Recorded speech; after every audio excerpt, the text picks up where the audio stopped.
hindi masyado malaki. Dahil isa po yung challenge ng ating Energy Secretary. Sinabi po niya sa akin, kailangan babaan ang diesel dependence po ng Napocor, and we are up for the challenge. We are also subsidizing about 16 billion for our NPPs and QTPs and other contracted services, rent, debt service, repairs and maintenance, and other expenses. For personal services, we have 3.1 billion and our capital outlays of 3.5 billion pesos. On to the national government subsidy, ito po yung topic natin na hinihingi po namin sa Kongreso. Ang hinihingi lang po namin ay 1.5 billion, hindi po yung buong 42. So 1.5 billion po yung hinihingi namin, and we're hoping that you can support it. This 1.5 billion will go to clean and affordable energy, access to electricity, and power system reliability and resilience. So on clean and affordable energy, these are our solar and BESS. For access to electricity, this is for our transmission lines, distribution lines, substations, and switching stations. And for power system reliability and resilience, ito po yung aming rehabilitation ng ating power facilities. And on budget utilization, you could see here 2022, 2023, 2024, and the first 8 months of 2025. Medyo mababa po yung last portion, but we are looking that by the end of the year, above 90% po yung budget utilization natin sa corporate operating budget. Ever since I assumed the presidency, hindi po tayo basta-basta pumipirma. Tinitingnan ko po lahat ng mga kontrata at marami po yung mga kontrata na marami akong tanong. So that might be a little bit of a delay, pero ayaw ko po kasing pumirma na hindi ko naiintindihan kung tama ba talaga yung pupuntahan ng pera. And on the budget, as you can see, 75.64% na po tayo as of August, pero aakyat din po yan towards the end of the year. That's all, Mr. Chair. Thank you, President Pres Jericho. We'll go to PNOC, and we'll just combine the presentation of your subsidies, since PNOC is the mother company. So we'll call on PNOC's presentation. Then after that, finally, we'll call on PSAM.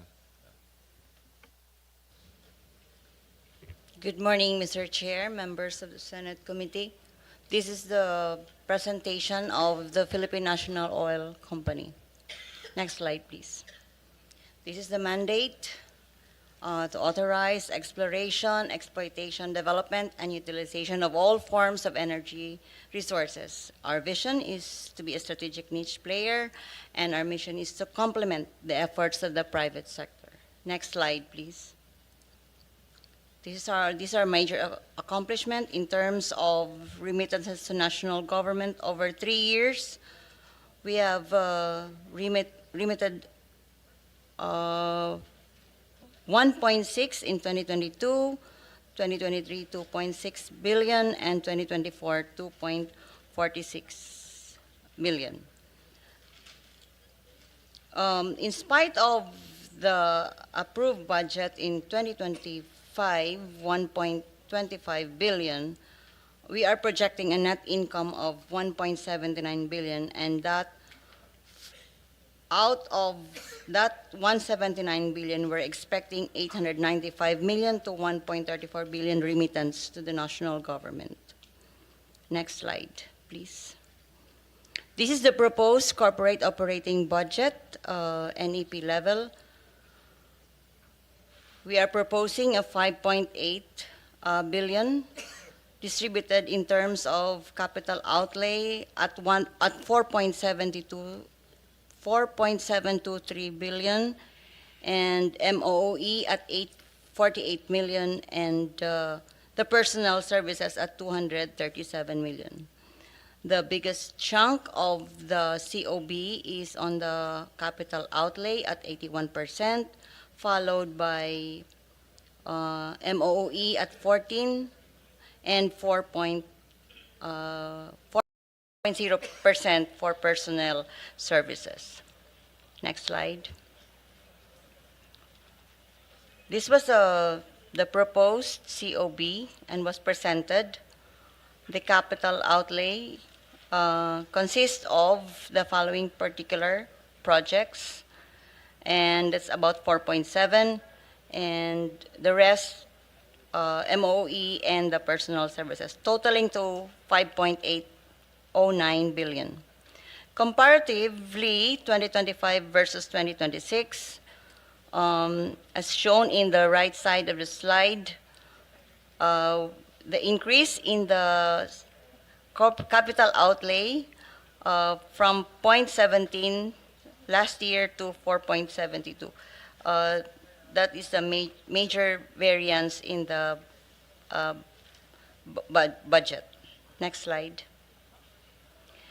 Recap of our prior year's performance in terms of the GAA versus the actual. At an average, we are utilizing our budget at about less than 50% at an average. There is an explanation on the 2024 and 2025 utilization, which I will be explaining later on. But supposedly, if that financial headwind has not happened, we could have attained a higher budget utilization of 77%. Next slide. This slide shows our financial headwinds. We identified three: the bank gas depletion by 2027, the Petron case, and the tax liability and dividend to national government as a result from discontinuance of PNOC subsidiaries. Next slide, please. With those financial headwinds, we redirected our thrust, our direction to de-risk to equity projects and the land development at PNOC Bataan Properties. Next slide. So this slide explains one of the major trusts, which is really the business model on de-risk to equity projects. In short, as a catalyst to energy investment, we will de-risk projects to crowd in equity and receive subsequent dividends. The slide there represents where we come in project development, in energy project development. Next slide. So the shift is actually from competing with the private sector to enabling it through a de-risk to equity strategy. From builder, operator, we want to be a market enabler. We want to crowd in private capital, not crowding out. And we only target budget only for de-risk levers. What PNOC will not do, will not build, operate assets in mature bankable segments where private developers are active. We will not be duplicating projects without system value or public interest justification. Our budget allocations will be explicit to de-risk outcomes and counterpart private participation. Next slide. So from hodgepodge to portfolio logic. We were perceived as competing with the private sector. Now we would focus on programs to specific system risk. Next slide.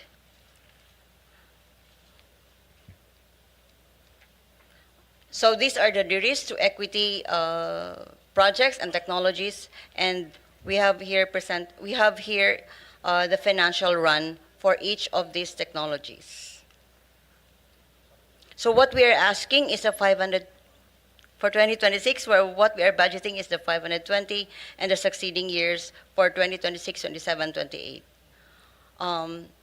For the information, we do not expect significant revenue stream for the next 3 years, Mr. Chair, because of the financial headwinds that we have identified. Next slide.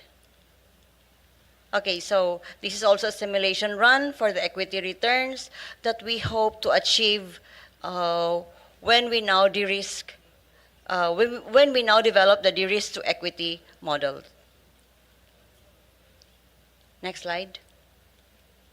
So as one of the major trusts of PNOC is the development of our Bataan properties. We have about 520 hectare of property in Bataan, and we want to optimize its utilization. Next slide. Oh, thank you, Mr. Chair. Thank you. Thank you. Press Kabaraban. Iba ba yung presentation ng EC and RC, or is that incorporated in your? It's Because different. It's They have different? their own, Mr. Chair. Okay. Kasi mother company kayo, so I was hoping that package na sila, no? But yes, let's have a quick presentation for EC and then RC, no? Thank you, Mr. Chair. We'll try to make it as brief as possible. Okay.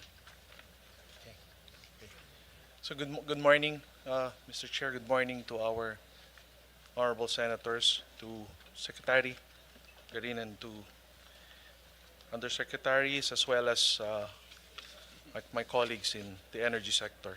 Okay. Okay. So I'm presenting for PNOC Exploration Corporation. So just to refresh, the corporation is the petroleum and coal arm of the Philippine National Oil Company.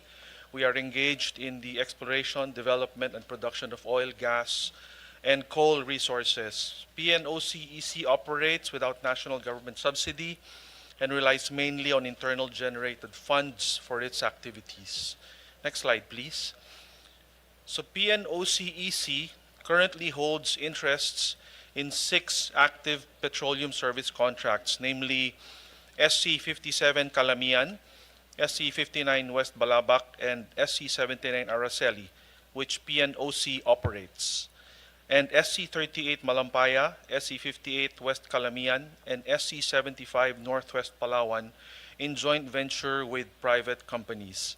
PNOC likewise holds 2 coal operating contracts, COC-41 already in development and production, and COC-204 under exploration, both in Zamboanga, Sibugay.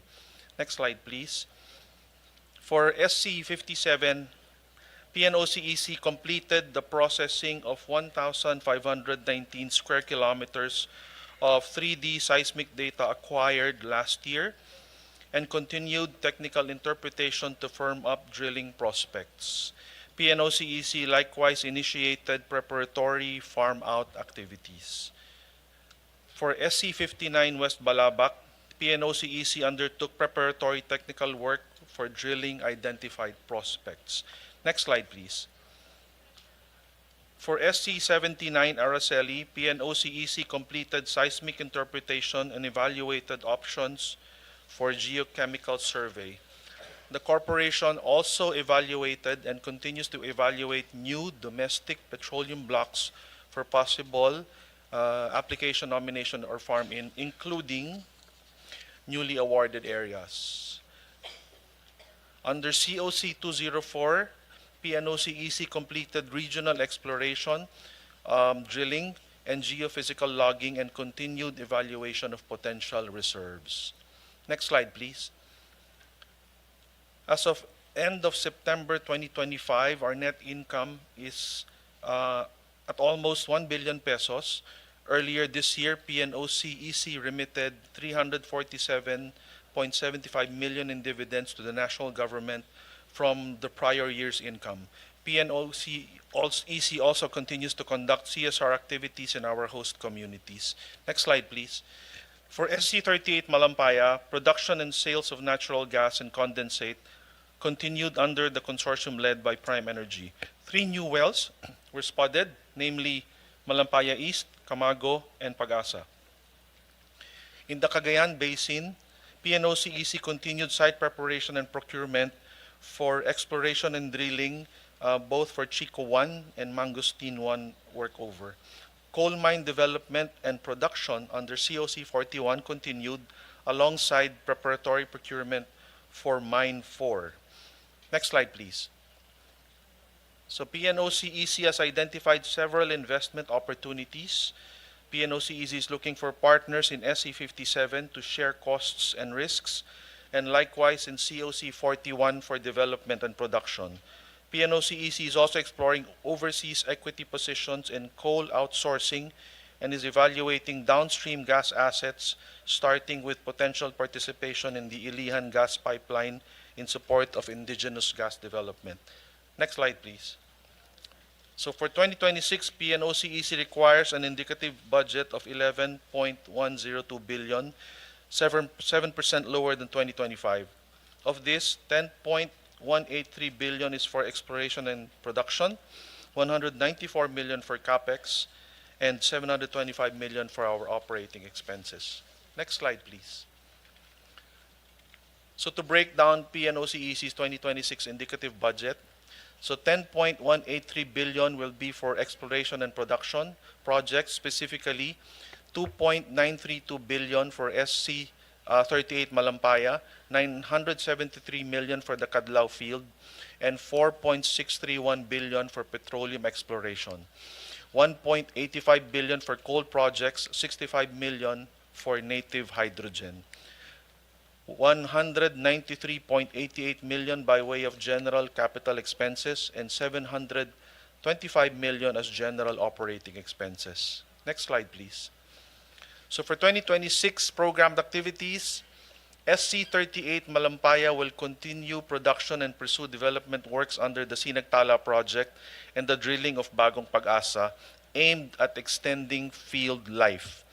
Cadlao activities include well drilling and extended well testing. Next slide, please. For exploration in SC57, PNOC-EC will continue with the maturation of prospects using the acquired and processed 3D seismic data and will continue efforts in engagement of possible partners. In SC79, PNOC-EC plans a seismic program and geochemical gas seep survey alongside ongoing interpretation. In the Cagayan Basin, PNOC-EC will continue exploration activities and seek partners for the area it plans to nominate. Next slide, please. For coal, PNOC-EC will maintain only minimum development and compliance activities while management continues to evaluate the appropriate course of action for the mines in light of current operational and economic constraints. The corporation will, however, continue feasibility studies, infill drilling for data completion, environmental impact assessments, and mine planning. For native hydrogen, PNOC-EC will undertake geological and geophysical studies, secure free and prior informed consent, and conduct EIS-related work. Next slide, please. Our budget utilization rate remains low due to the speculative and capital-intensive nature of petroleum exploration and production. For first half 2025, our budget utilization rate is only 12.04%. From 2020 to 2024, it ranged from 9% to 25%. Around half of our annual corporate operating budget is contingent, dependent on prospectivity, technical results, permitting, and procurement logistics. Next slide, please. So the figures and programs presented are aligned with current technical studies and regulatory directives. PNOC-EC remains available for further discussion. End of presentation. Thank you. Thank you, Mr. Next Chair. will be PNOC-RC. Good morning, Mr. Chair and the other distinguished senators. I'll be presenting the PNOC Renewable Corporation. Next slide, please. Our key accomplishment for calendar year 2024 is to respond to existing clients' interest to expand current installation, commercial operation in additional 100 kilowatts in the OST. We conducted technical and financial studies for renewable energy projects for private entities in Maria, Siquijor, and solar projects for Siargao LGUs. committed to ensure project sustainability by operating and maintaining existing solar rooftop installation and assisted joint venture partners in pre-development activities and completed a 10 kilowatts solar parking shed with 40 kilowatts battery, started solar assisted 80 kilowatts charging station on DOE Clark Subic, and partially implemented abolition of positions pursuant to GCG Memorandum Order 2024-15. Unfortunately, Mr. Chair, we were advised that the PNOC will be deactivated sooner this year, so we are already, Mr. Chair, on the transition period. That ends my presentation, sir. Thank you, Press Estiles. And lastly will be PSAM.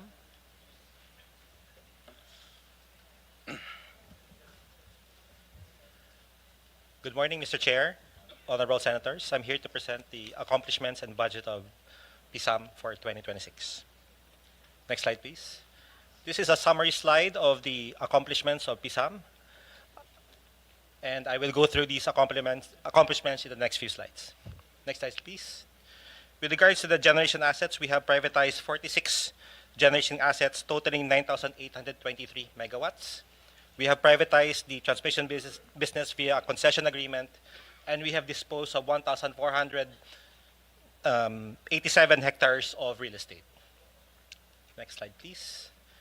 We have a total financial bid of 917 billion pesos, of which we have collected 837 billion pesos. Next slide, please. The remaining power plants of PSAM are in Mindanao, mainly Agus and Pulangi Complex. We have the IPP contract CBK, which we have successfully bidded out, and we hope to turn over to the winning bidder or consortium in Feb of 2026. And we have the Mindanao Coal Plant or STEAG with the expiry of this IPP contract in 2031. And hopefully the plan of PSAM here is also a retirement of this particular coal plant. Next slide, please. With regards to liability management, the highest level of total debt and IPP lease obligations occurred for PSAM in 2003 of about 1.2 trillion pesos. We are now down as of June of 2025 to 262 billion pesos. The total amount of paid financial obligations represents about 2.2 billion pesos. Next slide. We are also, as part of our mandate, we are the administrator of the Universal Charge Fund. As seen on the screen, we have a total collection and disbursement of 302.8 billion pesos. With regards to the budget of PSAM, we have a proposed budget for 2026 of 248.9 billion pesos. Next slide, please. Here shows a breakdown and comparison of our 2025 and 2026 budget.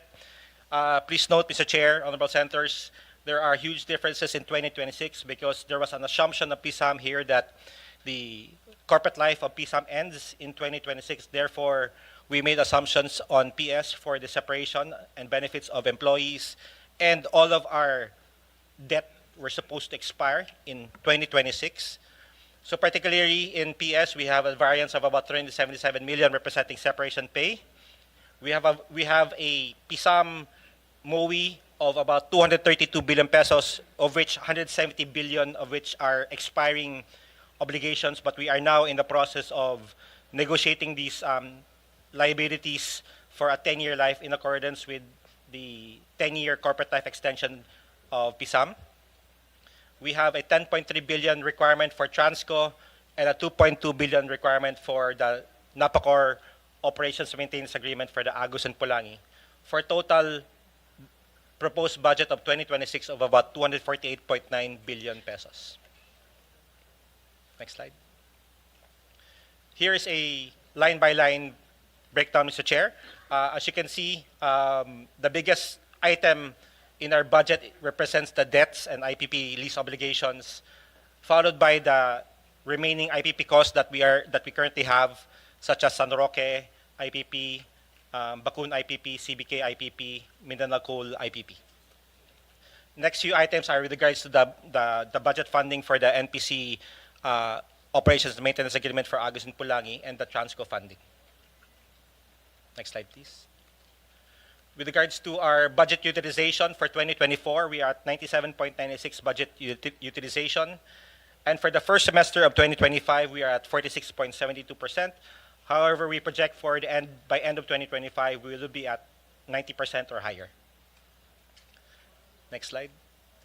This just represents the budget utilization for the NPC MOA, which is at 93%.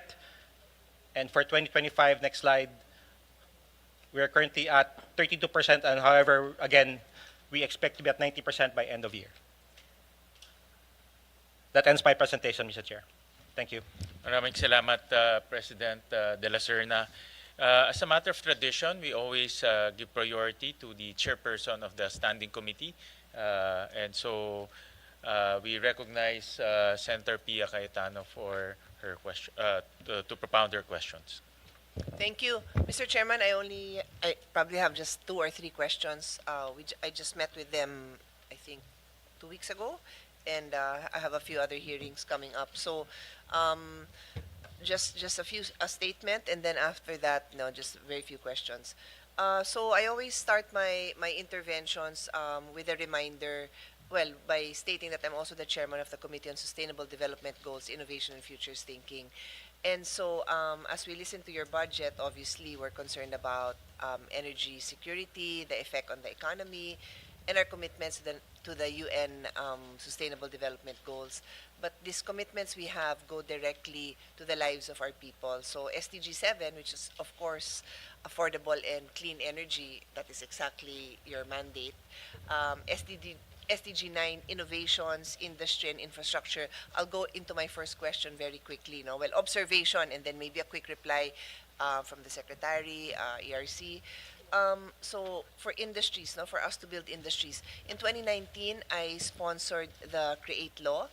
And even while I was sponsoring it, and then 6 years later in 2025, now chairperson of the Committee on Finance, was the chairperson of the Committee on Ways and Means, and sponsored the second CREATE Law, Create More. But during my time in 2019 and during his time in 2025, the feedback and the reports from the World Bank and the World Economic Forum state that the cost of power is one of the biggest concerns of the industries. So kahit ano pang mga initiative, ano pang mga diskwento na ibibigay natin sa mga businesses, it's the cost of energy that is the most important. And this has not changed. So I'm only speaking between 2019 and 2025, and it has not changed. No? It's 2023 pala when he chaired, kasi 2025 ngayon, finance na siya. It has not changed. And then if we look at our SMSEs, and I'll nudge my seatmate over here, Senator JV. We both bike around the country. Makipagkwentuhan ka sa kahit sinong small business in the provinces, kuryente yung ikikwento sa'yo. Walang patid na brown out. I'm an entrepreneur, and with all the problems you face as an entrepreneur, I can't even imagine na kasama pa doon sa problema na tatakbo ba yung printing press ko mamaya? Tatakbo ba yung maliit kong makina na gumagawa ng kung ano man yung ginagawa nila? Can you imagine that life? And that is what our businesses are faced with every day, no? So, that's where we are. So, I don't know if there are projections on how we can see these prices go down kasi it's affordability. So, marami nang usapan about accessibility, NPC, President Nograles, no, yung mandate nyo. Pero siguro ako na magtatanong nung common concern natin, no, na kailan tayo mag-shift dun sa hybrid and renewables. You mentioned something that it's in the works, but it has to happen soon kasi in the meantime, napakamahal. So doon ako sa affordability ulit. Napakamahal ng diesel, napakadumi pa. And then the gap the difference is subsidy by government, no? So everybody is paying for this. And then ulitin ko lang yung nakwento ko naman sa inyong lahat during our last hearing, hindi nakwento, just a statement. Example lang naman yung mga taga El Nido, Palawan, very similar dun sa ibang sitwasyon ng mga kababayan natin na nasa island, while off the grid. Ayun, it's not reliable and it's so expensive. So siguro medyo projections lang, Secretary. How do we see this being addressed para kung sabi mong in 3 years, wag na muna natin pag-usapan in 2 years. Sa 3rd year na lang natin pag-usapan. Update nyo na lang kami. Yes, thank you, Chair. Basically, comparatively to the other countries, ang cost ng production natin, whether it's transmission, generation, Okay. distribution, is competitive. Okay. What makes us different is we don't have subsidy and taxes. So if unahan ko na si Senator Marcoleta, if we do remove the VAT, which is 12%, and it's not just 12% of the electricity that's being paid by the consumers, it's 12% from the start as fuel, generation, transmission, even our platforms, no, sa WSM or our supply. And then distribution. I'm not sure of the amount, but for the very least, it's 20% less, Mr. Chair. So, if Yes, you... I'll interject, Yes, no? ma'am. Sa dami ng mga think tanks, no? International, local, we have our own, of course, that's the job of DepDev. Has anyone looked at the numbers, no? Like, what is the difference between the revenue generated by the tax and the income generation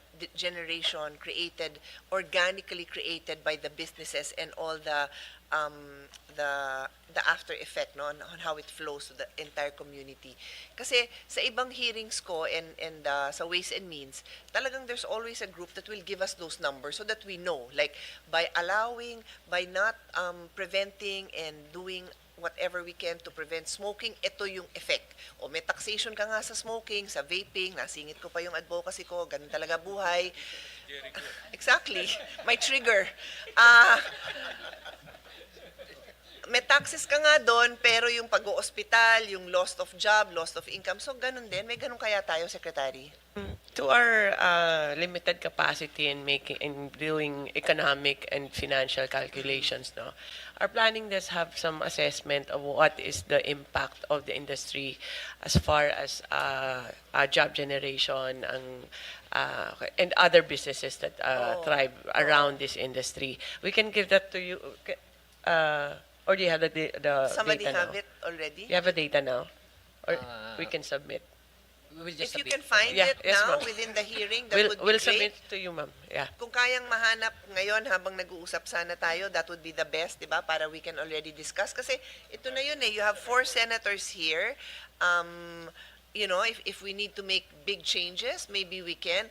There's always going to be resistance, of course, with DOF kasi that's their job to create. But if there's other agencies that will tell us that ito yung effect if we do something differently, kasi we're not doing anything differently. We're not shaking things up, and we need to do that. I like your presentation. I mean, I like your response. It's so simple. So nandun lang pala sa subsidies yun? Ganun kasimple, Secretary? Mr. Chair, that's the part that can be done through legislation. In our capacity, though, as DOE, there are so many things that we do have that are our deliverables. Okay. Like yung grid problem. For example, like Mindoro and Palawan, as you mentioned, we need to fix the distribution lines there, supply nila less of diesel and more of renewable or cleaner but cheap. No? So those are things that we can, not immediately, but we can plan out for it to be delivered. Now, those are the infrastructure na we're trying to fix now with the different GOCCs that we have in different bureaus that we have. One that is very impactful, kahit mabagaling impact niya, is the shift towards cleaner energy. Because the more cleaner energy, according to the simulations, if we do reach the targets that we are targeting by 2030, mga 2 pesos ang 1.3 to 2 pesos ang reduction. So, meron talaga, things are working, but it's not instant kasi every pieces of the puzzle have to be in place. No? Pero if we want really immediate impact, and I think it's a right call, kung wala lang tax sana, that will significantly lower kaagad. The rest are our responsibilities, Mr. Chair. No? You mentioned renewable energy, and as I said, SDG 7 is affordable and clean energy. In a previous hearing, Madam Chair, in your team, you were, I don't know if you were secretary yet during that hearing, so it might have been a previous one. It was reported to us that there were 105 renewable energy projects that risk termination due to non-compliance to project timelines. And then, idagdag ko na doon yung nabanggit ko, I think, in that same hearing, that similarly, meron tong mga, and help me out with the correct terminologies, no? Doon naman sa exploration, di ba parang ang nangyayari, nagpa-park sila, yung they get the permits to explore, and then they don't explore, and they just park. So, yeah, the service contract. So, can you just report on those two things? Kasi nabanggit mo renewable, it's so important. We get so excited about it, you know, and I even mentioned that before I became chairman of the Committee on Energy, with my limited knowledge, which is still limited, you know, you don't hear, unless you attend a forum where the details get this technical, the average person doesn't know na one of the big problems with renewables is the storage, di ba? Wala pang nag-i-invent na technology na ma-store yan. So kung madilim na, ang gagawin mo dun sa nakuha mong energy, and then it's the connection to the grid. Yung mga ganun ba? Anyway, I'm just saying na maraming nagmamarunong and they want to improve our situation, but they don't understand these things. So let's elaborate a little bit, no, on these issues you have with renewable and then yung sa service contracts. Yes, the current supervising undersecretary is Undersecretary Guevara on renewable. But true enough, we are purging many of these contracts with the proper procedure, no? Course. My due notice and all that. But I'll give it, if Mr. Chair, Yusek Guevara can answer. Go ahead, Yusek. Thank you very much, Mr. Chair. You pointed out the 105 service contracts that we terminated last year. And we could, may mga nag-MR, some of them we consider. Kasi yung infos nyo sa akin at that time, at least that's in my notes, was at risk of termination. So, na-terminate na? Majority, ma'am. Okay. And then, we continue to terminate projects na malayo na sila dun sa work plan. Oo. Kunyari, dapat na-achieve na nila to, mga 3 years ago na dapat, hindi pa. Kasi, so we terminate. sorry to interject, no, but the reason that's so important, and I'm not excited that you have to terminate, I'm not, but I believe that you include these projections in your official projections because they have these contracts, they commit that by this date, so syempre sasama nyo yun, di ba? Tapos malaman mo a year, 2, 3, 4, 5 years later, walang nangyari. The nature of these projects, matagal mabuo. So if they're not moving along, then you might as well find people who can move these projects along, correct?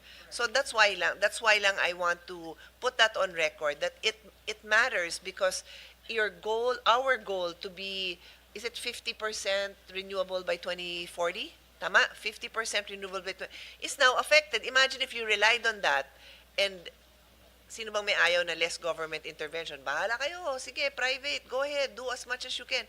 Then gugising ka na lang, walang nangyari, that's a 10-year timeline. Anyway, what's the timeline for these renewables ba? Solar, and maybe quickly inform all of us. Solar, geothermal, wind, water. Ano bang timeline yan? From the moment that, I don't know, I don't know, yeah. From the... I get to whatever is a reasonable time to consider na seryoso na to. So when we award a service contract, that's awarding. the beginning. No? Okay. Solar can be built in 1.5 to 2 years. Okay. Geothermal, that will take 5 to 10 years. So yun po yung dulo-dulo ng So for minimum example, at saka sa max. solar, no, from the moment you awarded the service contract, and it can be built in 1.5 to 2 years. Just to be clear, one of the issues you brought to my attention was that yung pala pag-apply nila, wala pa silang right to the land. So and sadly, and the chairman, like me, was also chairman of the Committee on Energy Education. Ganun din, nakalista na lahat ng papatayo ng eskwelahan, tapos wala pa silang right pala dun sa magpatayo dun sa lugar na yun. So same thing. So you said that one quick solution there is they have to have a clear right, whether it's a lease or ownership, right? They're not able to show the possessory rights within Possessory so many rights, days after the award of service contract. Automatically, Unlike dati, invalid you're na siya. waiting. A year Wala na later, po. wala pa rin. 2 years later, wala pa rin. O ngayon, hindi na mangyayari yun. Okay. So 1.5 years. So, without that problem, pag that problem is addressed, meaning they already have to show that possessory rights within a few days, wala nang ibang major hindrance? One of the major hindrance would be yung grid connection. The grid connection, Yeah, correct. but then we make sure na kaya nilang, meron naman pong transmission development plan. If they make sure na mauuna yung transmission matayo bago mag-connect, then they should not have a problem. But ma'am, pointing to your question, we have 1,400 service contracts. Okay. But then we also classify them into committed and indicative. Ang Okay. committed, ibig sabihin po, nagko-construct na o may financial closure na. Okay. So yung numbers na sinasite namin, for example, na by 2030 dapat 35%, nakita na po namin yung 35% na yun na manggagaling sa mga committed sa Committed. indicative. Okay. Yes. Okay. So yung So, indicative, meaning they yung have a service contract, Yes. but there's a lot of moving pieces pa? Ganun ba yun? Tinatapos pa nila yung mga permits. Ah. Feasibility study, mga ganun po. Pero ba't kailangan ma-award na sila ng indicative? Because I they mean, will may not, mawawala ba sa kanila kung hindi nila hawak yon? they need the exclusive That's what use they're of that's the, what they're after, yeah. na for them to make their commitment then kanila na yon, so that maka-invest na sila nung expenses necessary for The to make permits, to make yes. the project happen, the permits, like you said, the feasibility. Okay. Okay. So, and then you mentioned geothermal, which takes 10 years? 5 to 10 years. And in the last hearing, Secretary, you mentioned that we have geothermal projects in the works? We have? There is, ma'am. Actually, this is the first time in so many years that we have a greenfield under EDC, no? Under EDC and Bicol. Yeah. first But time. there's also some that are closing. So it's So it's ano rin. really necessary. So But- it but- won't but- even increase our ratio. It's just going to maybe ang tawag doon, make up for the closures. Tama ba? So Chair, although we are currently in talks and almost finished na yung talks on the de-risking facility for geothermal kasi para mabawasan din yung risk on the investor. So that's through World Bank ba? Or, ADB through and then conduit yung land bank so that we can have more investments in geothermal. So because really geothermal is one of our low-lying fruits sana. Yes, ma'am.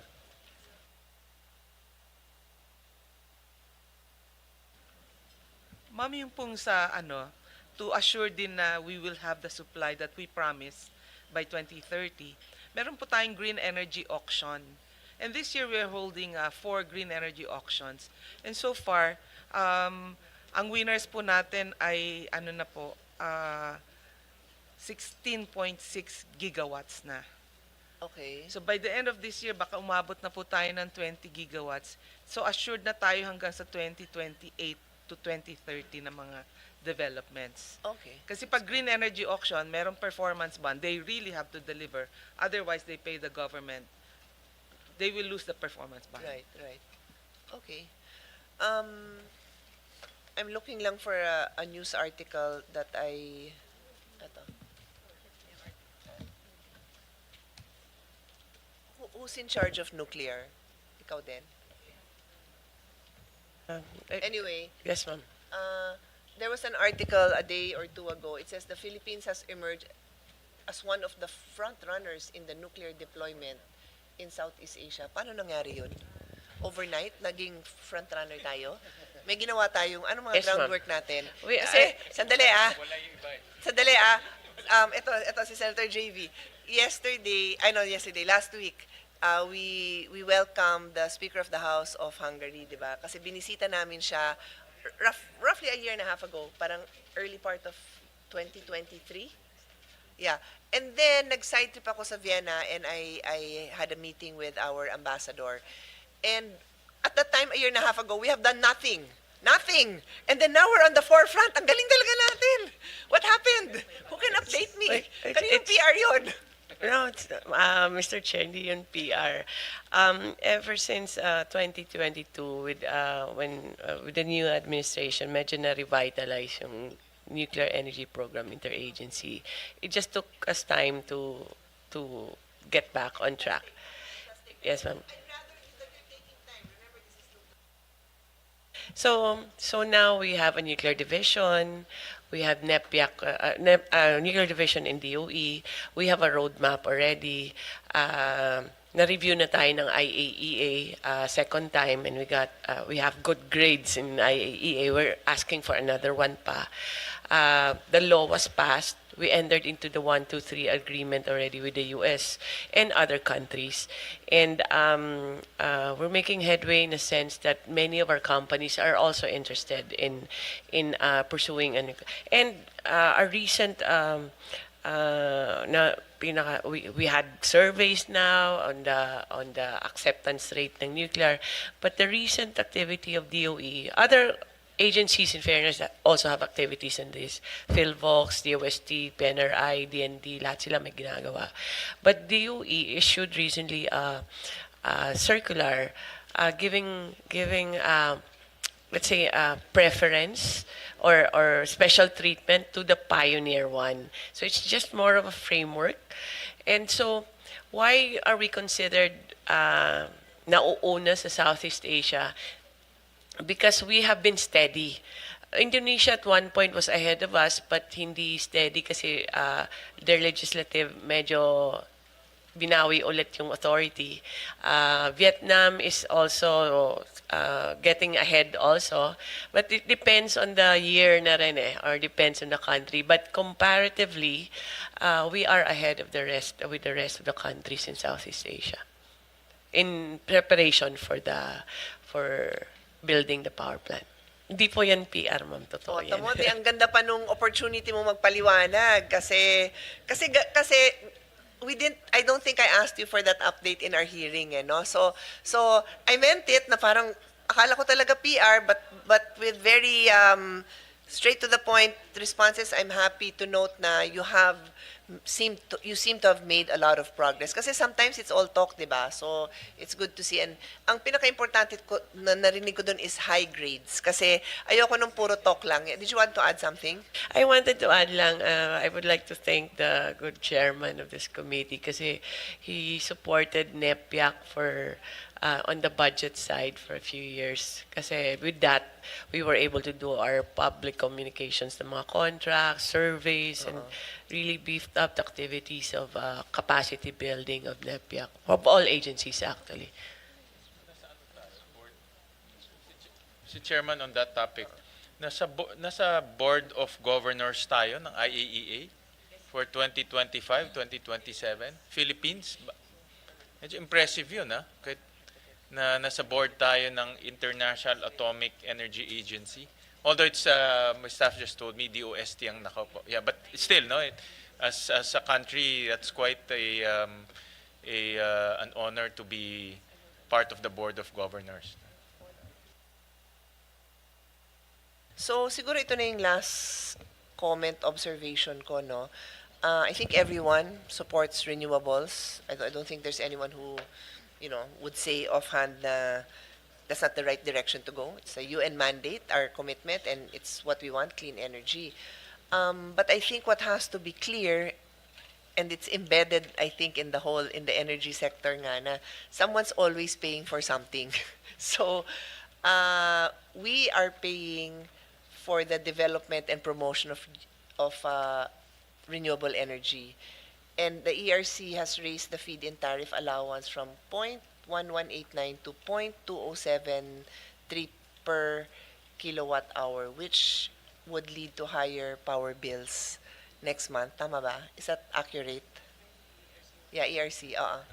Yes, Mr. Chair. We just recently approved the increase for the feed-in tariff Yeah, allowance. Oo. So kaya nga mindful tayo dyan kasi 0.1189 to 0.2073.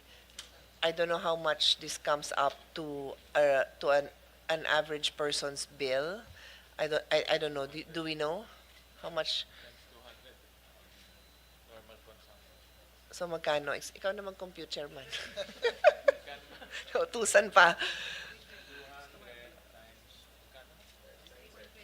0.20 or 21 na, 207 eh. So 0.21.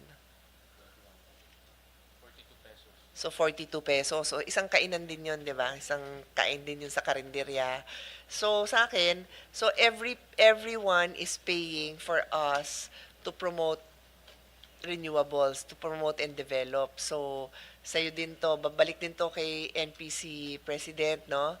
And everyone else who I know, I trust the default should be that our government is working hard. That is my default. Pero work harder tayo kasi every day, an average family is paying 42 pesos per month. Per month, no? Per month yan kasi monthly billing yan eh. 42 pesos per month for us to promote and develop renewables. So we have to do our best to expedite it, lahat ng renewables natin. Yes, Secretary. Yes, Madam Chair. It's always a dilemma, no? Going green kasi it will cost us also. Yes, of so we're trying to course. balance naman. Exactly. Like the feed-in tariffs, mostly hydro, which is basically should be the cheaper generation that we have. So, pero yun nga, may epekto siya sa feed-in tariff subsidy. But eventually, it will balance off, hopefully. Mr. Yes, Mr. Chair. We can only see the feed-in tariff allowance because it is a separate charge.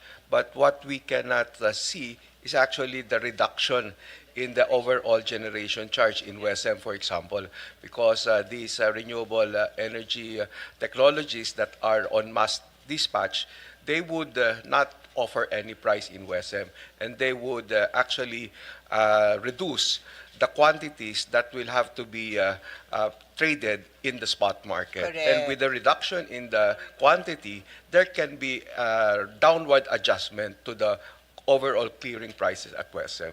So with those that are exposed to WESM, to these spot prices, then they would benefit also from reduced WESM prices, although, of course, there is that feed-in tariff allowance that is imposed on them.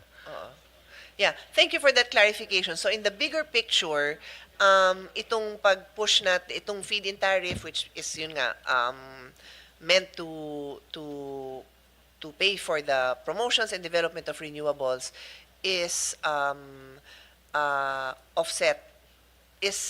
offset by, well, the mere fact that it exists will now bring down the prices. But so that your explanation is very much welcome. But yung point ko naman was to push all of us, di ba? To act fast, to act efficiently, kasi binabayaran nga natin yon. But yeah, thank you for clarifying that on WESM kasi malaking factor din yun dahil maraming napapabili ng medyo mahal doon eh pagka walang mga ganitong intervention. So, Mr. Chairman, I can end for now. I will just listen. Ultimately, I think our goal is very clear. We need to build a power sector that is affordable, that is sustainable, and that is resilient. Let's think of our kababayans all over the country that are really depending on us for this. One last sector that I just want to include is the tourism sector, no? I think all of us here, but again, itong seatmate ko, talagang we like to promote local tourism, and ang hirap kasi when you look at the downside of local tourism, yun nga yung magba-brown out. So parang ang hirap din talaga. It's so hard to support our tourism when these factors are a big factor. When we have this power outages as a big factor in our promoting ourselves as a tourist destination. So tulungan lang natin. Oo.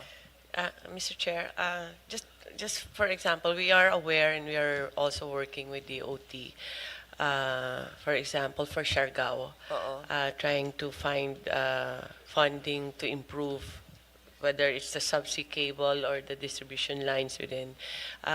So, Siargao, Siquijor, ano pa, which one? Camotes Island, Palawan also.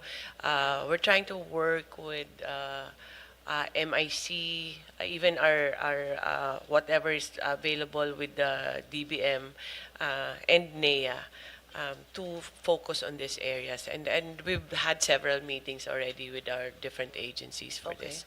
Thank you. Thank you. Yes, Okay, thank you, Secretary, and to the entire DOE team.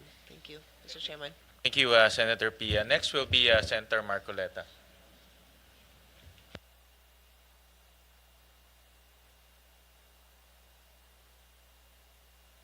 Salamat, Mr. Chair. Gusto ko pong malaman uli, Madam Secretary, yung installed capacity natin.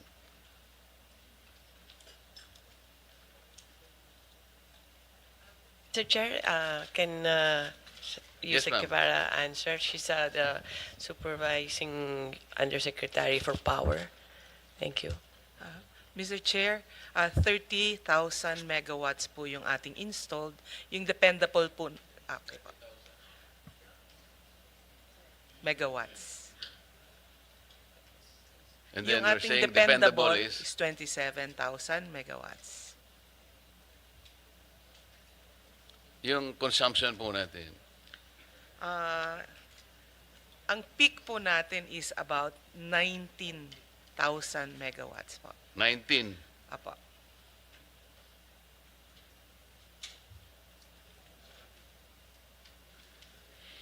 So, Mr. Chair, kung ang dependable natin is 27,000 megawatts, ang consumption lang naman natin is 19.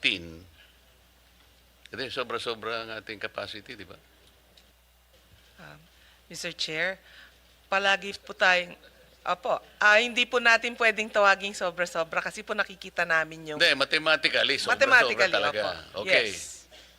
So, anong problema? Ang problema po natin, ang ating mga planta, pagka they go on No, forced they are not outage. dependable.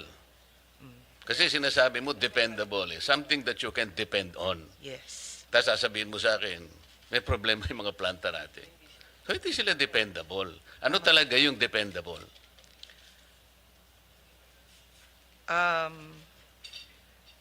Terminology po kasi You should dependable. know. Opo. Pero kunyari po sa ating, the way that we look at it, Hindi, wag kunyari.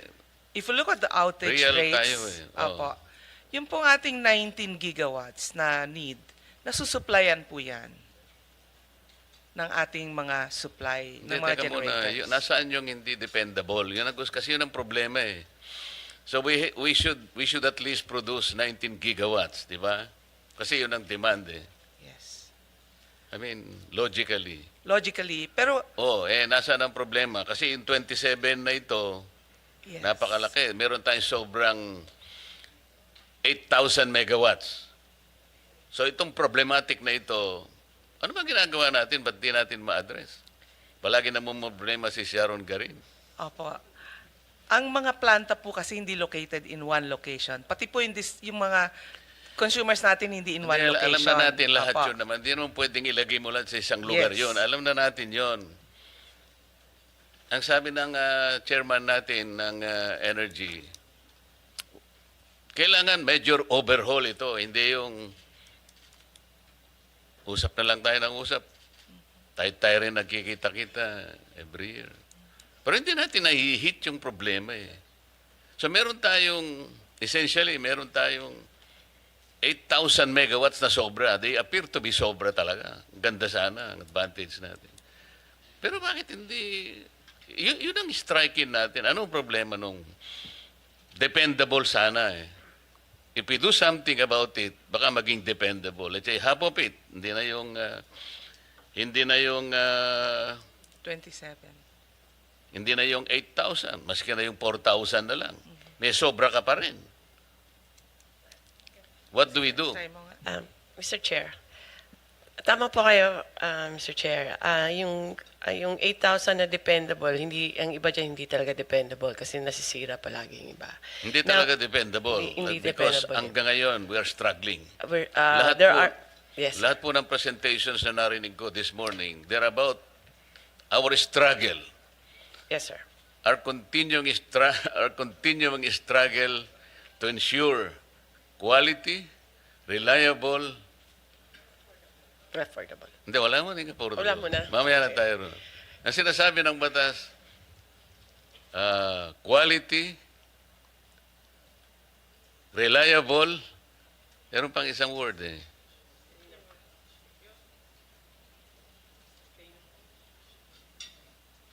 O, paano ang gagawin natin? Puro struggle na lang po eh. Mr. Chair, for example, sa Luzon ang dami-dami nating planta. Secure pala. Okay. Secure. Quality, reliable, and secure. Isipin mo, the law is sufficient in itself eh. Talagang sinabi niya sa atin, these are the things that we must do in order to secure our requirements for electricity.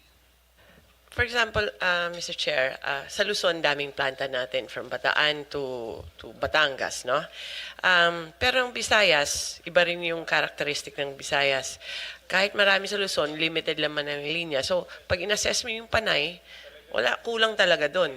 Kailangan iikot pa siya. So, today, I understand may problema talaga. Today, we are assessing every region sa Visayas, Mindanao, and Luzon. Saan ba yung kulang na ano? Kasi hindi tama yung sinabi ni Yusek, hindi kasi nakaspread out ng maayos yung mga power plant natin. So now, pinapa-review ko ulit ang energy plan para tignan saan ba yung mga regions na kailangan may base load pa tayo or saan kulang yung mga transmission natin. Those are things na kaya kahit mathematics siya, na tama naman, sobra-sobra tayo, pero actually yung design may kulang pa talaga, Mr. Chair. So we're working on that. Mga 2 buwan na namin ina-assess, nagra-run kami ng mga simulations, and we'll have it ready hopefully by the end of the year, Mr. Chair. Kasi, Mr. Chair, talagang napakahirap intindihin. 27,000 megawatts. It's only a matter of maximizing this because this is dependable. Yung 19,000 megawatts naman, this is the peak load eh. Hindi na, sa buong panahon, sa buong araw na, hindi naman peak 19 eh, di ba? Ano yung base load? O, 12,000 lang. Imagine mo 12,000 lang, Mr. Chair. You have a dependable capacity of 27,000 megawatts. Hindi tayo dapat namang problema eh. Miski pa paano mo kwentahin ito, madam? Notwithstanding the fact they're all located, siyempre naman kasi island tayo eh. But what we need to solve this problem. Kasi sana kung ang pinag-uusapan, manipis na manipis yung ating difference between the supply and the demand. Hindi po eh. I don't think you can justify this. This is 27,000 megawatts. Dependable sana. So issue lang, gawin nating dependable kahit na yung kahit na yung kalahati lang. And then yung 19,000 megawatts is only the peak. Yung base load mo is only 12. So maski pa paano mong kwentahin ito eh. Alam po ninyo, hindi ko makalimutan yung China eh. Yung Three Gorges Dam. Siguro this is, nasabi ni ang chairman natin ng energy, we need to shake up. Bakit sila isang dam lang? Ang dami nating pwedeng gawing dam. We have how many islands, Madam Secretary, in this country? The Three Gorges Dam in China supplies more than 1/2 of the requirement of mainland China. Isa lang. That's about 25,000 megawatts. Reliable. Tayo, meron lang tayo isang ganun. Hindi na tayo siguro mag-hearing every year. Ito yung dapat nating.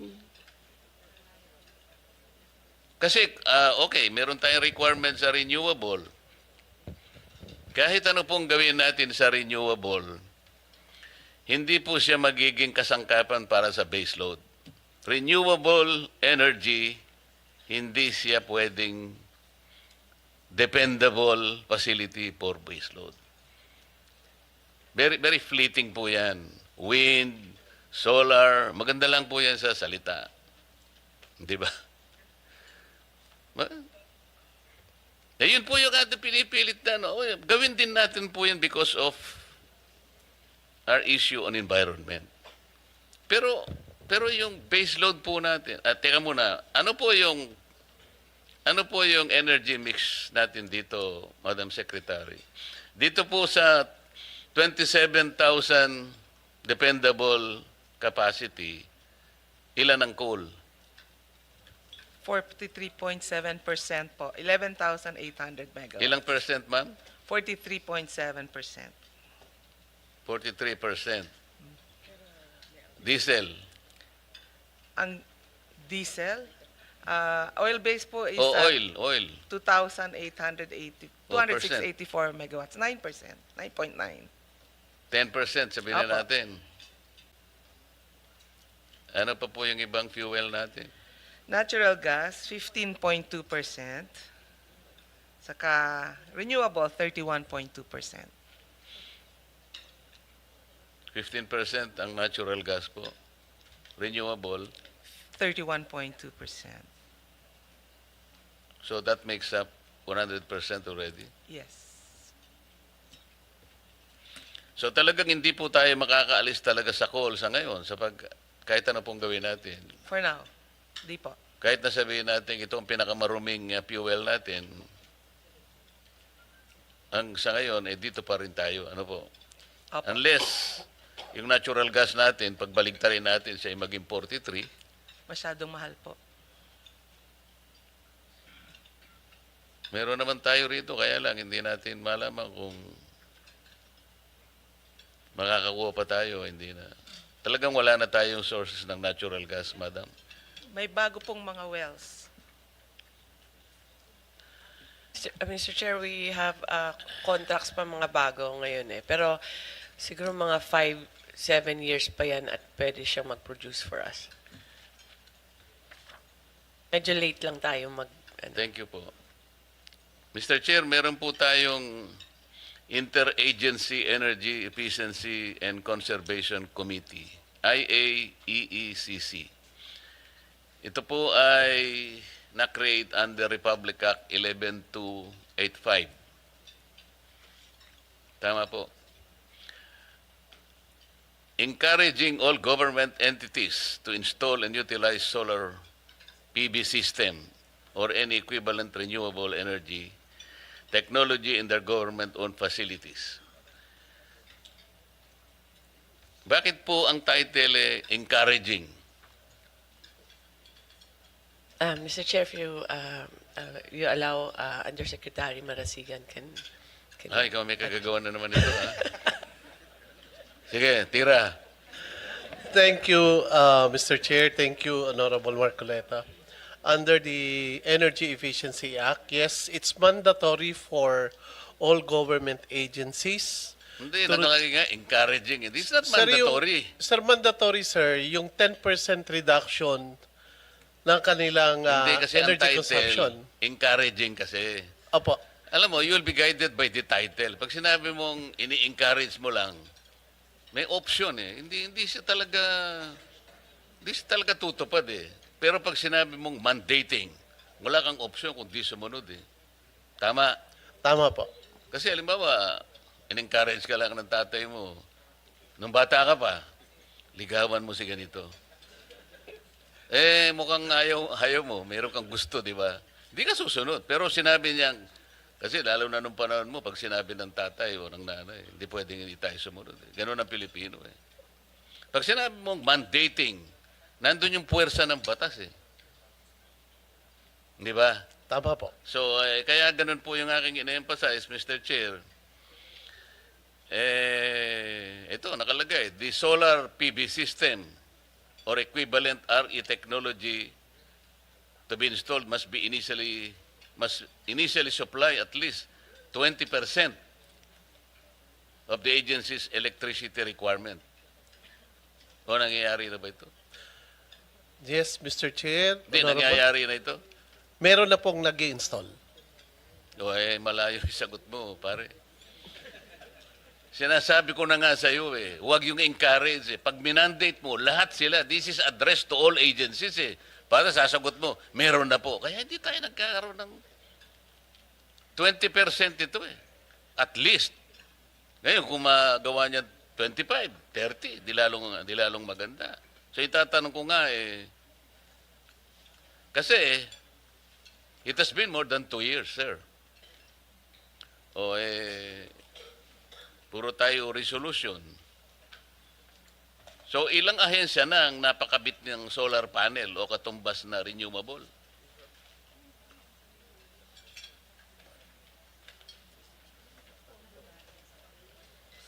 Yeah. Ilan na? Meron po kaming 8 project na na-install na. 8 pa lang. Yes po. Ilan po ba ang ahensya na ina-address nitong resolution na ito? Sa ngayon po, pangkalahatan po yung ginagawa natin. Kaya pero nga, yung, ilang ahensya po ang na-address nitong resolution na ang ito? rollout po kasi natin ay per region at binubuo pa natin yan under the Government Energy Management Program kung saan po mandatory po yung minimum 10%.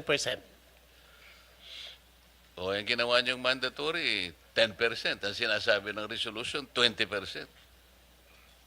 Paano? Bakit ganon? Kayo mismo, hindi niyo sinusunod na resolution.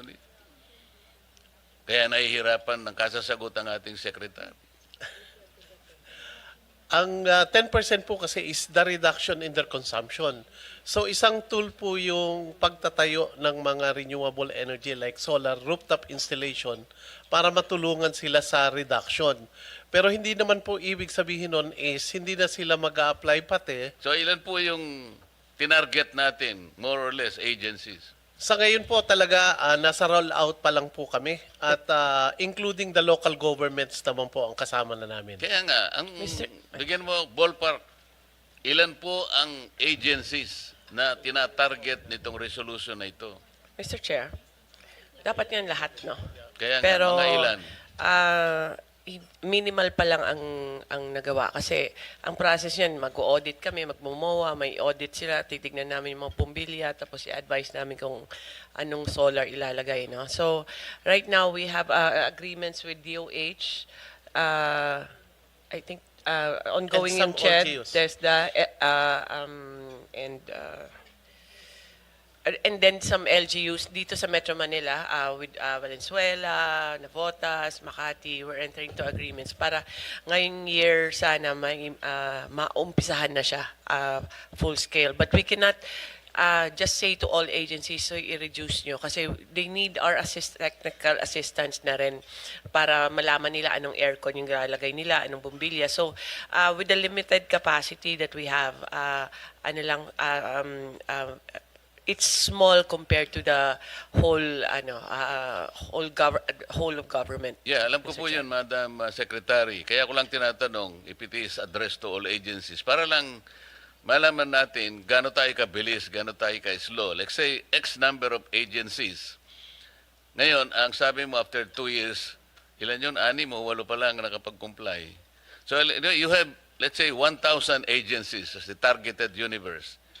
After 2 years, ay 6 lang ang nakakomply. So you have baka 28 years ang abutin natin bago natin ma-cover. Kasi sinasabi ko, ganun tayo kabagal. Kaya hindi rin natin mafe-feel pagka ganun sayang naman yung initiative kung hindi naman pala magagawa ng ganun kabilis. So nasasayangan lang yung effort natin. Kaya ako po tinatanong, if this is the way to not only to economize but they produce their own electricity to help each other, sana nakikita natin ang sustainability, yung manageable sana. Hindi ganito po na ang nakikita natin, nakaka-discourage, imbes na nakaka-encourage po. Yung waste to energy, Madam Secretary, hindi naman po bago ito eh. Meron na tayong 9513, yung Renewable Energy Act of 2008. Ito may mandate na rito, Yusek Marasigan, hindi ba? Opo. Pero ang sabi ninyo, sa ngayon, 13 WTE projects pa lang. Tama ba ito? Mr. Chair, 13 nga kasi hindi viable yung ibang Kaya nga, negosyo 13, nila. ano? Although your department greenlit the same as of 2022. So that was 3 years ago. Pero out of the 13, 6 lang ang operational. Yusek Marasigan. Kasalanan mo na naman ito. Bakit ba gusto mo yung number na 6? Tingnan mo kanina yung PB system, 6 lang ang ano. Ngayon, ito na naman, WT, 6 na naman ang nagko-comply. Mabuti pa ang NEA, alam mo, wala akong may tatanong sa kanila eh. Kasi ang NEA naman kasi, sa kaibahan ng iba, ito, huwag kayong magagalit. Si Mr. Almeida, kahit na busy-busy yan, kung minsan ite-text ka niya, Sir, kumusta ka? Meron ka bang mga issue na ganito, ganyan. Yung parang pinapaalalahanan ka eh. Pero si Yusek Marasigan, kahit minsan hindi ako tinext niya. Para nalalaman sana na nagkakausap man lang tayo. Akala mo ba napakalit ng problema ng bansa natin sa electricity? Lalo naman ang ERC. Mamaya po babalikan ko kayo. Commissioner Digal, kayo po ay isa sa mga alam kong siyang pinaka-cooperative sa ERC. Sinasabi ko na sa inyo. Very, very reliable, very consistent. Pagka tinext mo yan, hindi pwedeng in less than 2 minutes sasagutin ka niya. Hindi kagaya ni Coco Nograles. 2 araw bago ka sagutin. Ako, mabilis ako No, si chairman. Kaya naman sa tuwing naghihiring kami, kahit kaming 2 na lang, hindi ko iniiwanan ito. Mr. Ang Chair. dami kong gustong itanong, Mr. Chair, baka humaba lang ako, magalit ka sa akin eh. Mr. Chair, Yes, ma'am.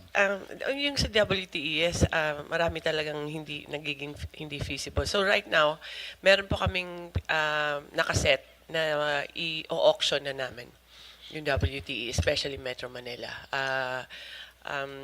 Identifying yung mga problema, pero this is together with DNR, MMDA, DOE, and ERC. So hopefully maka-award kami by first quarter of next year. Okay.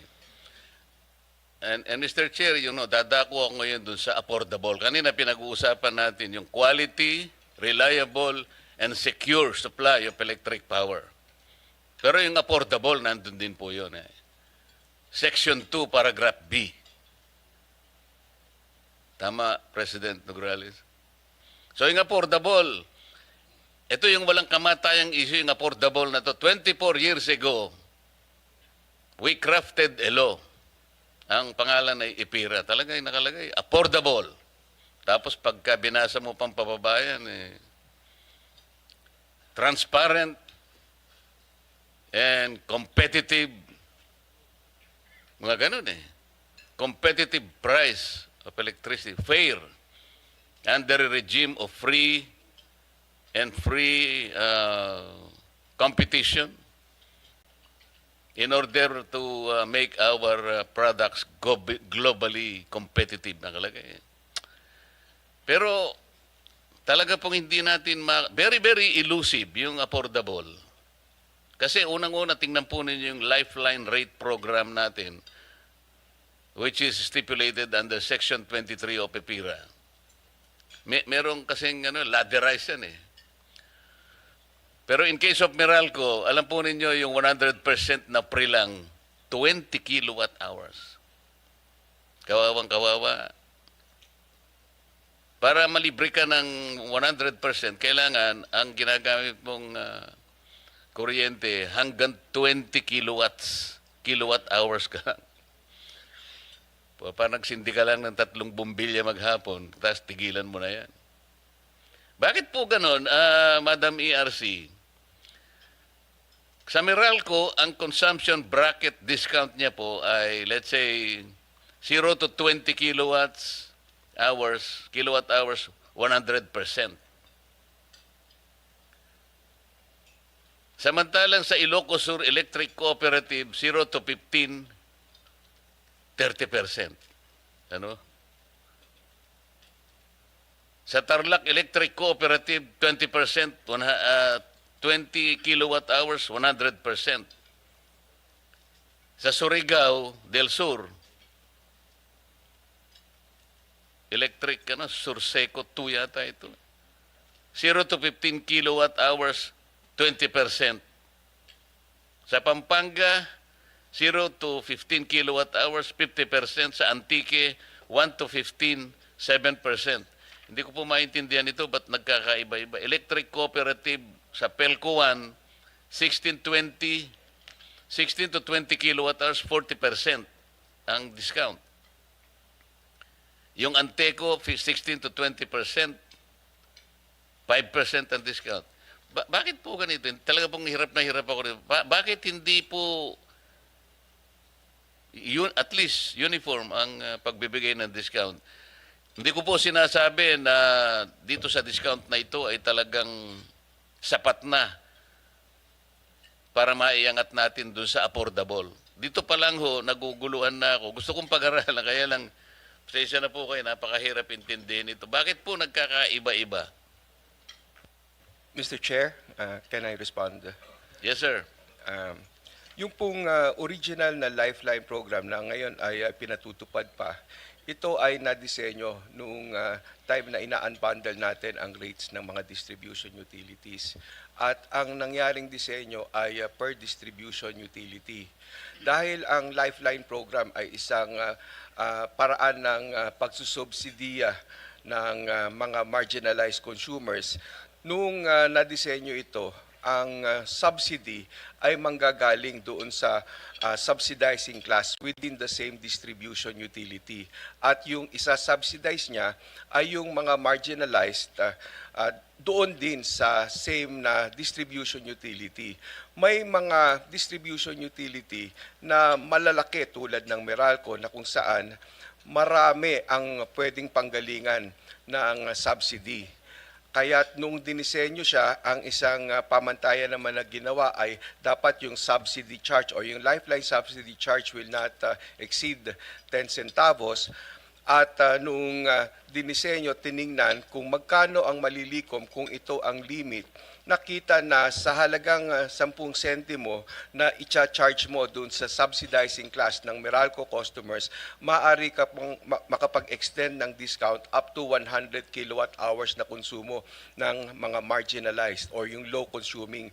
Pero dun sa iba tulad ng electric cooperatives na maliliit lang, predominantly maliliit lang din ang konsumo at yung subsidizing class ay maliit lang din, para ka makapag-extend doon sa marginalized customers na hindi naman mag-exceed sa 10 centavos yung Lifeline subsidy charge, kinailangan ibaba mo yung threshold. Kaya meron doon na ang kanilang diskwento ay kung meron lang silang konsumo na hindi lalampas ng 20 kilowatt hours. Naintindihan ko po yun, Mr. Chair.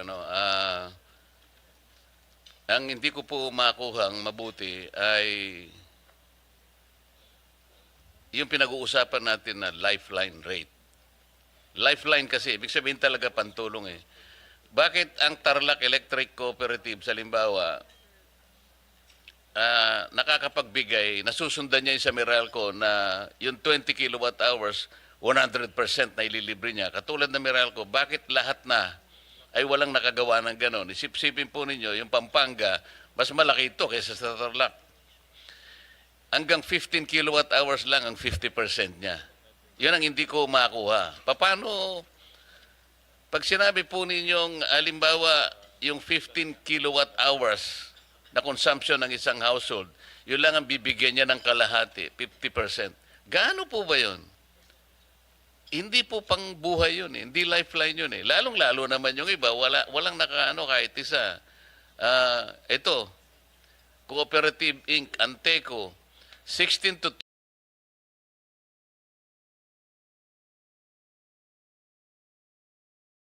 20 kilowatt hours, 5%.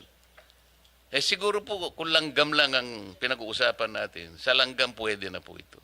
Pero tao po itong mga ito eh. So paano po nakalampas sa inyong radar ito? Paano po natin masasabi na lifeline rate? Yun nga po, yun yung original na design ng Lifeline program na nakabase doon sa individual distribution Yun po utilities. yung original design. Ngayon nga po, mayroon na tayong ipapalit na kung saan ang diskwento ay ibibigay across the country regardless of the distribution utility at ang Lifeline subsidy charge ay pare-pareho din na i-impose. Ganito na lang. Yung proposal ko po, meron akong bill eh. Para po maging ganap na maramdaman ng bawat household, lalo na po yung mahirap. Ito po kasing lifeline rate was intended for our poor people. Yung talagang walang-wala ito eh. Ngayon, ito pong ladderized na ito na hindi pare-pareho talaga. Naintindihan ko naman sapagkat hindi naman pare-pareho po yung pinanggagalingan ng mga electric cooperatives, halimbawa, o lahat ng distribution utilities. Pero pare-pareho naman ang kalagayan ng household, talagang hirap na hirap. Ito po, alam na ni Mr. Chair ito, meron po kaming panukalang batas na lahat po ng households na kumukonsumo ng 200 kilowatt hours pababa, dapat na po nating ilibre lahat yun.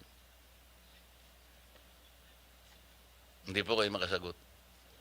We will support that po kung yan naman ay tutustusan ng gobyerno dahil po itong Lifeline program ang tumutustus po kasi dito ay yung mga ibang consumers din. This is a form of cross-subsidy.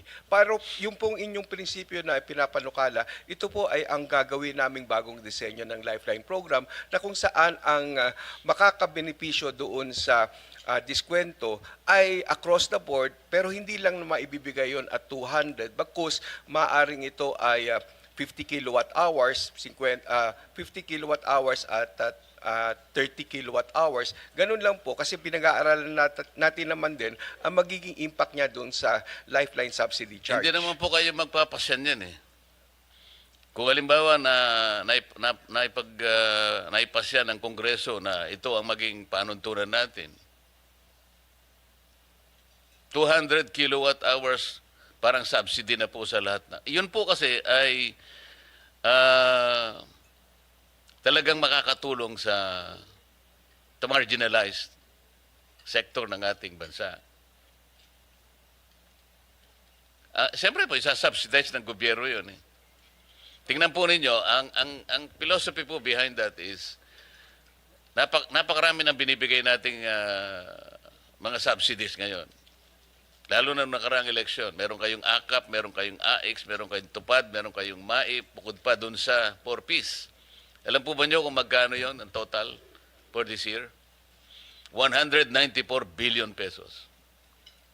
Pero wala namang record kung kanino napunta yon at kung paano nagkaroon ng transformation sa lahat ng mga mahihirap nating kababayan. Pero pag nilibre natin, let's say 200 kilowatt hour consumption, siguro 100 billion lang po yun. So nakatipid ka ng 94 billion. Yun po yung philosophy behind this. So, yun pong affordability issue. Naayos natin. Bababa po yung kanilang elektrisidad. Lalo na po yung mahihirap. Ngayon, kung naipasa pa po natin ang isang panukalang batas na alisin natin ang 12% VAT, immediately, bababa ang kuryente. Gusto ko po kasing kausapin ang DOE. Natulungan din kami. Kasi sasabihin ng DOE, hindi natin pwedeng, bakit hindi natin pwedeng gawin? Hindi ba nila alam kwentahin. Kasi maaaring ang DOE kaya niyang kwentahin ito. Ano ang impact sa mga industries natin, for example, particularly the manufacturing sector? Anong impact kapag ka naibaba mo ang production cost nila? Lalaki ang kanilang output. Para ko nang nakita yon. Kasi tinitingnan lang natin yung mawawala sa atin sa collection ng taxes. Bakit hindi nila tingnan kung gaano ang ilalaki ng ating economy? Siguro kapag binaba natin, inalis natin ang VAT, yung kapalit naman nun is probably triple the economy. So, mas malaking buwis ang makukwenta. So, imbes na pag-usapan natin yung kawalan ng kusan, sabay ka kukuha ng kukolektahin ko dyan kapag sasabihin ko naman sa kanila. Problema mo yun. Ikaw, pinagmulan natin ay affordable. Ba't nyo nilagyan ng 12% VAT? Sino bang may idea nun, Mr. Chair? Wala naman dapat. Basahin po ninyo yung IPIRA in its original form. Wala talaga eh. Bigla na lang nagkaroon ng 6% VAT pagkatapos binigyan na naman ng another 6%. Kaya, tanggalin natin yon.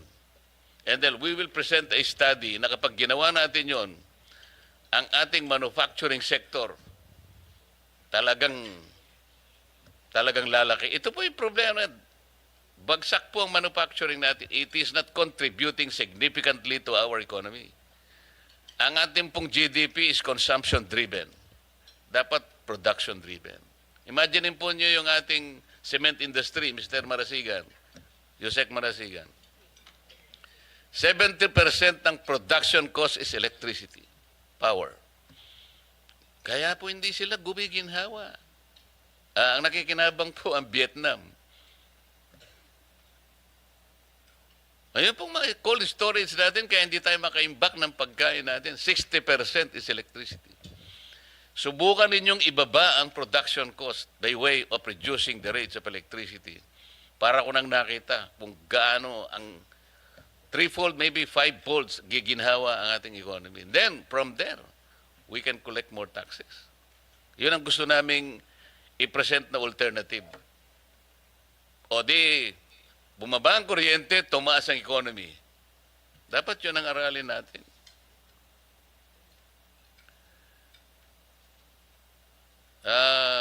My friend, President Coco Nograles,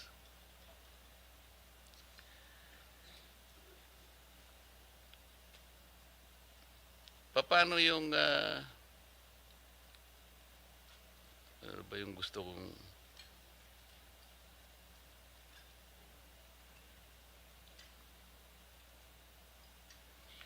yung ating universal charge for missionary electricity. This is your jurisdiction. Paano natin binabayaran yung sa pagitan? This is the subsidy. No? Meron tayong ginagamit na generation companies. We call them new power providers, NPPs. We're talking of the off-grid communities, sir. Kaya lang, most of this, hindi nila nagagampanan yung kanilang contracted energy capacity. Karaniwan. So, paano nyo minamanage? Paano nababayaran to if they have not delivered their contracted energy with the distribution utility? Mr. Chair, thank you for your question. No? Magandang tanong yan. Unang-una, yung mga ina-apply po na mga UCMEs at binabayaran itong mga new power providers or qualified third parties, depends po dun sa approval din yan sa ERC. So yung nababayaran lang po natin doon ay yung mga karapat-dapat na mabayaran. So kung may shortfall sila, hindi sila mababayaran dun sa kanilang shortfall. Yun ang ginagawa po natin. We'll go to that. Pero in principle, how do you manage the subsidy payments to the NPPs? Pass-through po yun. So yung nakokolekta lang namin dun sa mga ECs, yung mga SAGAR, tapos yung merong pinapass through na mga UCME sa kanila, from the UCMEs binibigay lang namin pag na-approve na ng ERC. Hindi, yung NPC is overseeing the SPAG areas. Let's say Mindoro, Palawan, Masbate, Catanduanes, Yes. etc. Yes. So meron kayong missionary electrification development plan. 'Di ba? In order to project the power requirements in each of these SPAG areas. Ngayon, paano ninyo ma-allocate yung payment of subsidies per each of these SPAG areas? Ito yung gusto nating malaman. Because you continue to collect itong subsidy na to na kung tawagin natin ay universal charge. Ito nga yung nagpapahirap din sa ating mga consumers. Kasama ito sa binabayaran nila.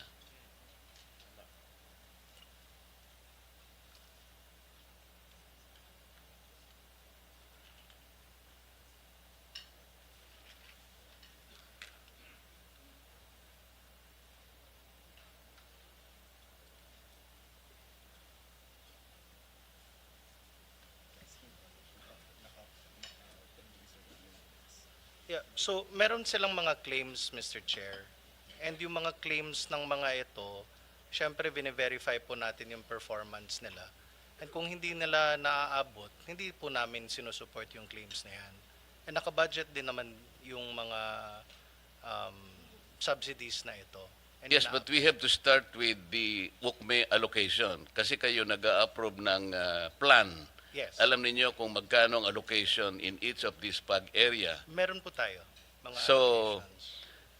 kung minsan yung tagal nung pag-a-approve ninyo, hindi nagiging yung tagal ng regulatory approval, that will take years kung minsan eh. Pero yung subsidy nasa inyo na, it becomes a problem do sa transparency and accountability level kung paano ninyo. Hindi kasi pare-pareho eh. I'll give you an example.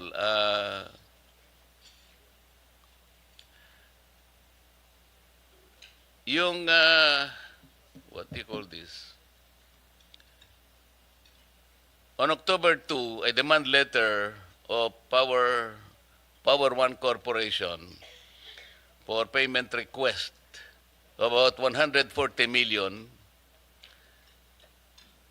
was coursed through your office. And I believe there was already a directive from the ERC to pay this 140 million Yes, pesos. Mr. Chair. 144 million. Dumaan Oh po yes, sa something office to that effect. na. Yes, Mr. Chair. It's being How come processed. it's not being paid? It's being processed, Mr. Chair. Oh, Kasi kaka-decide lang ng ERC dyan, so there was a claim, Mr. Chair. And then the ERC, dumaan po yan sa table ko just this week. And then, siguro mga 10 minutes lang sa table ko. Mas mabilis po kesa sa yung pag-reply ko ng mga messages. 10 minutes. Yes, sir. 2 hours you'll be able to pay that. It has to go through a process, Mr. Chair. Oh, how long is the process? I think that's, so nag-okay na yung ERC, and then we're gonna go to SAM, no? Yeah. Yeah, Yung letter magvo-vouchering- po ng ERC, magvo-vouchering Mr. pa Chair, yan. is September 18, 2025. Sabi niya, bayaran mo na siya. Tama, sir? Yes, Mr. Chair. Oh. So why is it?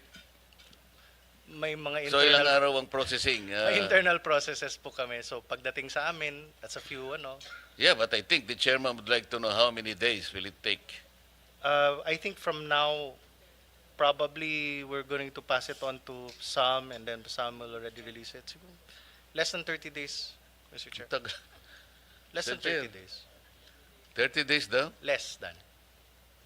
10 days. Best efforts, Mr. Chair. Mr. Chair, Pisam, if you allow me, because it goes through back and forth sa agencies, if Pisam can commit a certain number of days when this will be released once NPC submits. Mr. Chair, just for the information, it's actually allowed na 45 days yung processing time. So, best efforts pa. We're still within the 45 days, Mr. Chair. Pero best efforts po, mas mabilis. Kasi po, Mr. Chair, alam po natin na these power producers are using their own capital and their own money sa matagal na panahon. For example, I think I'm talking about Ormeco here in Mindoro. Ameco or Meco, I don't know. Nakukumpuse ako sa dalawang power producers. Pera nila yung ginagamit nila eh. So, yung tagal po ng pagbabayad to reimburse them sometimes affect the efficiency and effectiveness of their system. Kaya napipilitan po silang ibaba nila yung requirement to produce the needed electricity. And ang nangyayari, ang naapektuhan yung mga mamamayan. And this defeats the very purpose of missionary electricity. Kaya yung processing po ninyo, hindi ko alam kung why would it entail 45 days or 30 days if there is already a directive from the ERC and if the money is there. I don't think you can delay it for 5 days or 3 days. Kasi kailangan po nila yung pera eh. Ang apektado dito, siyempre kung hirap na rin po, yung PC niya halimbawa, hindi naman ganun kahaba. Ito yung pinag-uusapan natin. We're talking of missionary electrification program here. And they are SPAG areas and they are your own responsibility. So, how do we justify 45 days, 30 days? Yun. Well noted, Mr. Chair. ERC, what is the reasonable period in this instance?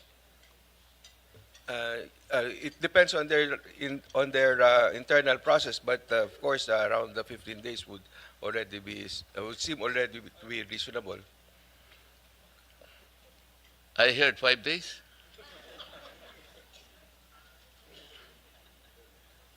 I'm sorry, I'm hard bargainer. Oh, 10 days. Since dumaan na po sa table ko at in-okay ko na po. Yes, sir. Oo, alam ko naman dahil tayo magkasama, sir. Tayo nga dalawa pag nag-usap yung gagawin natin kahapon tapos na eh. Oh, yan. Mr. Chair.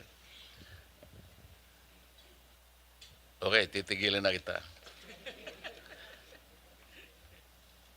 Pwede pa po sa PISAM, Mr. Chair? Mr. Chair, kasi po yung mission ng PISAM is to manage the sale of power assets, liquidation of NPC obligations, and administer incentives such as missionary electrification and renewable developers under EPIRA framework. Ito po yung medyo mahirap ding unawain dito eh. Ang NPC, meron siyang missionary effort. Ang PISAM, meron siyang missionary effort. Pero nakikita ko lang gumagawa nito yung yung NEA eh. Mr. NEA, ikaw ba tinutulungan itong dalawang ito kasi palagi ikaw nabubugbog ka pag ikaw ay nasa Congress. Lalo na yung mga kasama ko, ikaw na lang palagi sinusulatan at piniperwisyo.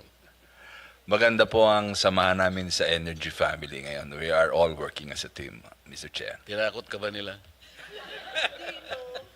Hindi, Mr. Huwag ka Chair. mag-alala. Hindi pwedeng hindi ka nila tulungan, di ba? How much of the 2026 budget will be devoted to accelerating the sale, privatization, or repurposing of remaining NPC generation and real estate assets? PISAM. Good afternoon, Mr. Chair, Senator Marcoleta. For clarity, with regards to the universal charge for missionary electrification, Mr. Chair, our role on missionary electrification is to collect from distribution utilities and electric cooperatives, and once we've collected those amounts, we remit the same to NAPOCOR. With regards to our mandate on the privatization of the generation assets, Hindi po ang tinatanong ko, how much of the 2026 budget na pinresent nyo sa amin will be devoted to accelerating the sale, privatization, or repurposing of remaining NPC generation and real estate assets? Let me get back to you on that, Mr. Chair. I'll check with my team specifically for the specific amounts from the different groups, Mr. Chair. I don't have that with me. But the mandate of PISAM, the whole of the organization, is to privatize the generation and IPP assets of PISAM, Mr. Chair. Right? So in that sense, it's the whole organization is moving towards that mandate. Okay, as you continue to manage NPC obligations, financial obligations, what measurable reduction in total outstanding debts is projected for 2026? Again, I will give you the statistics within the day, Mr. Chair.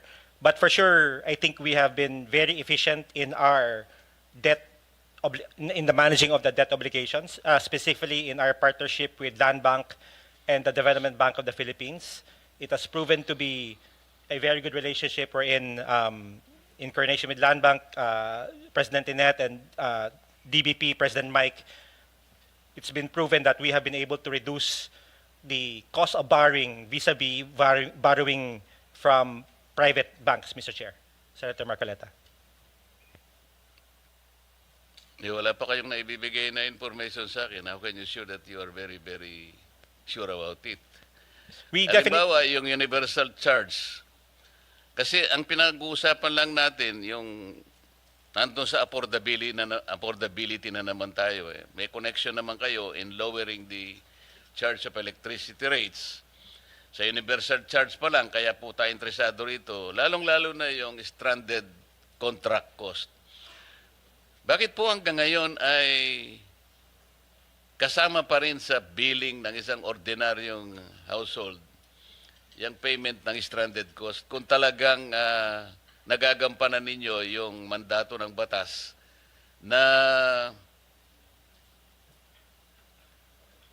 ma-dispose natin lahat ang assets ng NPC at sa ganon ay mabawasan na yung binabayad ng ating mga households sa elektrisidad. Hanggang ngayon po ay yung stranded contract cost ay kasama pa rin sa billing. Universal charge nandun pa rin pero hanggang ngayon nandito pa rin tayo. Thank you, Mr. Chair. With regards to stranded contract cost, please recall, Mr. Chair, that there is the Mura Corriente Act. It prohibited the continued collection of the universal charge for stranded contract costs and stranded debt. So for the purpose, stranded contract cost in our bill is 0. However, we still have 4 centavos of universal charge for stranded debt, which is supposed to end the collection in 2027 po. Sigurado kayo stranded cost wala na? Wala na po, 0 na po yun. And under the MKA law po, it was prohibited to the further collection ng stranded contract cost at saka stranded debt, Okay, except bakit for yung- those that were previously approved by the ERC po. Bakit yung stranded cost ay pinipili ay hanggang ngayon binabayaran pa natin?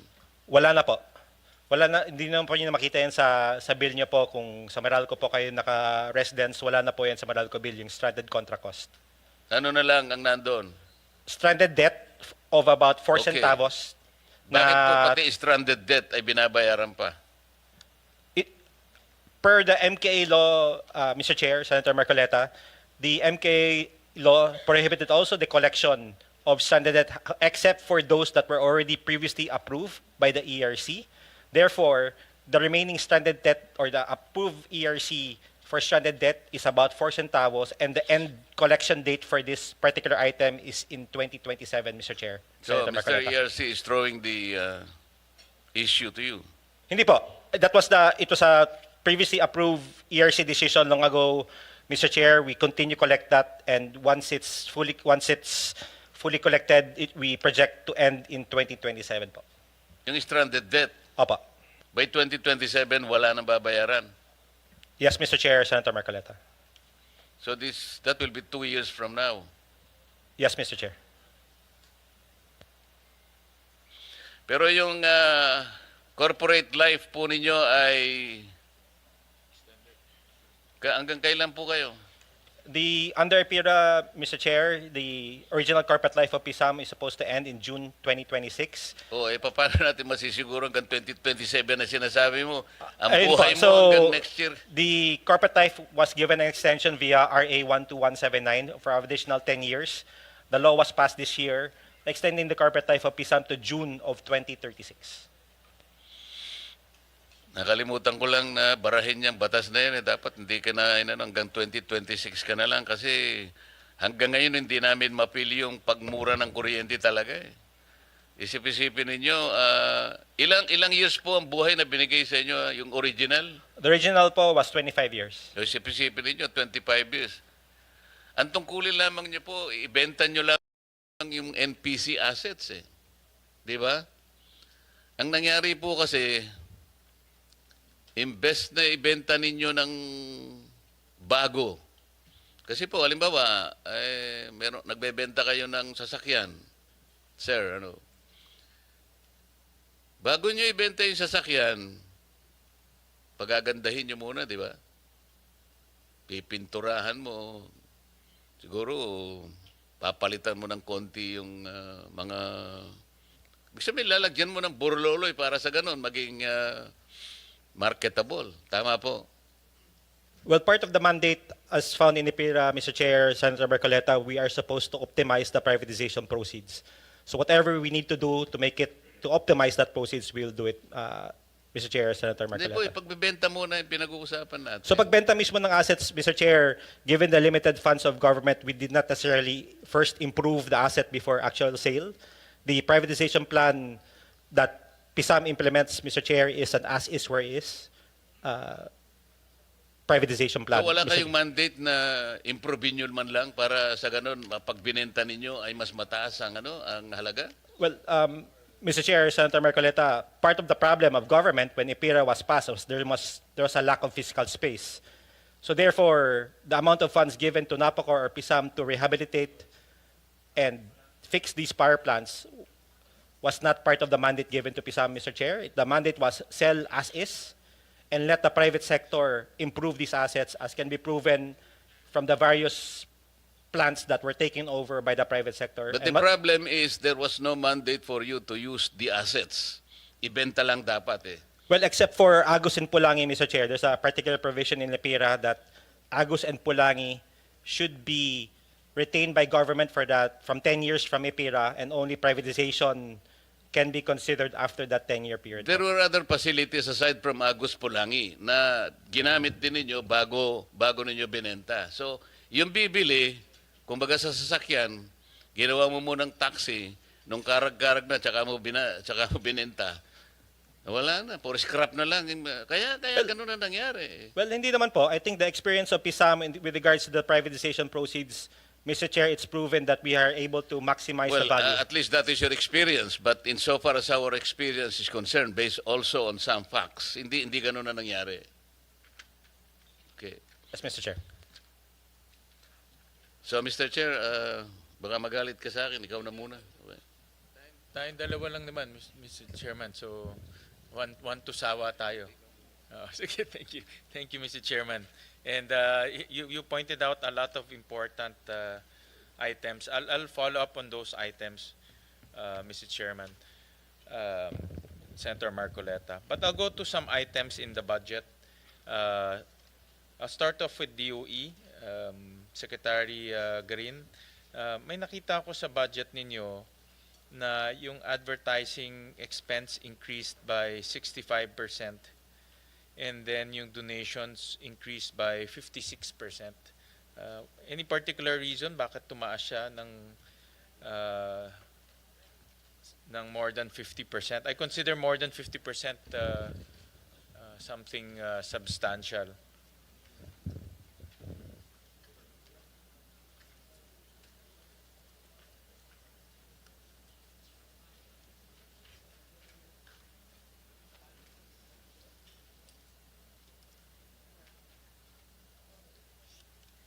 And donation, but meron ba tayong particular activity why we need donations? Mr. Chair, most of this Most of those donations and advertising expense increases are under the Bureau of EUMB, Energy Utilization. Is that kay Yusek Mario ba yan? Yes. Yes. Kayo na naman, but- Yusek Mario. Yung paborito ni Senator Marcoleta. Any particular reason, Yusek Mario, bakit ang advertising and donation, ano bang i-donate natin? Thank you very much po. Primarily we are the Energy Utilization Management Bureau.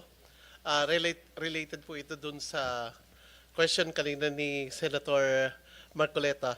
We have programs in identifying sino yung lalagyan natin ng unang mga solar rooftop installations as donation.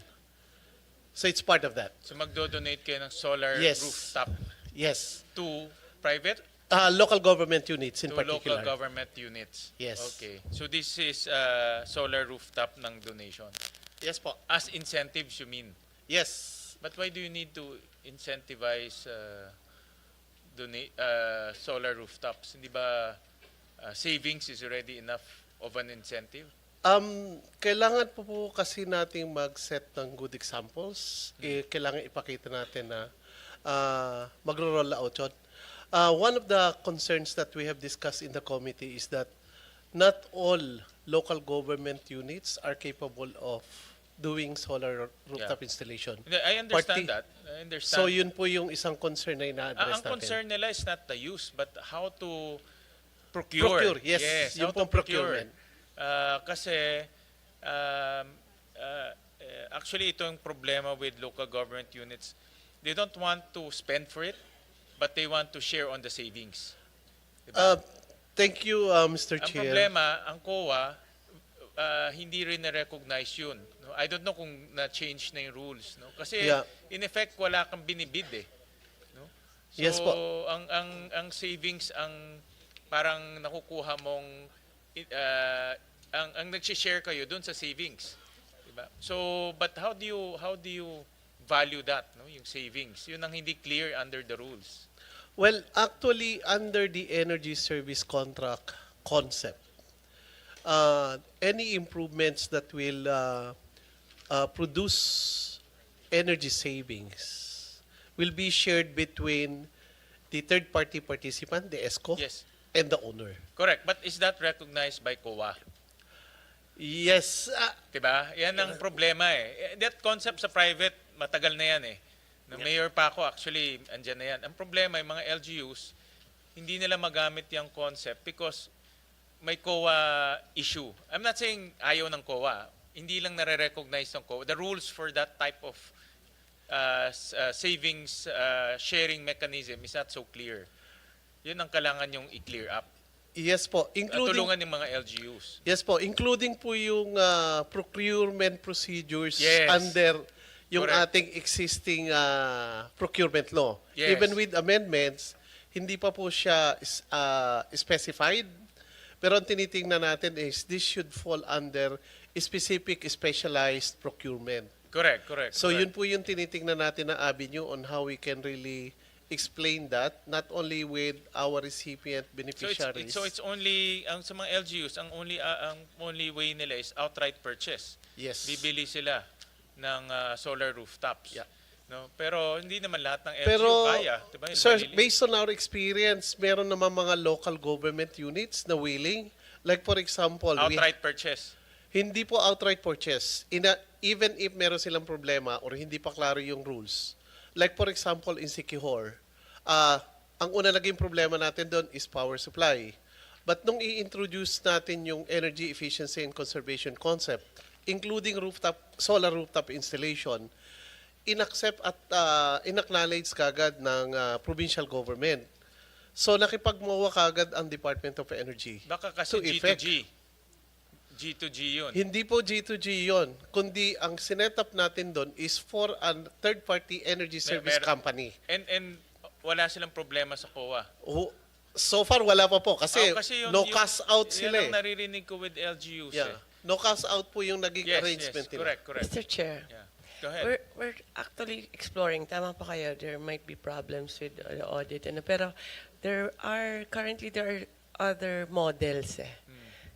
Palis mo lang yung rooftop mo sa developer. That's a possible without any That's another, problems yes. na. So, we're actually trying to develop these models para mas madali sa LGU din and no cash out sa kanila. Yeah, ang suggestion ko is to mediate between COA and LGUs kasi yan maraming LGUs natatakot baka ma-disallow.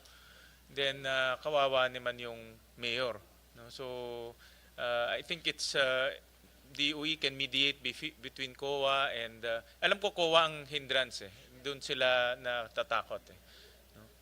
Yeah. Yes, Mr. Chair, we will coordinate and we will make it part of our yung promotion sa local governments, particularly to include yung Commission and Audit. Yes. Yung Commission and Audit on the local side. Yes, yes. Thank And you po. also itong advertising, how come it increased by 65%? Sir, that pertains po doon sa publication ng mga new policies natin. Okay, all right. So yun lang po yung major expenses natin sa advertisement. Thank you. And then meron akong nakita rin additional 281 secretary on 281 million on capital outlay. Again, Mr. Chair, this is under EUMV. Okay. But Kay Mario this ulit. is more of meron sila mga testing facility for the EVs. I will give you the more specific details through Yusek Marasigan, Mr. Chair. Yes, just to some clarification, additional 281 million, Yusek. Partly po kasi is we are putting up an alternative fuel testing center for transportation. And yung capital outlay includes the construction of the building for this testing facility. Ito kasing testing facility na to will help us determine na magkaroon tayo ng state-of-the-art testing center for vehicle fuel efficiency and emissions. This will also help us in our initiative to put an energy-efficient labels for all makes of cars and vehicles, particularly with the introduction of the electric vehicles. So itong 281 is testing facility. The building part of the testing facility. The building part of the testing, but leading to that. No? Yes po. Leading to the testing. When you say alternative fuels, ano ito? Hydrogen Primarily or po sa ngayon, biofuels? ang ano natin is electric. Electric. Okay. Yes. All right. Okay. So this is for electric vehicles. Yes po. Okay. And then I'll go to that kasi nabuksan na itong I also saw in the budget yung alternative fuels and technologies program nag-increase siya by 281%. And then may nakita rin akong alternative fuel program for transportation and other purpose, locally funded, nag-increase siya from 64 million to 341 million. Yeah. Any particular reason for that? And I support this, no? Kasi nakikita naman natin nagiging uso na ngayon yung electric vehicles and I thank the Secretary for clarifying yung license. I think kasi maraming bumibili ng electric vehicle dahil sa exempted sa coding. No? Pero natakot sila nung magre-register pa sa DOE, so that's another layer. But the Secretary clarified na hindi na. No? Thank you very much, Mr. Chair. Just to further clarify, yung total increase natin from 64 to 341 includes na po rito yung kabuuan ng ating vehicle testing facilities. And that ang kalakihan nito ay yung building pa lang, the 281. Okay. Tapos to follow yung procurement ng ating testing facility equipment itself in the succeeding years. Okay. So meron na naman tayong proposed location, meron na tayong initial location. This will be in Cavite State University in Rosario, Cavite. Testing facility to. Yes. Training or testing? Testing. Testing. Po, testing. So, And ang kabuuan niyo po niyan, pag nakompleto, hindi siya malilimit sa electric vehicles. Kasama na rin po dyan yung development natin ng concept ng next generation vehicles to include yung hydrogen and yung ating SAF or yung substitute aviation fuel. Okay. So in other words, pero itong investment natin next year kasi lumaki yung basically among the programs yung alternative fuels and technology program ang lumaki. So meaning we're focusing on electric vehicles next year. Yeah, on the testing facility. On the testing facility. Opo. But as a program, yun ang ating fino-focus. It's part po nung ating overall CREVI, yung ating electric vehicle roadmap. Oo. What are we testing sa electric vehicle? The quality? Why do we need a testing facility? Right now, Mr. Chair, ang ating primary testing na ginagawa is for recognition, labeling, nung mga models and makes na dumarating dito sa atin. So it's ginagawa po natin yan for appropriate registration. So naka-post sa website natin yung lahat na na-acknowledge, na levelize natin na mga makes and models ng mga electric vehicles. Yung testing facility natin, once it's done, then dito na po yung actual standards development natin. Okay. So itong mga electric vehicle, ang dami na kasi pumapasok. In fact, na-take note yan ni Senator JV. So lahat ito magkakaroon ng standards and labeling. Yes po. And to keep it simple, malalaman ngayon ng consumer alin dito ang mas energy efficient. Tama po. Okay, so mayroon silang comparison in other Yes words. po. Hindi naman po bago sa Department of Energy yan kasi even before, meron po tayong ginagawang mga eco-run to identify yung fuel consumption rating naman ng mga combustion engines. So yun po yung katumbas nun sa mga electric vehicles. Okay, alright. I'll go to yung, ito nabuksan ni Senator Marcoleta, yung energy efficiency.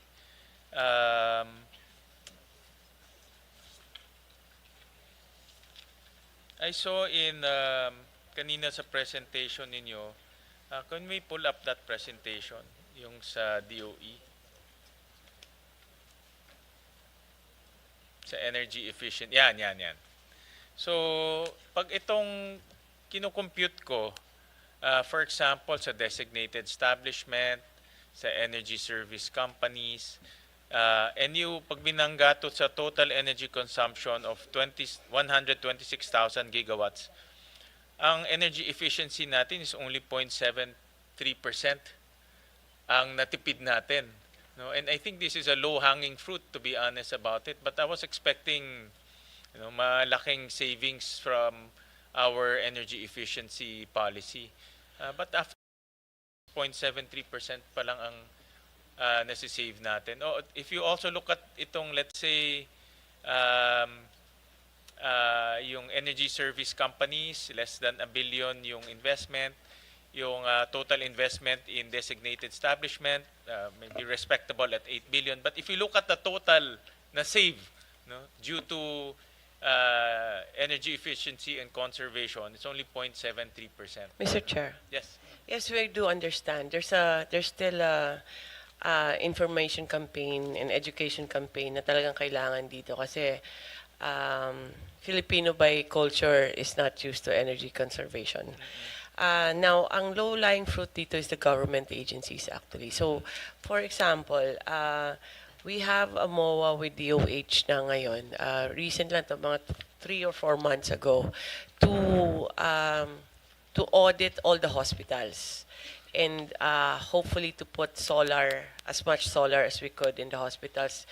Now we have as a pilot here in Metro Manila, may isang hospital na, and we'll try to duplicate that with the 87 hospitals of DOH. Same way with TESTA and CHED, and hopefully with other agencies. Ang rollout lang medyo mabagal nga kasi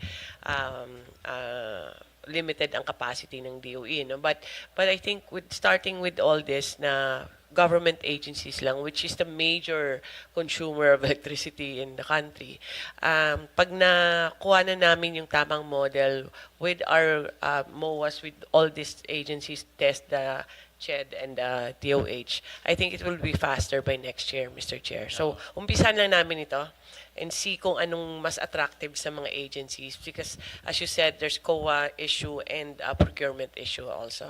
Pero I will work on this yun na yung may target na yun si Mario actually and what his target for 2026 and 27. I think ang low-hanging fruit dyan is government. No? Kagaya itong mga ito.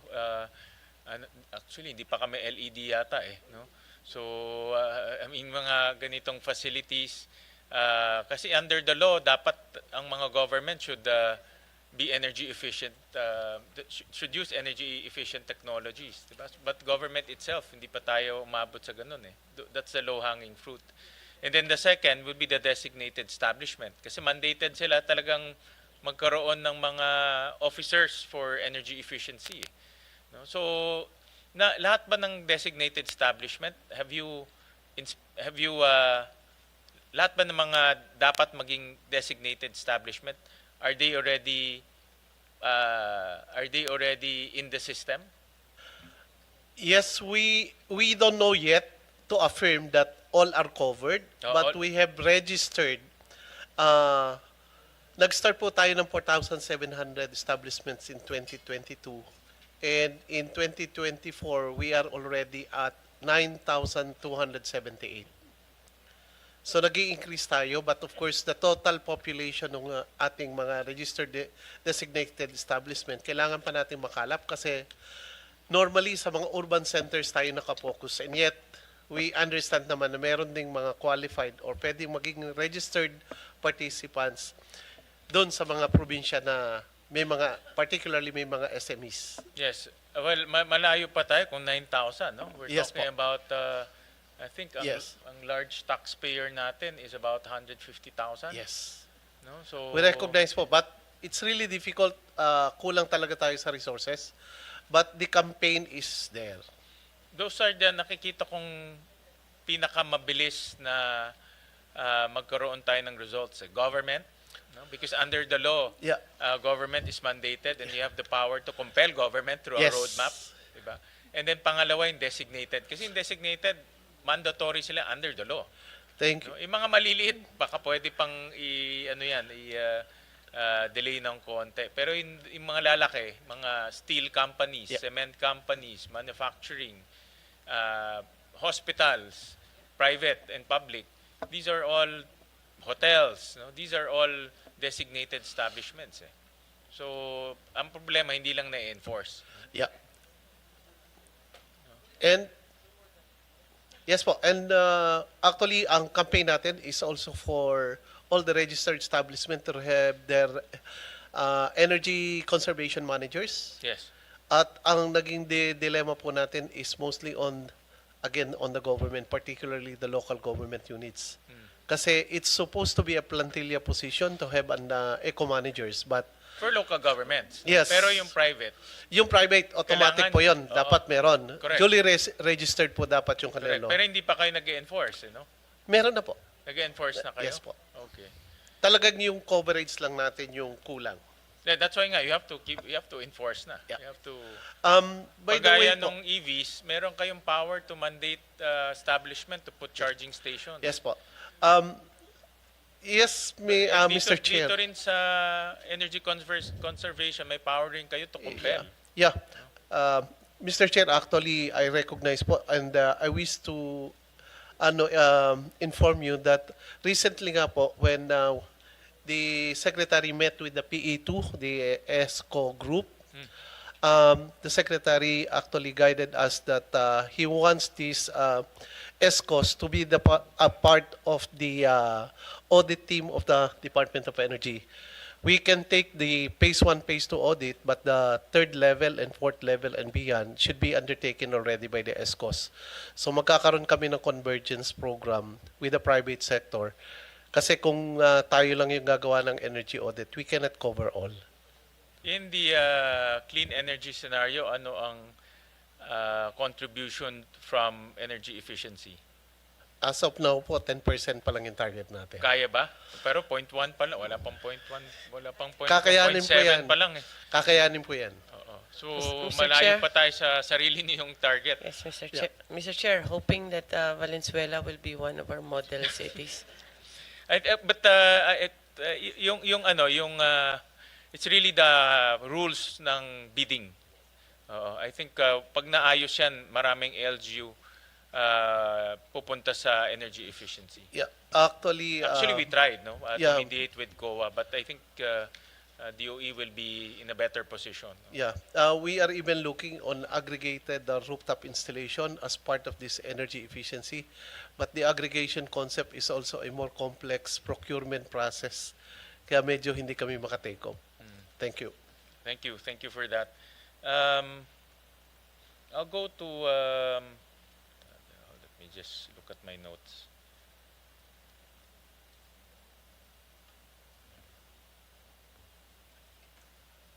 Ako muna, Mr. Chair. Yes, Senator Marcoleta, go ahead.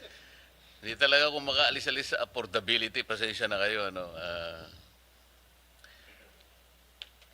Madam Secretary, this very nagging problem about system loss kasi. Kasi nasa batas kasi ito eh. RA, nakalimutan ko na, ano ito, 1078 ba to? Kung nandun pa tayo. Nandun naman kasi eh. Pwede ba natin talagang tanggalin na yung system loss kung hindi naman masyadong malaking problema sa DOE ito?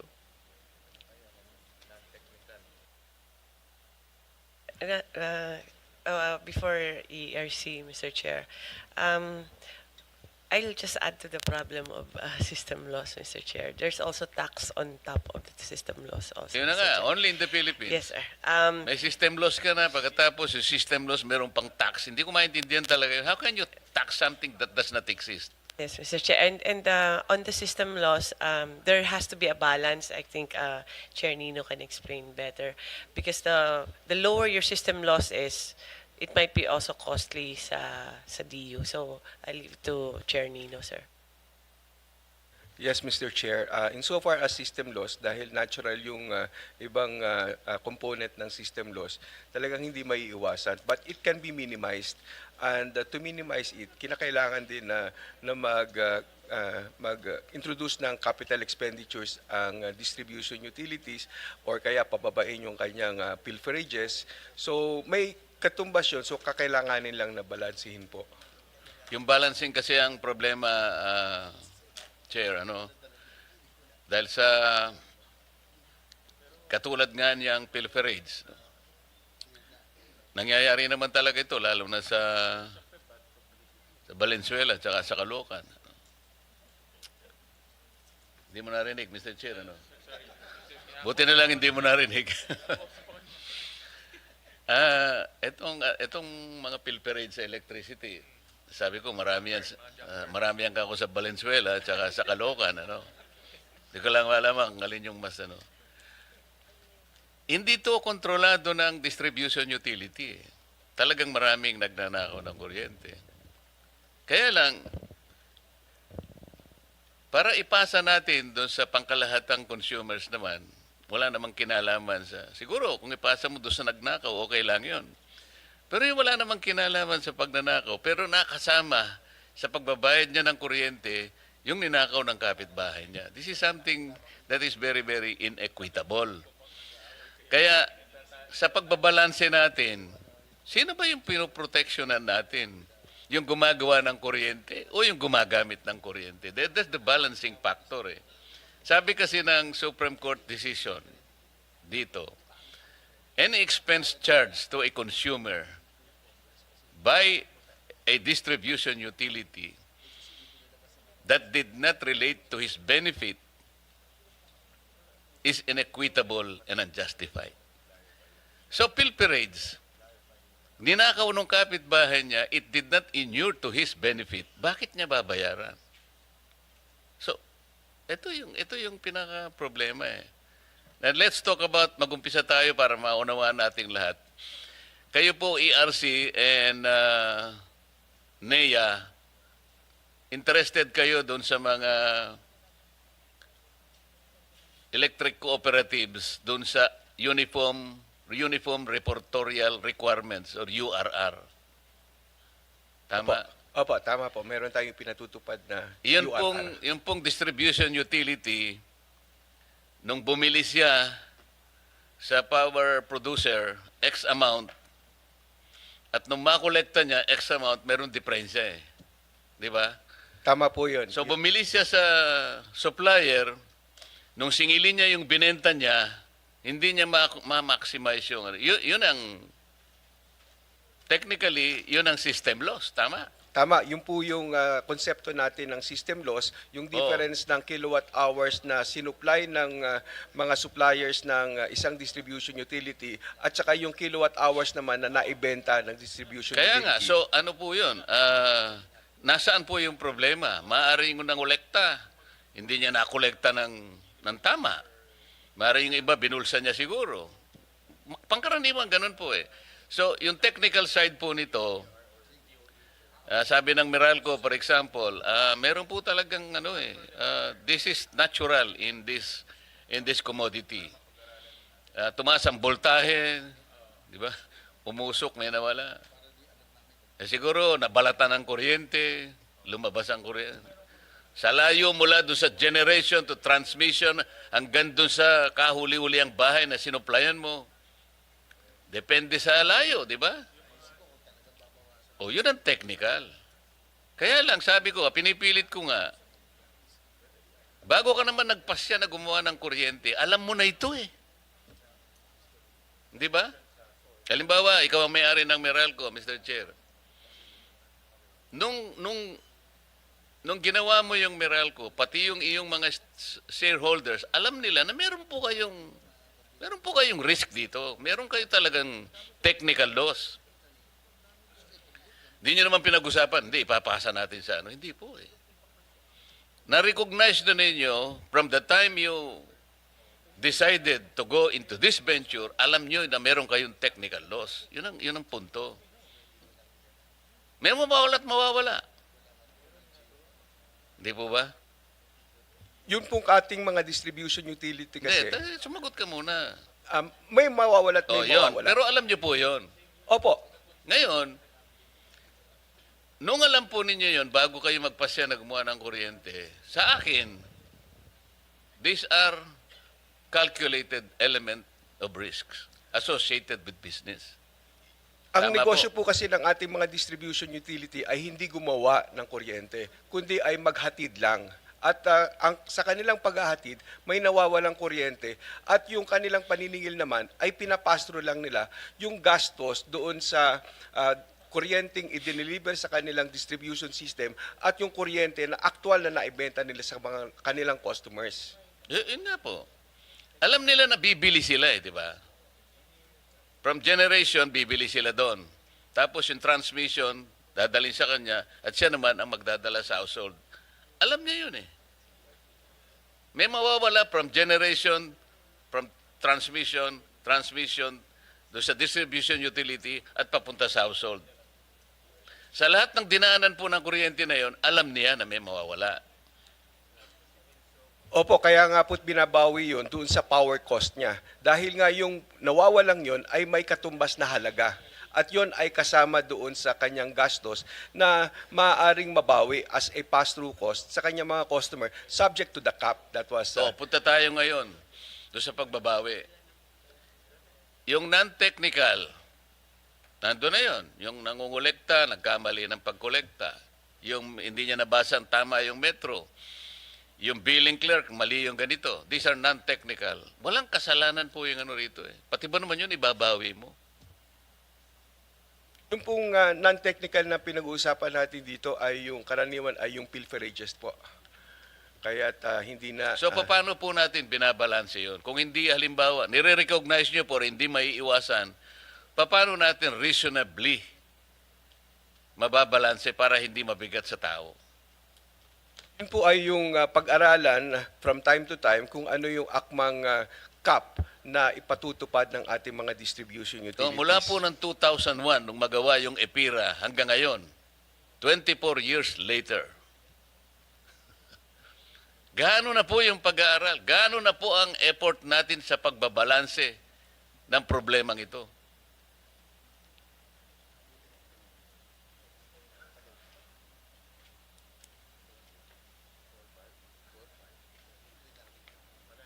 Simula po tayo sa mas matataas na cap at nitong 2018 po ay nagkaroon nga ng pagtatakda ng bagong mga caps, mas mababa na, nasa 8% na. Nagsimula tayo sa private distribution utilities na mga nasa 12%. Ngayon po ay nasa 8 na. Pero ang actual nila ay mas mababa pa ngayon kahit hindi naman Hindi po, ang pag-aralan siguro natin, hindi yung pagbabalanse. Tingnan natin, alin po ba ang ating binibigyan ng emphasis? Yun pong gumagawa ng kuryente o yung gumagamit ng kuryente?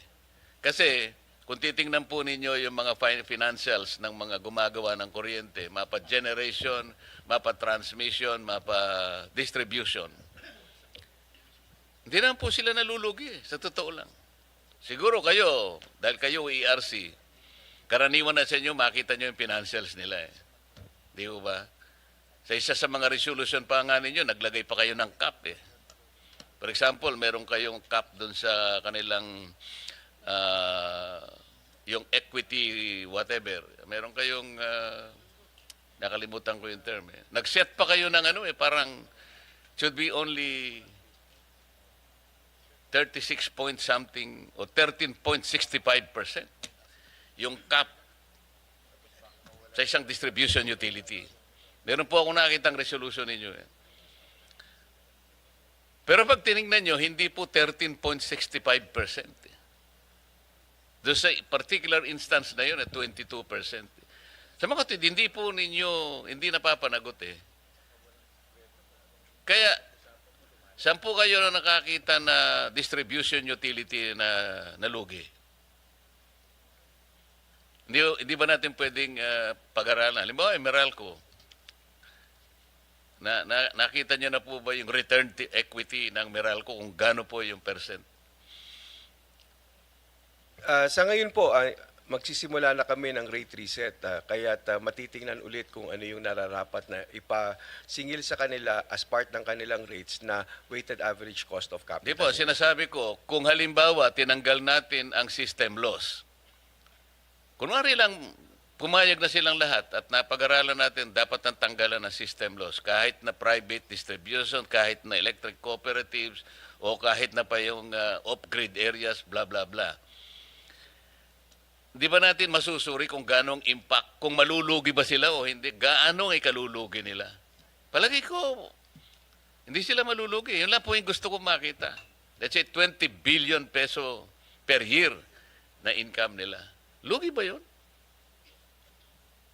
May halaga po kasi may gastos itong nakatumbas itong system loss associated sa generation at saka sa transmission. Naintindihan ko. Sinasabi ko po, yung kinikita po ng distribution utilities, kung aalisin natin yung malaking bagay po ba, ma-improvise ba sila kung talagang alisin na natin? Yun ang gusto kong makita po. Ngayon po kasi pass-through purely pass-through ang kanilang pangungulekta ng generation at transmission. Wala silang kita doon. So kung ano lang yung kanilang aktual na ginastos na inaalaw ng ERC, yun lang ang Hindi, kanilang yung pass-through po, yung silang nangungulekta sa generation and transmission. Kaya lang yung sa kanila, meron din silang cost na, ito po yung sinasabi natin. Ang ano po kasi, ang system loss, transmission lang at saka distribution utility, pinag-uusapan natin. Opo, pero ang sinisingil natin sa pamamagitan ng system loss charge ay yung halaga ng generation at transmission na katumbas nung nawawalang kilowatt hours po. Kaya't ito ay pinapass through din, subject to the cap. Kung ang Walang system loss sa distribution? Halimbawa, Meralco? Yun nga po yung nire-representa ng system loss na sinisingil lang ating mga distribution utilities. Ito ay yung para sa mga kilowatt hours na napapabilang dun sa system loss nila. At yung system loss na ito, ang component naman niya ay mayroong generation at mayroong transmission po. O ipalagay na natin gano'n ang pagkakaintindi po ninyo dyan. Generation, transmission, and distribution. Di ba sila pwedeng mag-usap-usap? Prorata natin yung loss na yan. Ikaw 20% ka, ikaw 25%, ikaw ganito. Para sa gano'n, mawala na lang sa tao. Para lang maipababa natin ang kuryente. Gano'n po sana yung philosophy na gusto kong mangyari. Pwede po kasi na itulak natin, i-push natin yung cost na yan sa mga generators. But eventually, kung ang mga generators naman ang mag-shoulder niyan, ipapasa din nila sa kanilang mga customers. So, pero mas akma na ito ay mapabilang doon sa parte ng retail right ng ating mga distribution utility. Kasi ito ay yung nangyayari ng cost within their franchise area at sa kanilang pagsusupply sa kanilang mga customer po. Kasi po, Mr. Chair, kapag ganun yung pinakapupuntahan ng ating pag-uusap, talagang mahihirapan talaga. Mahihirapan. Pag hindi natin binuksan yung isip natin, hanapan po natin ang lunas. Dahil hindi po masusunod yung sinasabi ng Korte Suprema. Kasi nanggaling na po sa Korte Suprema yung pananalita na ito. Any expense charged to a consumer by a private utility which did not inure to his benefit is unjustified and inequitable. Kailangan po nating panagutan yon. So naintindihan ko na mayroong cost sa iba, ngunit in the final analysis po, ang pinag-uusapan, yung expense na hindi naman napunta sa kanyang ganansya, hindi nyo dapat singilin siya, sabi ng Korte Suprema. Doon tayo dapat magsimula, Mr. Chair. Iwanan po natin yan. Puntahan natin yung... Mr. Chair, can I interrupt? Yes, ma'am. Sir Chair, I want to cite kasi system loss is due to something, no? I guess that's because may losses sa distribution utility sa EC. So, kinakalculate yan tapos binabalik. But another way, not just by capping it, but another way of addressing the problem is fixing the efficiency of the utility, yung EC, for example. As a model, as an example, NIA, with the leadership of Admin Nani, has shown that to be effective in Zamboanga ba? Tama ba? In Zamboanga. Inayos nila yung metering nila, dinagdagan. I think Admin Nani can explain it better.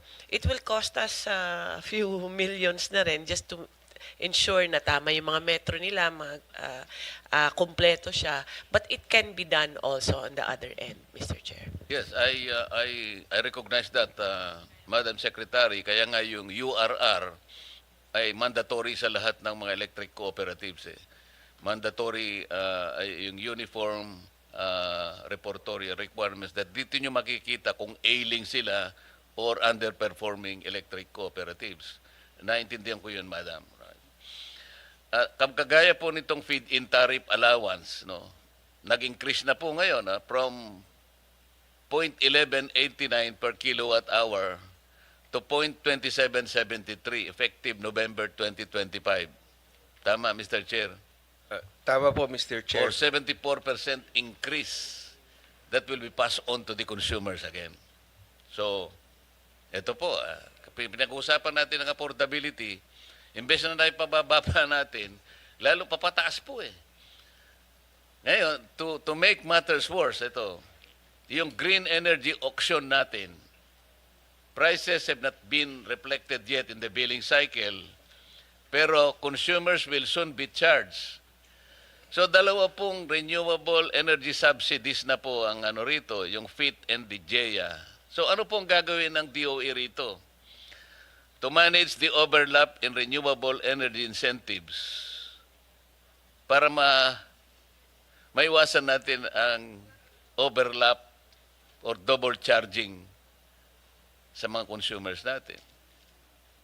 So, again, the question, is DOE focus limited to supply of generation without assessing the impact to the end users? Mr. Chair, ang GEA kasi, it will be subsidized and it will be reflected eventually nga sa bill natin at it will increase, no? But as on an overall, because of GEA also, we are also in our energy mix will be included cheaper renewable energy. So may balancing din na rin yan. Kung kung bumibili ka ng ang generation mo, may epekto din diyan, nabababa din siya pero umaakyat din yung subsidy mo. But I think overall, it will be more of a reduction rather than increase, Mr. Chair. Sana mapil natin, Madam Secretary, ano? Lalong-lalo na po yung mga consumers po natin na talagang mahirap na mahirap. Patuloy po silang nagte-text kay Chairman Sherwin. Sabi nila, pinakikita po kasi sa akin ni Mr. Chair yung mga text messages almost every day. Mr. Chair, sabi nila, baka naman we can bend the law to make the people happy. Hindi, pinakikita mo. Kasi talaga pong, because of that, tad na po kami ng, ng text messages. Eh. You want us to be happy, Mr. Chair, sabi nila. Papayagin nyo na yung ERC na you bend the law. Ha? Alisin na muna natin yung system laws na yan. Na hindi naman magiging pobre lahat yung mga stakeholders na gumagawa ng... Pero yan lang naman. Palagay mo, palagay lang natin, pag inalis natin yung system loss, there's a general loss of, let's say, 1.5 billion per year across the board. Andyan na yun sa generation, andyan na yun sa transmission and distribution. Palagay lang, no? 1.5 billion ang nawala sa kanila. Pag tinignan mo yung financials nila, 22 billion, 24 billion per annum. Yung ba naman 1.5 na? Ang laki bagay ba naman sa... Pero yung 1.5 billion na natipid po across the board doon sa mga consumers natin, nararamdaman po nila yun. Yun po yung principle. Pasensya na po kayo at ako'y talagang makulit sa ganito. Mr. Chair, because we're talking here of not just Meralco but also the electric cooperatives. Oo naman. Doon sa singil nila, wala nga din silang return na binibigay sa kanila. Kaya't kung sila din ang mag-absorb ng cost ng system loss na yan, ay baka mas mahirapan po ang kanilang operasyon.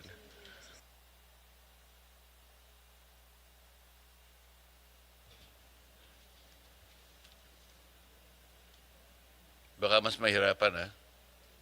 Pero hindi pa natin alam na mahihirapan talaga. Baka lang, ano? Yung energy plan po natin, Madam Secretary, 2023 to 2050, yung renewable energy is targeted to supply 35% ng ating power generation mix by 2030. Palagi po nating nasasabi ito. And to increase to 50% by 2040. And become the dominant source of electricity by 2050. Napakaganda pong projection, Yusek, hindi ba? Pero narinig ko po si Undersecretary Kapongkol. Kala mo siguro hindi kita... Kala mo nilalampasan kita, hindi. Pero ang sabi mo kasi, we are now at 24% RE share in the energy mix, sabi mo. Eh sabi naman kanina ni Yusek Guevara, 31%. Di ba parang magkaiba kayo? Ikaw 24%, ikaw naman 31%. Ano man totoo rito? Yung pong megawatts ay 32. Yung ay 30%. Yung pong megawatt hours, yung po yung 22. Hindi po. Apa. Share po eh. 20 sa energy mix po yung pinag-uusapan natin. Sabi po ni Yusek Kapongkol, nasa 24% na po yung renewable energy sa energy mix. Kanina naman tinatanong ko kayo sa energy mix, ilang percent na ba yung renew? Sabi nyo naman 31. So sa percent po kayo nagkakaiba. So alin po, 24 o 31? Pareho pong tama. Yung pong 31 kasi in megawatts, yung installed, yung capacity po in megawatts. Nako. Yung pong 24 in megawatt hours. Ewan ko Energy ba? po yon. Baka si Administrator Almeda lang makakaintindi sa inyo dyan. Nagkaroon po ng SIP ngayon sa US, yung pagtulong nila sa kanilang mga kaalyadong bansa, di ba? Ayaw na ni Donald Trump. Wala na sa akin yan, kanya. Basta ako sa giyera na lang ako magko-concentrate, di ba? So ano yung epekto sa atin ngayon, ma'am? Sabi mo, sabi ni... Sino ba nagsabi? Nakita ko rito eh. Ikaw pala nagsabi. Chairperson sa Turnino 1, wala ikang epekto sa akin yan. Sige nga, paano natin... Hindi, sinabi mo. It was supported by ERC Chairperson Francis 1. Kasi dito ang state, the DOE said the shift in U.S. renewable energy policy under President Donald Trump will have minimal effect to the Philippines. Oh, you supported it.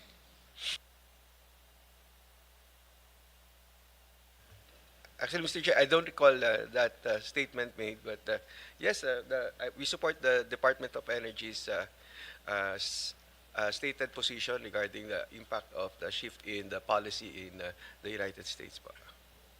Meron ng formal assessment, Madam Secretary, that this will not affect our program, energy program. Yes, Mr. Chair, currently wala namang investor na US sa Philippines or very minimal lang sa renewable energy. Mostly Asia and Europe ang investor natin, Mr. Chair.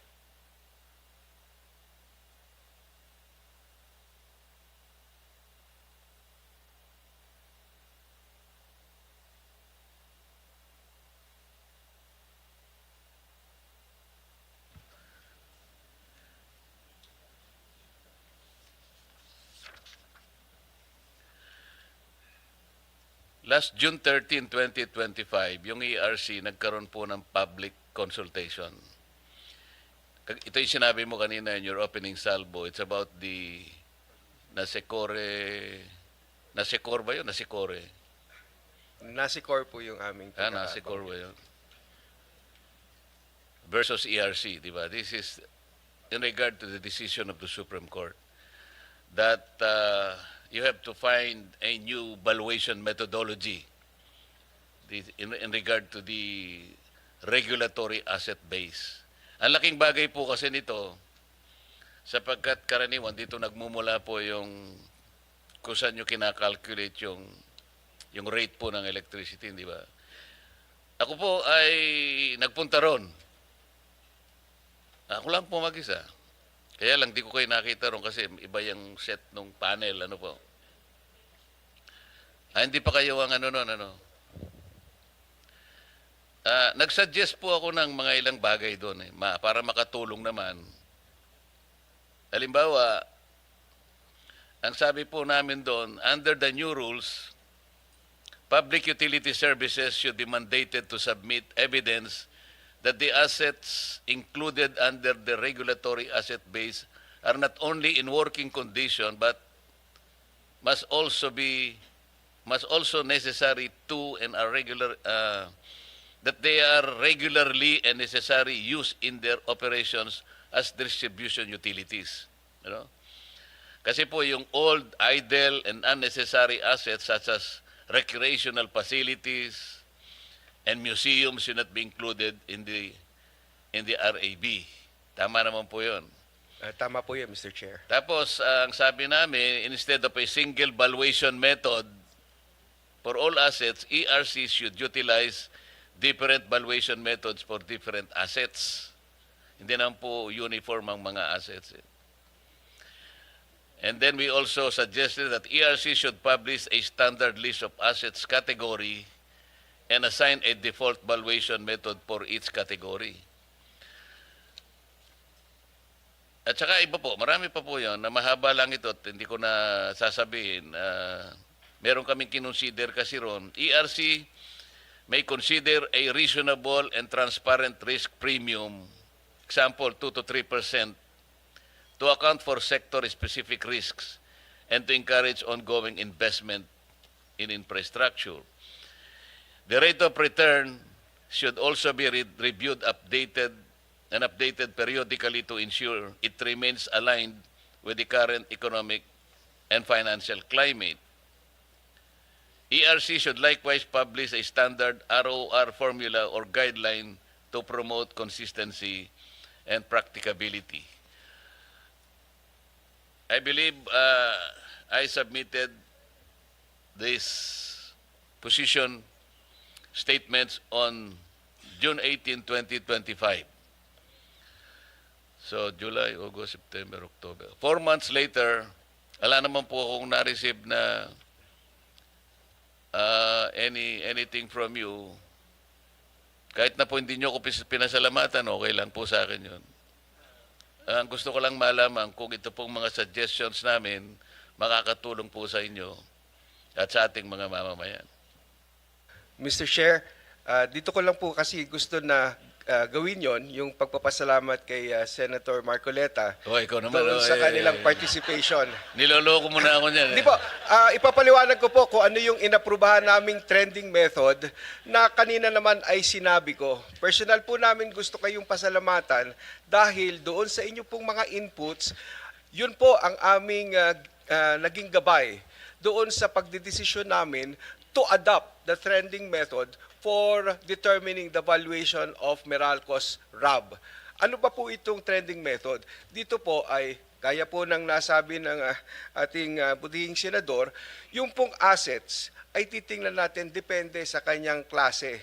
So may iba't ibang gagamiting factor upang i-value yung particular asset na yan. So consistent po doon sa nasabi ni Senator Marcoleta. So ito na po ang gagamitin natin for Meralco to comply with its directive in the NASICOR versus Meralco case that we adopt a different valuation methodology kaya po't niremand sa amin. At ito na nga po, ito ay na-adapt lang kamakailan lang at pa-issue pa lang yung aming resolution at kasama doon yung aming magiging liham ng pasasalamat po kay Senator Marcoleta doon sa kanyang partisipasyon po sa aming public consultation on this matter.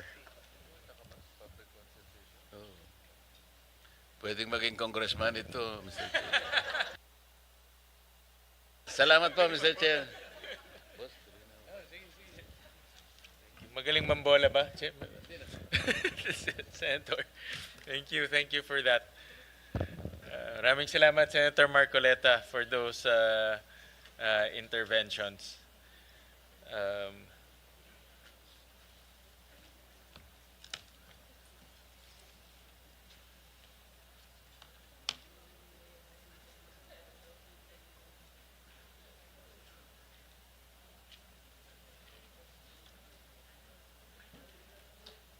May nakuha kaming secretary. Ay, sige, okay lang. Don't worry.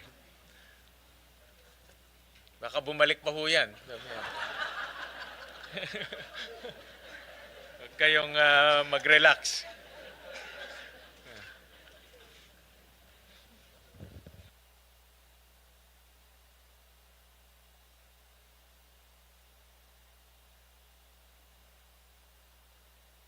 Right, thank you, Secretary. May nakuha kaming letter about additional funding support for the development in Mercedes, Camarines Norte, in Curimao, Ilocos Norte, and for offshore wind projects. It's a request for an amount of 4.6 billion. Can you explain itong project na ito and also the request? Mr. Chair, this is for the development of the offshore wind. We're hoping to be offshore wind to be one of the flagship projects for this administration. And can I ask Yusek Bacordo Yes, to yes. further explain? Go ahead. Yes, sir, Mr. Chair. Through the Philippine Ports Authority, the Philippine Ports Authority has committed to for three marshalling ports by 2027-2028 period. One of this is the port of Pambuhan, which is actually a greenfield port.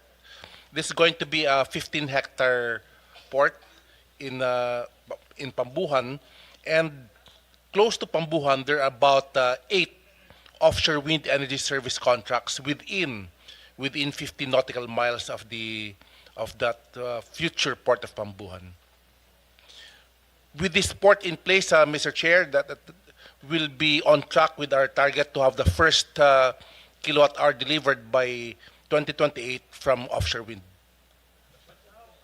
Is the assurance that this offshore wind, they have my service contract doon, no? Yes, Mr. Chair. So the request is to build ports so Yes, that Mr. we can deploy the offshore wind projects, no? And these are privately led developers. Yes, no? Mr. Chair. And then, but how sure are we that these developers are going to invest? No? Because I remember during the budget hearing, we also asked PNOC about this. I think PNOC had a project before. Ganun din, offshore wind rin. In fact, we requested, how much is it? Magkano yung total? Hold on, let me just look for my notes. Ito. Meron ng 88 million na nagastos, no, for that offshore wind. This is PNOC side, hindi naman connected to sa inyo. But I'm just saying na kasi naglalagay, based on your request, naglalagay ng pondo, gumagastos ng pondo, pero kagaya nito, hindi naman natuloy. No? But I'll ask that later on sa PNOC. Mr. Chair. So how sure are we that these projects will be realized? Kasi the amounts are not small. No? We're talking about 4 billion pesos in terms of infrastructure projects. Mr. Chair, I have to clarify lang. These are ports that have big potential because there are areas nearer to the current service contracts. Currently, however, we have under PPA, we're trying to develop Camarines, and there's a possible port also in Batangas under PPA also, and the others also would cater to a different set of developers. When we are scheduled to have an auction by next year, by this year, for offshore wind for 3,300 megawatts, 3.3 gigawatts. Per megawatt in offshore wind is about $5 million. You convert that, that runs in billions ang investment. The investment in the port is very minute compared to how much they're bringing in now. How are we assured that they will bring in those investments? With the auction, it's a condition that they have to have an agreement already, a use agreement with a certain port so they can join the auction. Kaya kailangan kumpleto na sila. May kontrata na sila sa port para maka-join sila sa auction. And so even now, they can already talk to the possible developers, or they can vice versa, kung pwede sila to work with them, because that will actually be a contract for very least mga 5 to 10 years ang isang developer lang, Mr. Chair. The amount of the port might be small for them kasi malalaki investors to. Pero sa atin, 4 billion is 4 billion. No? It's quite a sizable amount. So ang gusto natin, certainty. No? And I know that this project is also important in terms of increasing our RE share. But kung maglalagay tayo ng ganito, kailangan may certainty na papasok itong mga investors na ito. Sa ngayon, meron silang service contract na hawak, di ba? But alam naman natin, the service contracts pwede rin hawakan na matagal. No? Kagaya kanina, nasabi ni Yusek Guevara, 105 yata na cancel. No? So in other words, the service contract is not an assurance that they will build unless meron na silang nasa committed stage na sila. May funders na sila, meron na silang kausap na mga EPC contractors, then pwede pa yon. Pero kung ganito lang, baka we'll invest 4 billion and then walang mangyari, uurong rin sila. No? So, it's a chicken or the egg, I know. But you have to give us some comfort level to see whether this is a worthwhile investment. No? And we support the offshore wind. In fact, I want the Philippines to be the first one in Southeast Asia to have offshore wind investments. Malaking bagay yan para sa atin. No? Kung kaya nga, first nuclear, first offshore wind, then that will be a feat and bragging rights for us, no? For our country. But we need to have certain level of comfort before we pump in 4 billion pesos for a port project. So what is that comfort? What is that? Anong level ang pwedeng ibigay ng developer at ng DOE so that the country will be investing in this 4.4 billion? And how come, the next question connected, bakit hindi ito isinali sa inyong request sa NEP? Mr. Chair, on the NEP question, Yusek Kev can explain what are the requirements and what's the assurance that the ports will be used. Ano? But on the NEP, because it's not under DOE, Mr. Chair. It's under PPA. PPA or Yeah, DOTR. but even yes, PPA Mr. did Chair. not request for this. Nag-hearing kami ng PPA. They came here, but I don't see in their NEP. No? Unless I missed it, pero wala akong nakitang 4 billion for a... Meron ako nakitang pera for a cruise line, but not for a solar port.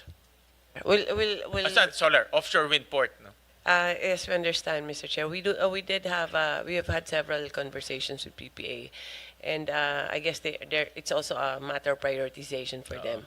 And 2 ports actually medyo napasok nila. These are the extra ports that we do think that are necessary for a program. Okay. So inuna na nila yung dalawa, tapos meron pang iba na iniwan Okay. sila. Yusek Guevara can continue.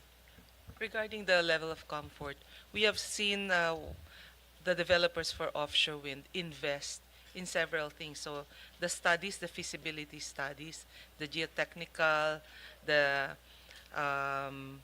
designs that they have come up with, they have already spent millions of dollars on this. So those that we think are the frontliners, there are 16 projects. They are far advanced in where they are, and we know that they have already spent a lot. And Even without the port. even without the port pa, sir.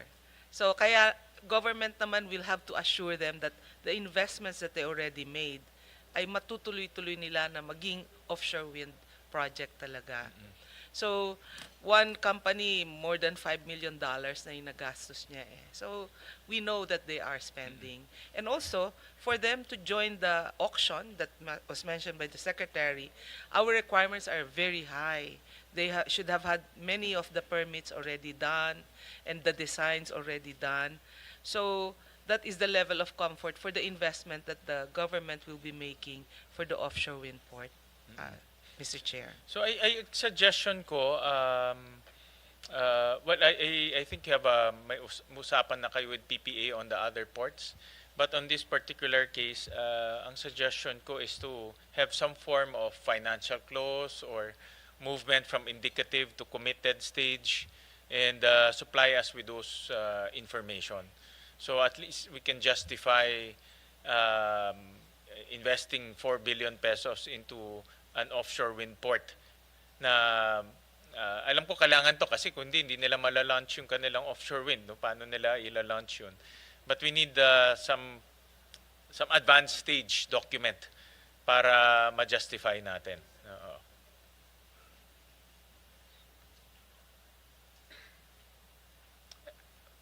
On the topic of nuclear, may nakita ko dito sa budget, meron tayong Nuclear Energy Program Coordinating Committee. It has a budget of about 45 million pesos. No? And so what's the exact status of our nuclear program? I heard the Secretary mentioned earlier na meron na tayong roadmap. No? But at what stage are we in terms of nuclear as of this point? Mr. Chair, first off, on the increase in budget, there's NEPIAC and then there's the nuclear division. as of today, ang budget ng nuclear division namin, kinukuha lang yan sa bureau itself. So now we're trying to, that's why there was an increase also in the bureau kasi dapat meron sariling budget yung division na yan. Now, ang second is where are we at? We are preparing for, our target is by next year, a company can come to the Philippines and apply for a license. Yun ang target natin. Yun yung target namin Okay. by next year. Alright. So what does it mean? That licensing for siting, for example, no? What does it mean? We need to have the IRR of our regulator ready. Also the rules of, or the permitting or processes in DOE for a nuclear power plant. ECC has to be recalibrated para sa nuclear power plant ng DNR. There are also DND, Department of Finance. Many of the agencies are involved in this. So, yun po yung preparation namin. Now, we're now at the stage na we're assessing all the permitting processes in the different agencies para alam na nila kung ano yung kailangan nila hingin once there's an application. So, having said that, we are trying to finish na rin lahat na capacity building now. To that end, we are talking now we have MOA now with CHED and TESDA for skills mapping. Pag i-laderize nyo din yung skills, ilan ba yung, we mapped it, how many operators do we need, how many construction, how many scientists do we need. So, and also on the part of the other agencies. So, medyo, it's the preparation stage for us to start now with hopefully with the pre-development na talaga, Mr. But Chair. everything, Secretary, is contingent on PhilAtom. Yes, Mr. Diba? Chair. How fast can we set up PhilAtom? Currently, Mr. Chair, they are doing the IRR for the PhilAtom law. This is spearheaded by DOST. This is the OST, Mr. Okay, Chair. alright. Together with, of course, the multi- FDA, mga ganun. Okay. Ang PhilAtom, we have, on the part of NEPIAC, for PhilAtom, we have contracted a technical assistance in the evaluation of preparation of PhilAtom. And PhilAtom is still lacking on the personnel, equipment, probably capital outlay for them to have their own office.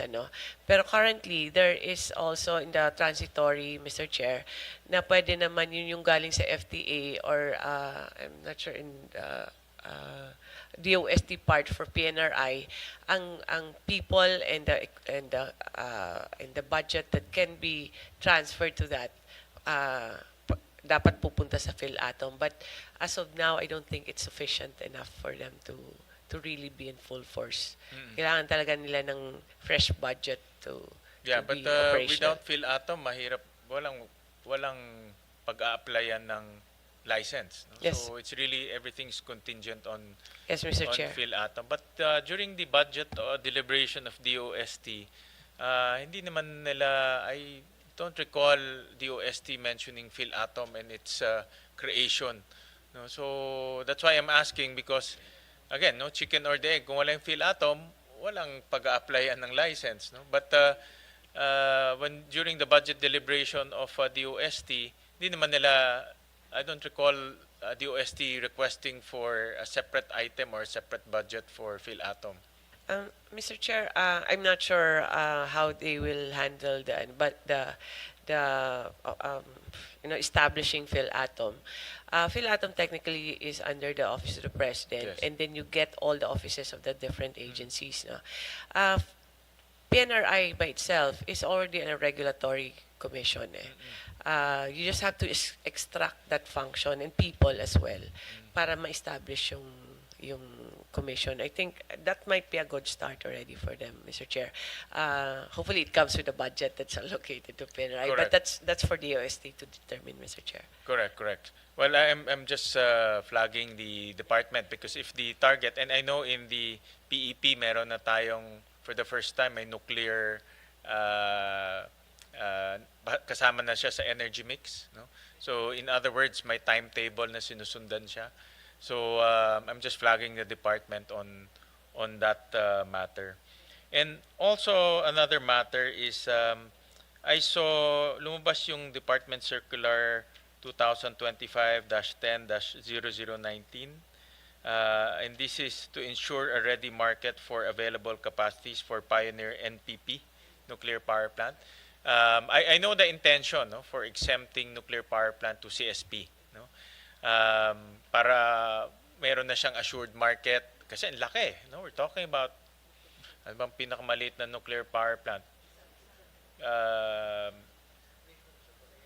billion in terms of construction Basically, cost. $10 billion. Yeah, mga $10 billion siya, more or less. Eh. So, sino namang maglalagay ng $10 billion nang walang market, no? Wala kang offtake, no? So, I know the intention, but I'm also concerned with our least cost principle, diba? So, we don't have to discuss that in length ngayon, but I'm just putting that on the table to the department, and later on we can have a longer discussion on that, because anong interplay ngayon ng least cost versus nuclear power plant, no? And from a consumer point of view, lalo na sa ERC, how are we assuring our consumers na si nuclear power plant is laging least cost, no? So you might want to have a quick response. No? Quick lang, sir. That's why it's an interagency, all interagency in the sense that kasama namin yung ERC. It's to assess how do we set the tariff for nuclear. Buti na lang katabi ko si Nino. It needs a longer contract, Mr. Chair, not just a 20-year or 10-year. So the useful life, in France, in fact, it's 70 years yung sa kanila. Some countries give 50. So that's a major consideration in determining what's the cost of nuclear for us. Otherwise, it will be expensive kung shorter siya, Mr. Chair. Definitely because of the enormity of the investment cost, no? $10 billion. So that's about 50 billion pesos. Kailangan mo talaga 500 billion pesos. 500 billion? Ganun kalaki. So imagine yung kanilang kailangan talaga meron siyang assured market, no?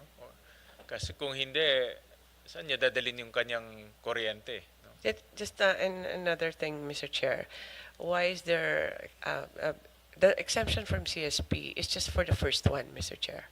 It's just to have the pioneer in the Philippines, and it won't cover the rest of the succeeding ones, Mr. Chair. It's an incentive or encouragement to build the first nuclear power plant in the Philippines.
Anong status na secretary ng EVOS natin?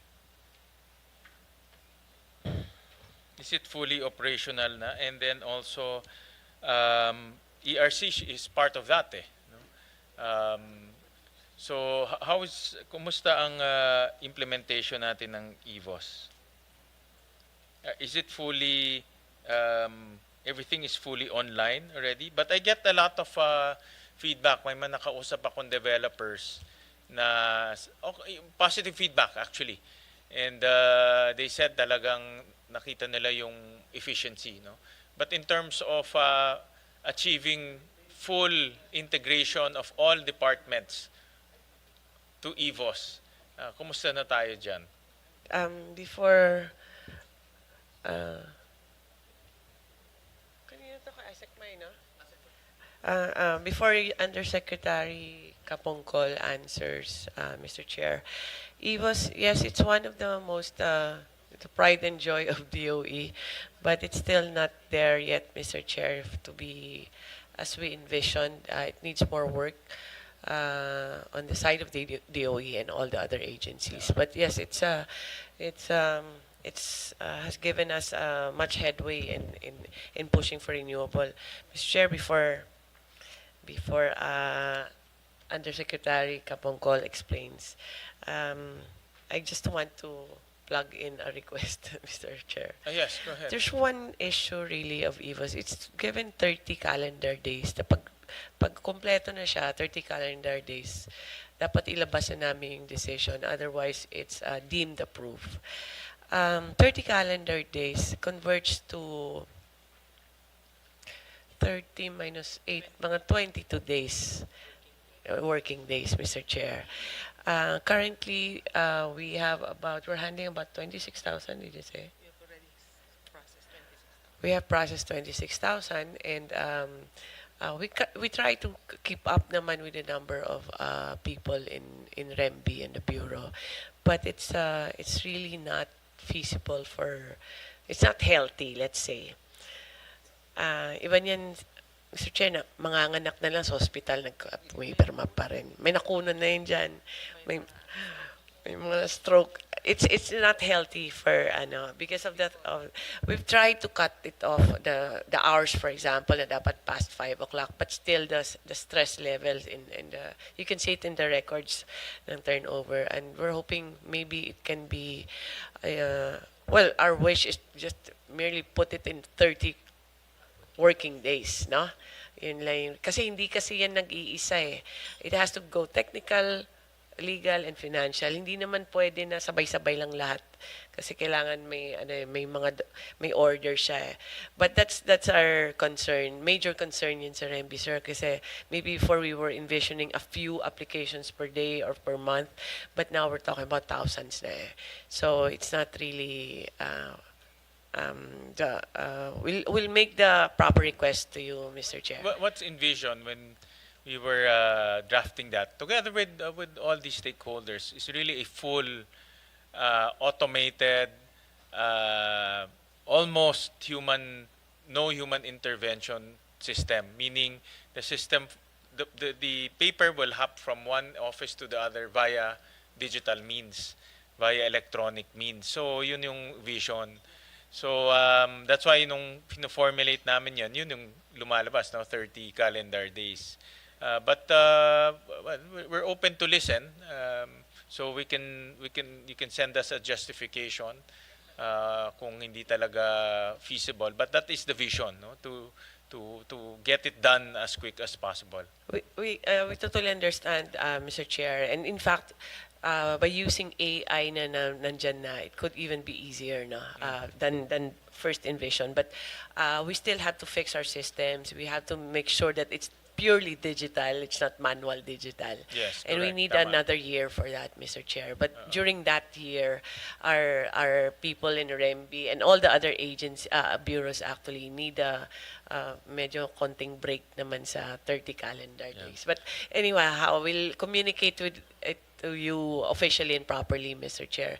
I'll give it to Undersecretary Kapongkol for the update on the agencies. Thank you. Yeah. And Thank you, then Mr. Chair. also I saw in the budget mayroong 30% budget increase to 59 million for EVOS. No? Yeah. So mayroon tayong budget para dito, no. But when na-realize na ba natin in total vision natin na full electronic, full digital ang EVOS? If I may, Mr. Yeah, go Chair. ahead. Yeah, thank you. Sec. Since July 24, 2020, when we started the Energy Virtual One-Stop Shop, there are 19 processes, but today there are already 58 workflows from 14 department or national government agencies. No? So for the Department of Energy po, there are 5 units in the DOE that are integrated in the Energy Virtual One-Stop Shop. We have also the National Power Corporation, National Transmission Corporation, NEA po, and then we have the NCIP, Energy Regulatory Commission, and then the IMAP, the Independent Electricity Market Operator of the Philippines, the NGCP, yung DOLE, and DOJ. No? So, we can provide po the list of specific workflows that are currently integrated in the EVOS. And currently ongoing po is about 65 processes that will involve DAR, Department of Energy again, another units, and then DENR, including the Laguna Lake Development Authority, additional workflows from the Energy Regulatory Commission, the NWRB, market operator, another workflows for the NGCP. So continuously, we're building up all the full integration per each of the agencies in the EVOS po. Dito sa report, 64 processes are not incorporated yet. Yes po, in the work is 65 work processes and we continue. So kalahati pa lang yung na-incorporate, in other words, more or less. Sa ngayon po, You said- 58, Mr. Chair, 58, correct. workflows, and then we're working on the 65 additional workflows. Yes, so yung additional 65 will make it 100% fully digital, fully electronic. Electronic, sir. Fully electronic. Oo. So that's why nga 50% pa lang yung ating na-achieve ngayon. Yes, sir. Yes, sir. Mr. All right, sige. Well, we support that. Yun na nga, no, marami akong mga ilan-ilan naman, di marami, ilan-ilan na positive feedback. Sabi nila na nakita nila yung difference in terms of speed and lessened red tape. Mr. Chair, even for this this year or last year, no, ERC and NCIP also na-include na siya. So in some processes, but it made it easier for everyone also. I'll jump to another topic, Secretary, and this is on NGCP. No, and NGCP's franchise is will expire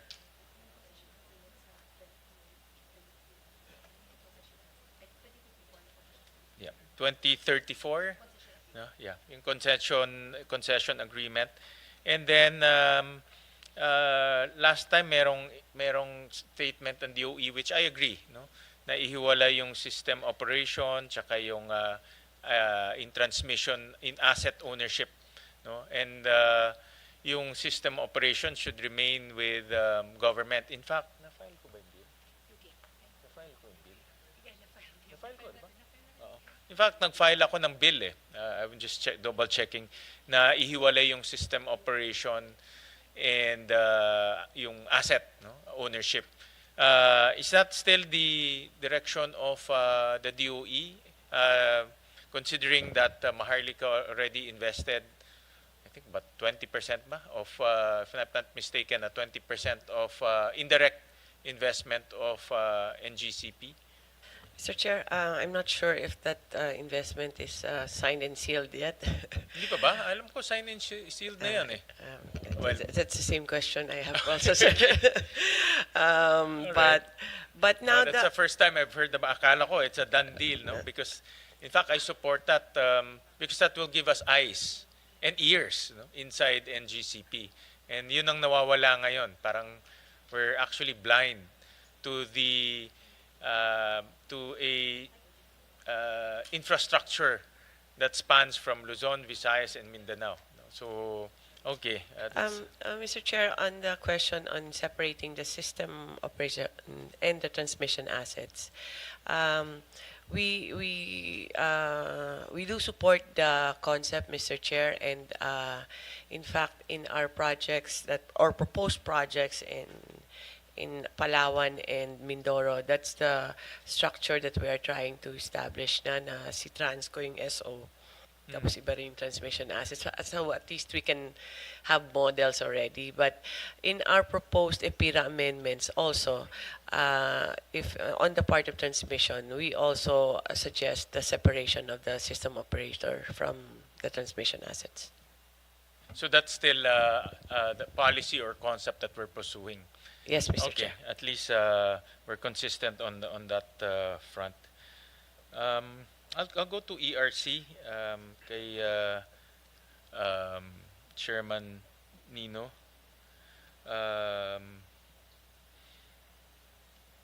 Actually, almost nasa dulo na kami ng budget hearings. We have 2 more days of budget hearings. And inupuan ko lahat ng mga agencies. Wala akong absent. Pero ngayon lang ako nakakita ng agency na hindi nag-request ng Tier 2. No? Tier 1 lang. No? So, ibig sabihin kung ano yung request nyo, yun ang ibinigay. Diba? Any reason for that? Because traditionally, before you, Chair Nino, madalas namin tinutulungan ng ERC by adding extra amounts, especially to support the resets. Alam to ng mga commissioners, no? We would add a few hundred millions. Kasi ako, personally, I believe in order to exact discipline and lower down electricity rates, we need to have a strong regulator. Deregulated tong environment natin eh. Isa lang ang pwede natin gawin para mapababa yung rates at siguraduhin na fair play is a strong regulator.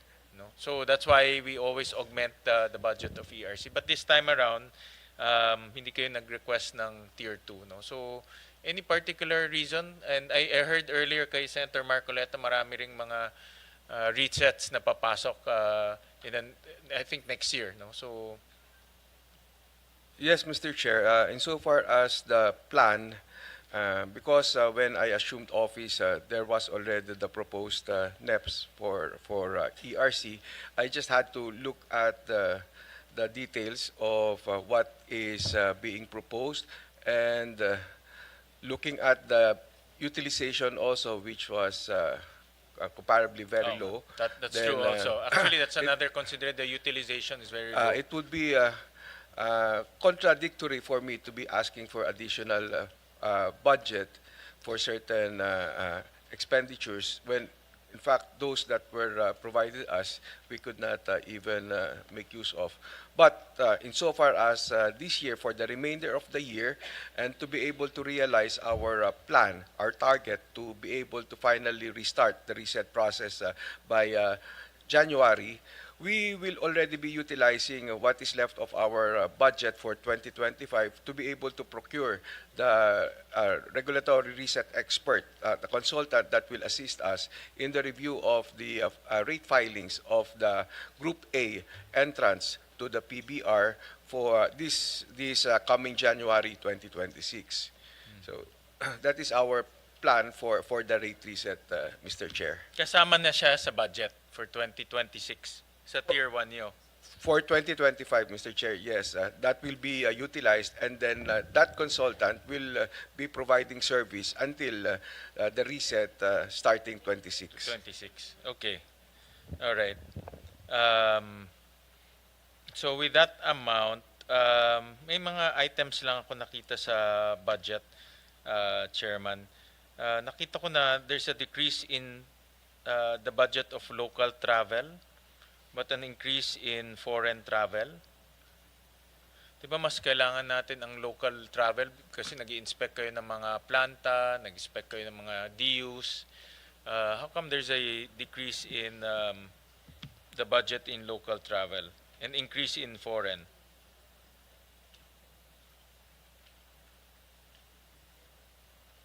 Based on the submissions of the different services of ERC, terms of their budgetary requirement for local travels to include, of course, the hearings in the localities and also the conduct of IEC and other activities in the various parts of the country. They felt that the current budget and that as proposed would already be sufficient. But insofar as foreign travels, considering the developments in the industry that need to be to be kept abreast of developments in technologies like for storage and now nuclear, we would need to capacitate our staff and send them to other countries for foreign travel so they can be exposed to these developments. Deliberate yan. Deliberate na tinaasan yung foreign travel because of this. And I just want to inquire, no, kasi it's in the budget, so I just want to understand. And I admit, kagaya ngayon, nuclear, you will regulate nuclear rates. Admittedly, that's completely alien to all of us, no? I think walang tao sa Pilipinas siguro exposed sa nuclear rate setting. Ibang-iba talaga siya. So, kung yun naman ang intention, then I support that, no? Kasi especially technical know-how is very important to the regulator. Very technical yan, no? Yes, and how they regulate it in other jurisdictions where there are also markets or competitive electricity sectors. Sige. And then I talked to Secretary Garin earlier, and she made a very good point about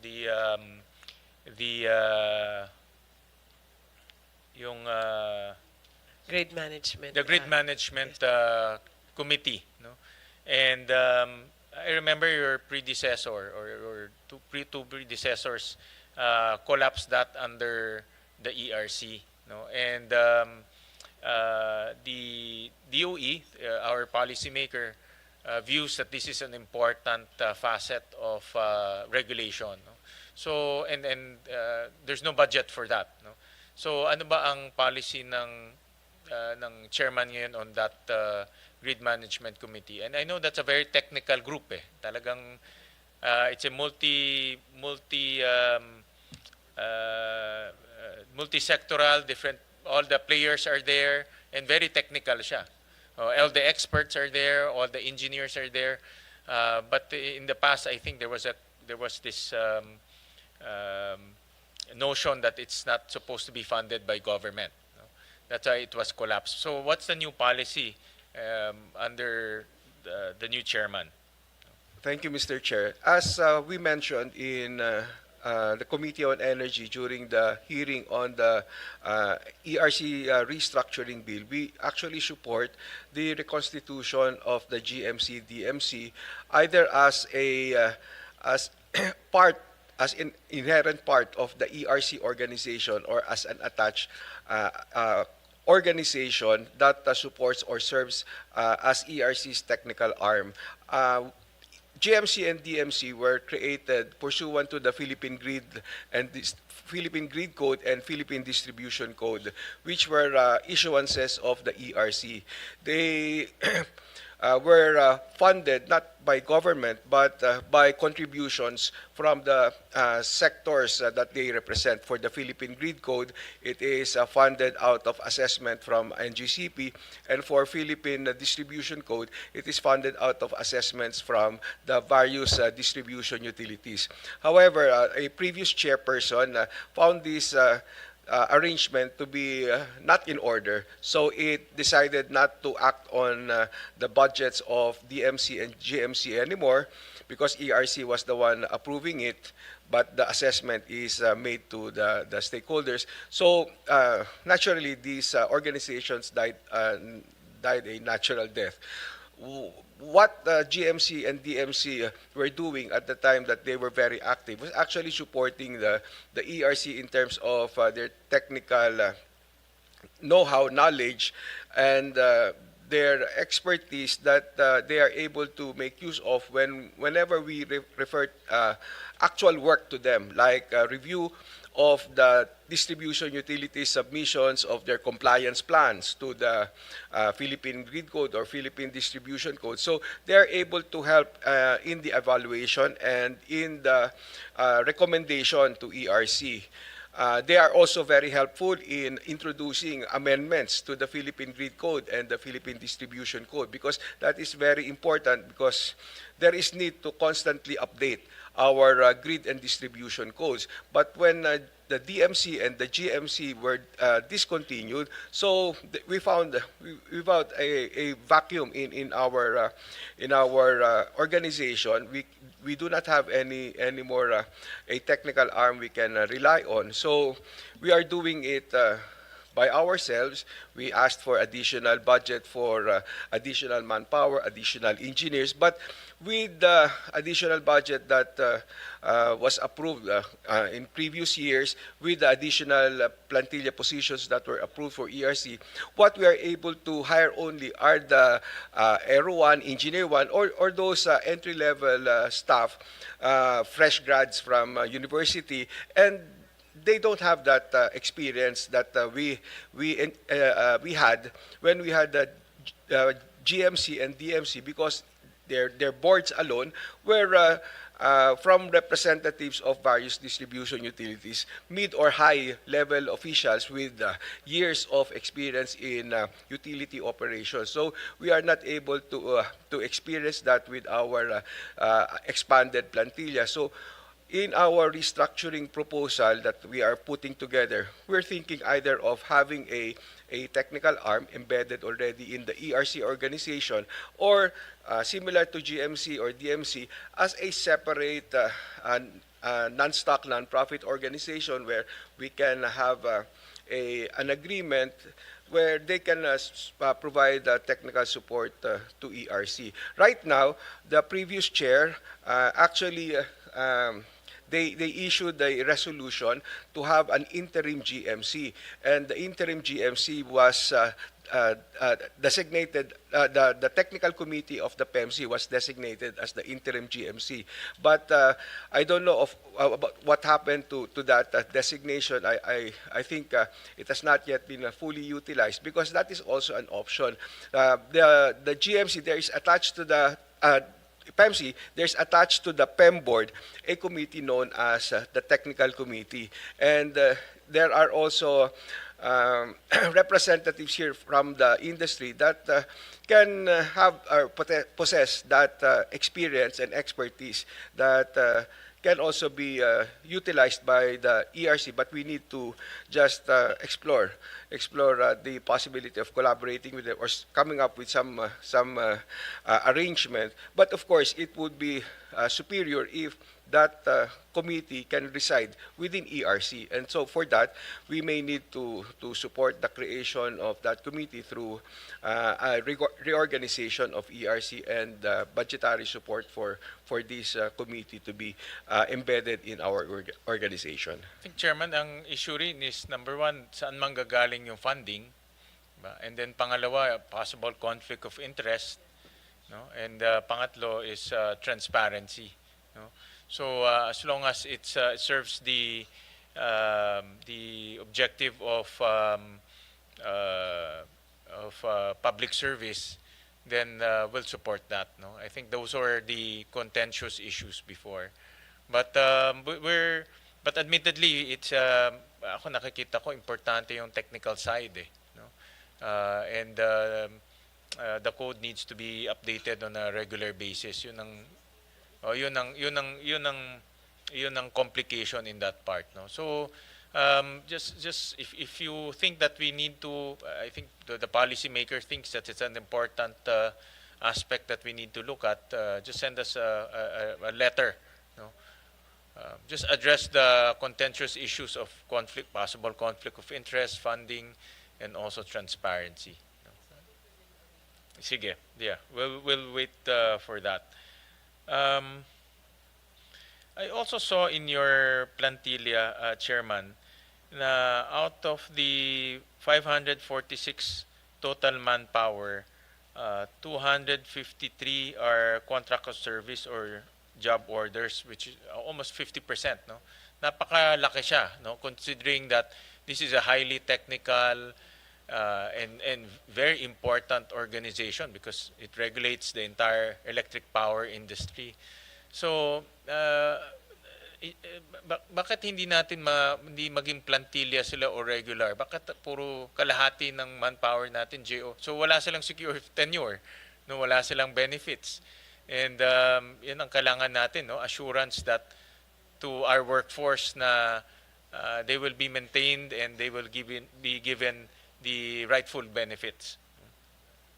Yes, we agree, Mr. Chair. In fact, yun yung gusto din namin na makasama in our reorg proposal na yung aming mga current na positions for contractual COS kung pwedeng ma-regularize because malaki din yung limitation sa aming staff na yan. Hindi namin sila maisama sa ibang mga biyahe or yung hindi mautusan makapag-conduct ng certain activities dahil doon sa status nila as COS. And of course, dahil ganun yung status nila, mas marami sa kanila kung hindi nabibigyan ng security, ay mas madali silang nakukuha ng ibang players. Sure, mataas ang attrition sa inyo.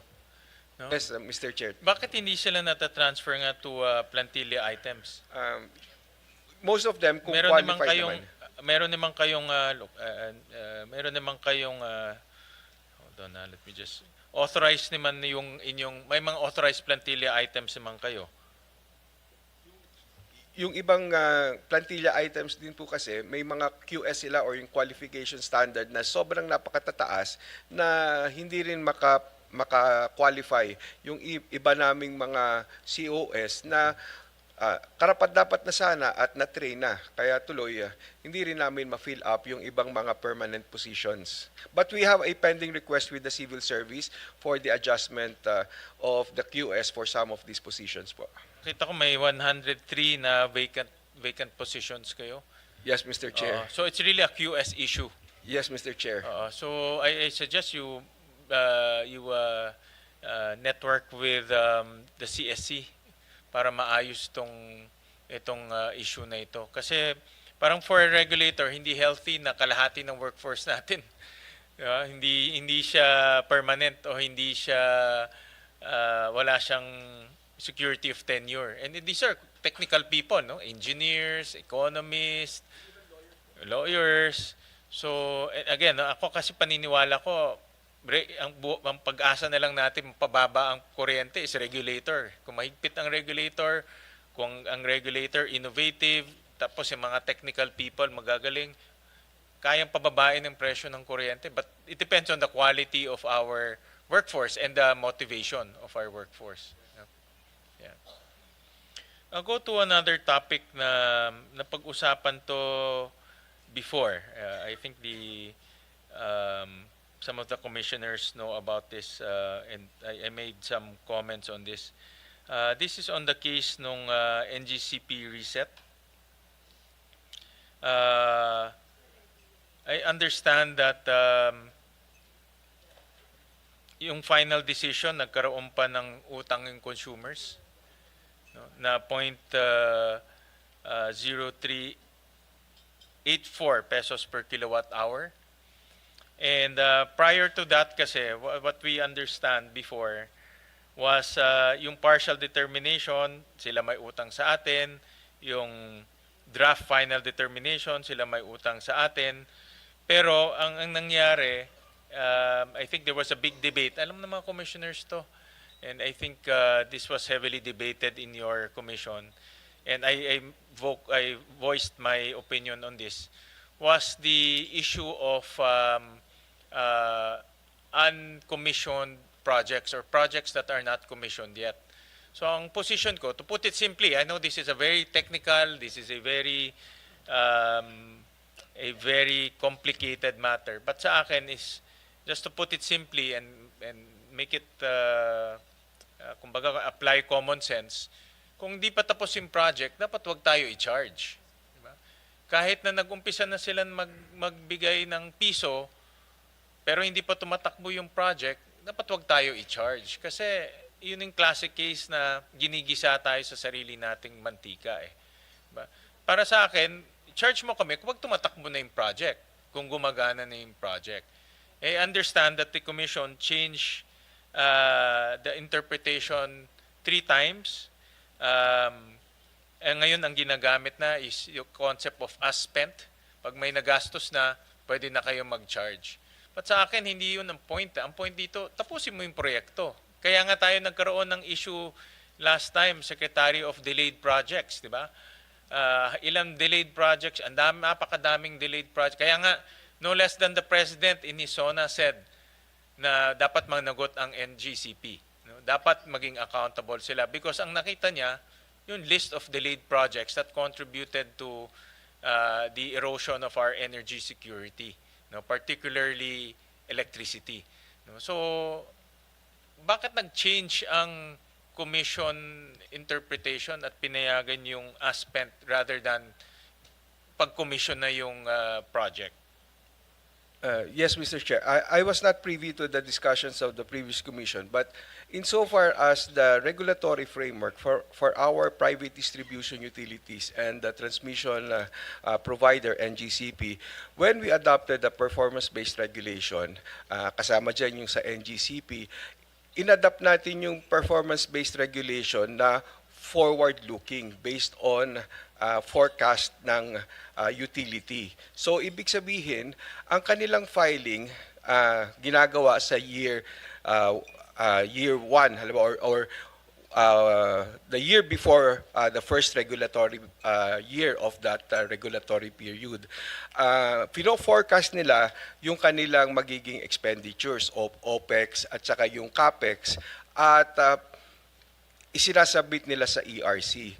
Yung ERC titingnan ngayon at base doon sa kanyang sinabit na CAPEX, titingnan ng ERC kung ito ba ay tama nga na simulan na or gawin na yung mga proyektong ito dito sa mga timelines na pin-provide mo. Ngayon, kung yun na ang naging approval ng ERC, ang gagawin naman susunod is ano ang magagastos mo na for each regulatory year of that ensuing regulatory period. So base yan doon sa forecast CAPEX mo at yung actual na implementation mo. At kung ano yung magagastos mo for each of these years, yan ay sinasama na as part of your asset base sa pagko-compute naman nung iyong return on the asset base at saka yung return off. So ibig sabihin, kung sa regular na PBR na nagsisimula siya sa rate reset before the start of the first year of the regulatory period, nagkakaroon na ng konsiderasyon yung mga nagastos na within that regulatory period. At bakit ito nakakasama? Dahil nga gusto natin bigyan ng insentibo na yung regulated entity ay magsagawa ng kanyang CAPEX on time base doon sa isinumite niyang schedule nang sa ganon pumapasok yung CAPEX, natatapos siya on time at during the time na mayroon na siyang pangangailangan sa asset na ito ay magagamit na. So, nandito na kasi ipinasok mo na, inilagak mo na. Iba kasi po yung ating regulatory framework noon ng return on rate base na kung saan itatayo mo muna at pagkatapos ay doon ka ngayon mag-a-apply ng iyong RORB application batay doon sa kung ano na yung mga assets mo as of that historical test year. Pagdating po kasi sa ganon, pwede ka bago ka mag-file ng iyong RORB application, ay magsagawa ka na ng magsagawa. Kumbaga, patabain mo ng patabain yung asset base mo dahil pagpa-file mo, kung ma-consider lahat yan as part of your asset base, mas malaki ang magiging return on rate base mo. Wala yung insentibo doon na maging efficient ka sa pagsasagawa ng iyong CAPEX at doon sa iyong OPEX. Yun po kasi yung nabago doon sa ating rate making. Ngayon, pagdating sa reset ng NGCP at ganun din po doon sa mga distribution utility, nagkulang din po ang ERC dahil hindi siya nakapagsagawa ng reset bago pa magsimula ang regulatory period. Nawawala yung rate incentive, yung natural incentive ng rate making dahil nga ano ba ang i-implement ako kung ako yung regulated entity? Makapagsisimula na ba ako sa CAPEX ko na ito yung aking target? Ang nangyari tuloy, yung NGCP in particular, kinailangan niya mag-file ng separate na CAPEX application, separate, bawat proyekto na kinakailangan na niyang isagawa. At hindi pa rin niya maisagawa ito kung nakapag-file na siya, hinihintay pa rin niya yung CAPEX approval. At medyo naantala din, kaya rin hindi rin nakapagsisimula siya ng construction ng kanyang CAPEX. So naantala yon, nawala din yung insentibo. Kaya I would suppose that yun ang naging konsiderasyon nung naunang ERC in considering na para imimik mo pa rin yung incentives under that PBR. Ginawa mo na kung kailan mo ginastusan yung proyekto na yan. Dahil ginastos mo na yung pera, yung capital investment, inilagay mo na kahit hindi pa nagagamit yung asset, mayroon ka na inilabas na pera at may cost din yon. So, I would suppose na yun din po. But Chairman, in a perfect setting yung description nyo, ay lahat ng rate setting is delayed eh. Di ba? Wala namang on time. Di ba? Kailan ba naging on time? I think in the history ng ERC, mayroon bang on time? Parang wala naman on time eh. No? In the last 10 years or so po, wala pong naging reset sa private distribution Correct. utilities. So that's yung description nyo, it's a yan yung perfect world, but now it's not a perfect world eh. No? So sa akin ang basic lang kasi there's no incentive for them to finish the projects kasi nangongolekta na sila. And that's the reason why we saw a lot of delayed projects that led to a lot of brownouts. Nagka-problema tayo sa mga brownouts in the past. So to correct that, dapat ma-penalize sila by not charging us for projects that are not completed. Kasi ang nangyayari ngayon, kahit na matapos ko on time, hindi ko matapos on time, pwede na ako mag-charge eh. Pwede na ako mag-charge. For me, that is one of the root causes. Maybe you're looking at a regulatory process side, but from a reality and application side, yun ang nangyayari ngayon. So that's why, andito yung mga commissioners, alam ko yung naging boto nyo, pero, you know, I think unfair yan sa amin consumers. Ako consumer ako, no? And I don't agree paying for projects that are not commissioned. No? That's number one. Kasi, diba, for practical reasons, sino naman magbabayad ng ng amounts na hindi pa tumatakbo yung project? Diba? Yung from a regulatory process, tama kayo, pero hindi perfect itong process natin, puro delay. Diba? Delay na yung reset, delay pa rin yung paggawa. Mabuti ko on time pa si NGCP, okay yun. Mabuti kung sinabi niya, okay, 2 years tapos na kami, okay yun. Eh, hindi, nakita natin, may 10 years hindi pa tapos. Diba? So, yung pera, alam naman natin anong ginagawa nila eh. Gagamitin nila yung collection dito, lalagay dito, tatapusin doon, bago tapusin dito. I mean, negosyante yung mga yan. They're conserving their capital. Diba?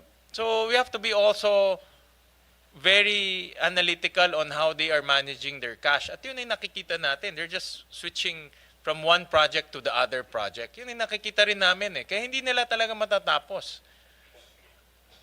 Mr. Chair, meron pong mekanismo din para mahuli yan. Kasi under the normal PBR, every time na magre-reset ka, babalikan mo din kung ano yung ginawa niya. Kung halimbawa, dun sa previous na regulatory period, nagkaroon ng CAPEX approvals at ganito yung schedule.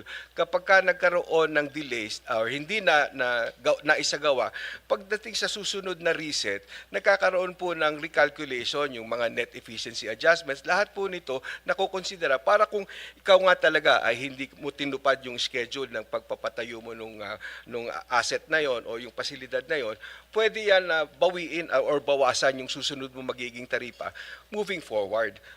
At yun lang. Bawasan ba with this? Ngayon, hindi. Nabawasan ba after? Kasi po ito, kalalabas lang po ng ERC nung 4th, fourth reg final debt niya. Ngayon po ay meron pang nakabinbin na fifth reg until 2027, 28. Pero magkakaroon pa po tayo ng susunod at amin pong gagawin na ngayon na kada reset ay nasa oras na. Tulad Kasi, po ng gagawin namin sa mga DUs. I remember si Secretary pa that time nag-present dito ng mga delays. Diba? I remember siya nag-delay kasi nga ang issue that time was yung mga brownouts na nangyayari. Si Secretary Garin pa nag-present dito. Yung mga present niya na delays different. Natandaan ko may mga 5 years, may 7 years. Yung ba na penalize ang NGCP? In fact, hindi. Na-reward pa nga sila dahil nagkautang pa yung consumers. Diba? That's the point I'm trying to make. Were they penalized? Yung mga delays na may evidence ng delay that's for sure. Anong penalty ang siningil natin sa NGCP? Meron daw po na ilang mga show cause orders na na-issue. Yeah, but show cause yun. But yung actual financial penalty, check po. walang actual financial. Kaya nga, imagine mo, Chairman, si Presidente na ang nagsabi sa SONA. No, first time na ang Pangulo kinall out yung transmission operator. Diba? Because of the delays. But if you will not penalize them, and instead reward them because as spent, sige, gumastos ka na kahit piso, charge mo na lang consumer. Hindi tamang, for me, hindi practical tsaka hindi reality on the ground. Again, that might be your regulatory process, your regulatory concept, but the realities on the ground, hindi ganyan. Nagkakaroon ng delays, and because of delays, nagkakaroon ng brownout. No? Yan ang realities on the ground. Iba yung textbook regulatory process, iba yung realities on the ground. Yan, katabi mo si Secretary Garin. Siya nag-present dito, I remember, nagkaroon ng resolution to look at the brownouts. So meron ba, tanong mo si meron bang penalty? Sa alam ko, wala. Mr. Chair, can we request Comdigal, who was already commissioner Sige, at the time? Comdigal, meron ba? I know you voted in favor of that. Yes, Chair. And But may penalty ba? Did we impose any penalty to NGCP for the delays? there were specific projects po that were covered by specific show cause orders wherein there were imposed penalties. Hindi lang po ako sure ng status. But Chair, if I may, because of that hearing nga po, wherein the issue on the delay was raised, there was a new provision in the final determination of the NGCP 4th RP that is not part of any other previous reset. To address po the issue on the delay, there is now a annual CAPEX review true-up. What do I mean by that po? Although naka-MR po yung NGCP na FD, pero nandun na po to dun sa FD.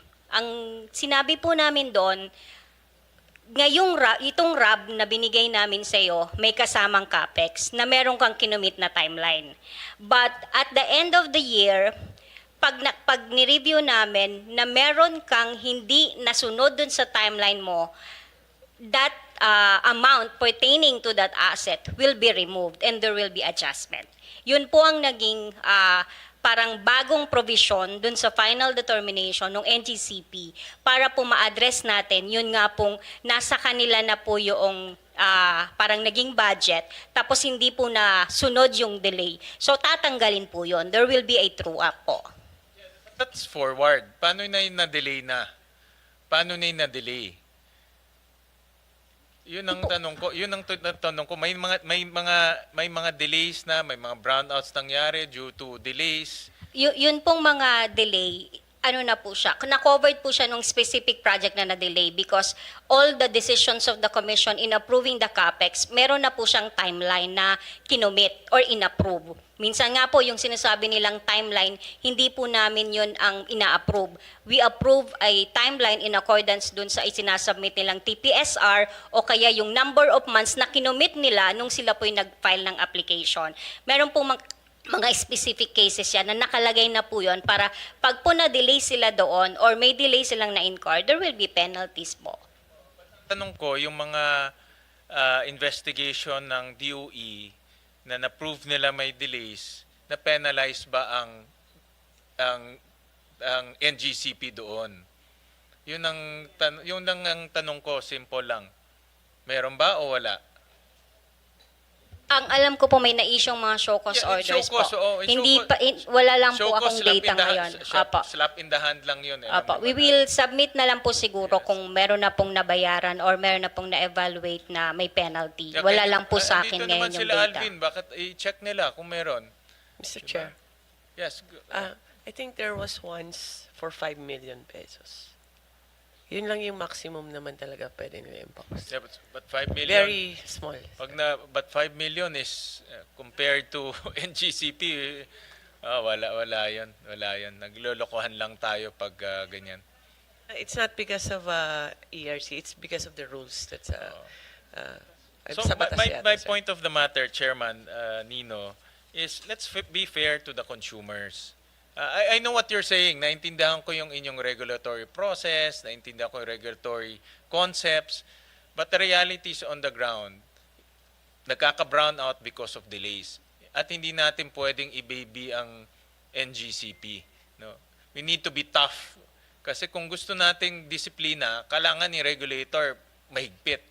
Kasi kung sasabihin nila, sige, gastos kayo, pwede nyo man charge sa consumers. Bahala na kung 20 years nyo mapailaw yan o ma-activate yan. Lugi naman yung si consumer.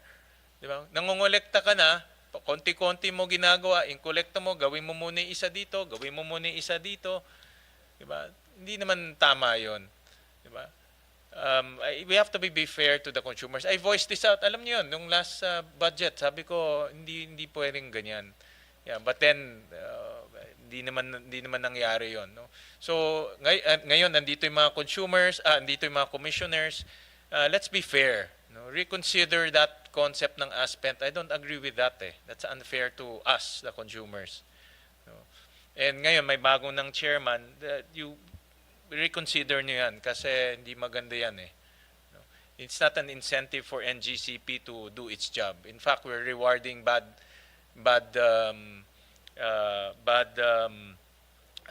practices by the transmission operator. No? Do you want to say I'll move on to but if you want to have a rejoinder, I'll move on to another topic nilang. So, yun lang ang gusto ko Chairman, kasi nagulat lang ako na natuwa ako sila may utang sa amin . After nung final, kami pa nagkaroon ng utang sa kanila. Hindi naman, tapos sila pa na-delay. Diba? Isipin nyo yung narrative. Sila yung na-delay, nagka-brown out, pero kami pa nagka-utang. Look at the narrative. Diba? That's the narrative na lumalabas. No? So, and we are trusting our commissioners, ERC, na protektahan kami. No? Kasi that's part of your mandate to protect the consumers. No? But the narrative in there, ikaw pa na-delay, ginamit mo pa yung pera namin sa ibang project, tapos kami pa magdadagdag ng presyo. No? That's not hindi tama yon. I find that unfair. No?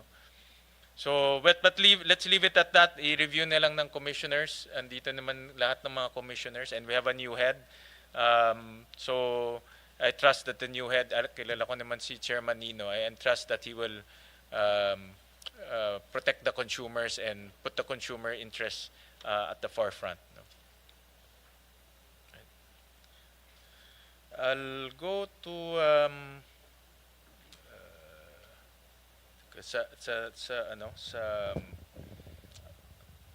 I'll go to NPC kay Pres Nograles.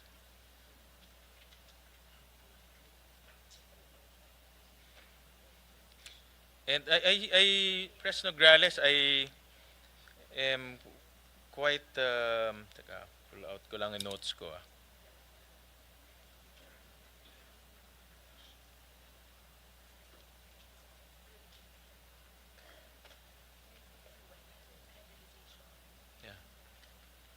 Meron akong here. I saw in your budget, meron kayong clean and affordable electricity program, which is 540 million, 546 to be exact. And power and system reliability and resilience for 441, then access to electricity 572. And I'm very happy to see that meron ng clean and affordable electricity program, no? Ang NPC to a tune of 546. Can you explain this program? And I'm very happy to see that meron ng ganito ang NPC. Considering that NPC, what 90% of your generation comes from diesel? Tama ba? If you okay, Mr. Chair, if you exclude the hydroelectric plants that we operate. Excluding hydro, dun sa dun sa SPAG areas, Yes, Mr. Chair. almost 99%. Meron yatang a few hybrid systems, if I'm not mistaken. Yes, Mr. Chair. But what is this program, yung clean and affordable electricity? Basically, Mr. Chair, these are our solar with battery storage. Okay. So we've got different programs that are in the pipeline, and these are the ones that are being requested from Congress. And this is going to be the first time. No, it's a continuing project, Mr. It's a Chair. continuing project. Yes, so this is, I have to give credit where it's due. It's not under me. But what I'm trying to do is I'm reviewing if the technical specs here are correct and if it's fully implementable. It's one of the things that nakita ko kasi, Mr. Chair, when I started, that it has to be technologically feasible. Kasi minsan, yung mga design, medyo may pagkukulang, may napapansin ako. So I'm getting my hands dirty on this one. So in other words, itong clean and affordable electricity will be mainly solar technology. Hybrids, Mr. Chair. Hybrid So the technology. idea is you've got solar and then merong battery and then ikakabit po natin dun sa ating mga aging na diesels to help augment that. And then I'm also going to I'm challenging my teams now to design the same system or try to avoid having the diesel component and putting it into microgrids in unserved. Kasi nakita ko po yung mga unserved, merong mga tools kasi kami nakita na may mga isla na ang joke ko nga, Mr. Chair, if I may, powered by Shopee. Kasi bumibili na lang sila ng Shopee pero wala po silang hindi po nare-reach ng Napocor. So yung sa mga yan, currently meron tayong solar home systems and we're trying to deploy it to the furthest talaga, but I also want to improve on that. So we have an upcoming 3-day strat plan. Binibigyan ko na po sila lahat ng homework in that direction po. So we're excited for that. Itong solar is Yes, sir.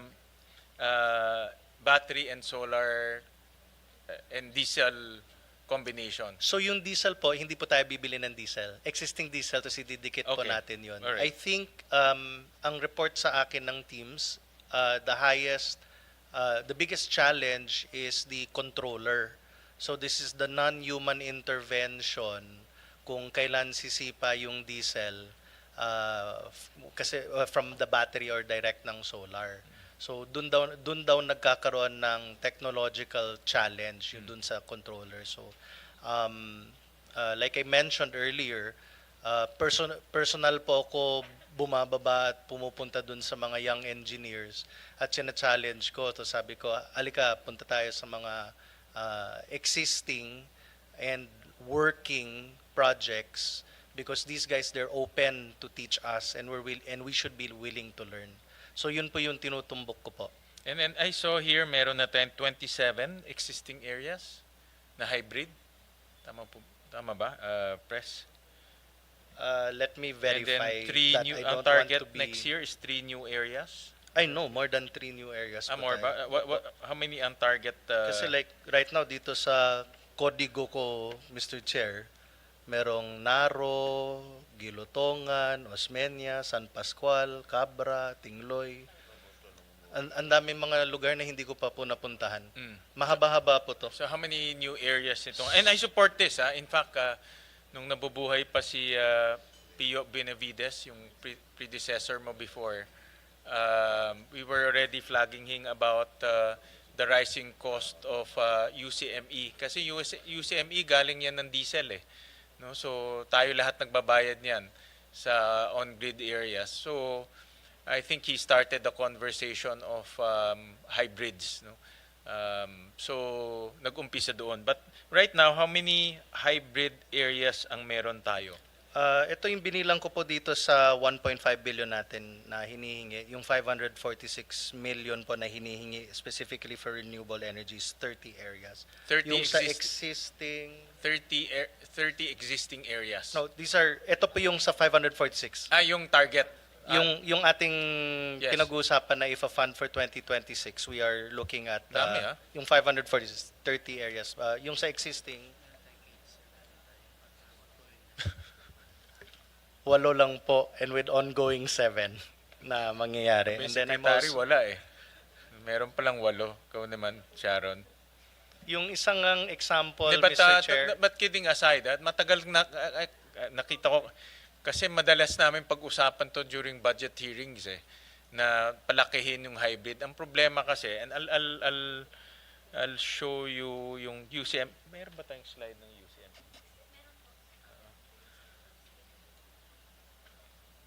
Ang UCME natin ngayon is, meron ba tayong power? Paki-flash. Yan, almost 14 billion na ang UCME natin because of, this is primarily because of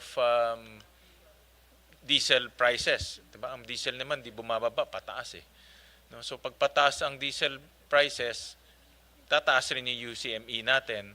So ngayon, ang if you compute yung difference ng yung approved subsidy rate, 7 pesos, 7.4 pesos. Ang true cost ngayon is 26. So ang difference is 18 pesos. So ganong kalaki ang subsidy per kilowatt hour. Yun ang ganong kalaki ang binabayaran ng consumers outside of the missionary area. So the strategy is to lower down the use of diesel, and the only way to do that is to hybridize. No? tama po yan, Mr. Chair. In fact, that's why we're prioritizing the hybridization because the way that we estimate it, it's going to be 12 or below per kilowatt hour. So that, yun po yung challenge na binigay po sa akin.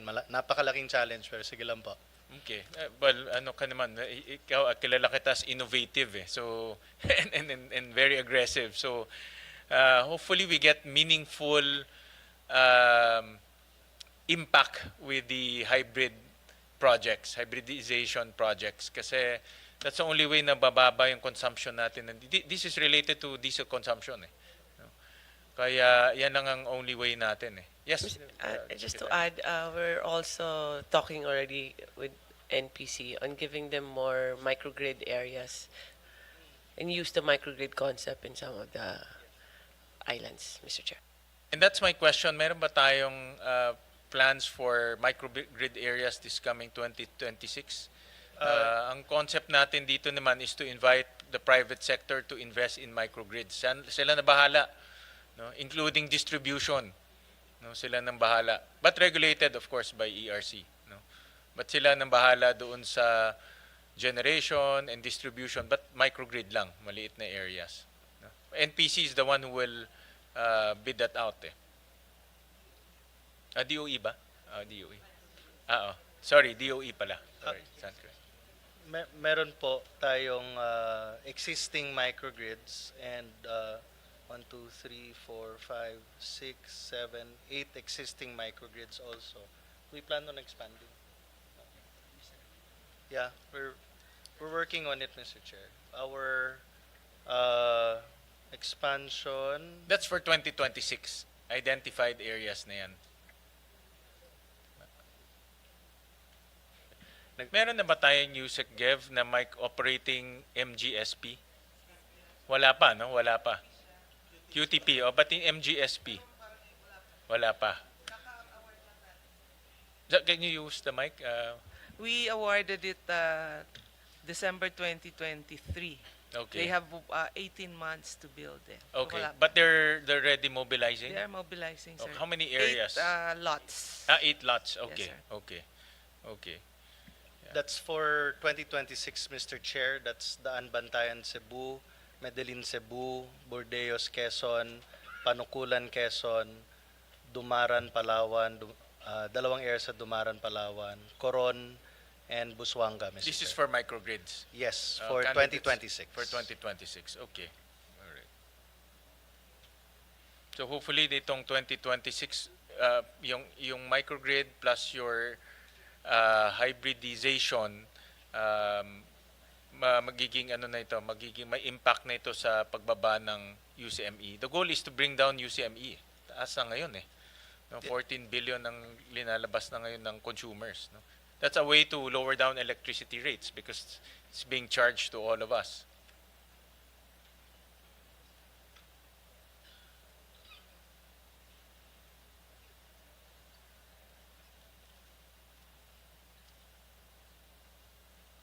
Mr. Chair, I'm just to give support to what you mentioned. Meron po tayong hybrid dun sa Kwaming where we save 1.1 million pesos worth of diesel a year. So it also helps in decreasing our carbon footprint. But right now, you said you have 8 areas na may hybrid na. We have 8 areas operating. Ongoing. Ongoing, di ba operating? Sorry. I stand corrected, Okay, Mr. Chair. ongoing. I was going to ask magkano na nasi-save natin eh. So, sige, ongoing. Alright. But yun lang ang aking Press Jericho to pursue the hybridization project, and I see that you have budget here. But that's the only way, again, no? If you want to lower down electricity costs, one way is to lower down the UCME. Yeah. Magkano na UCME ngayon? How much is the...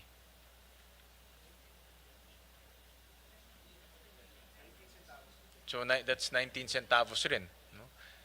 And growing yan, lumalaki yan. Ha? 19 centavos is growing yan. No? Kasi lumalaki yung charges eh. Yeah. Yeah.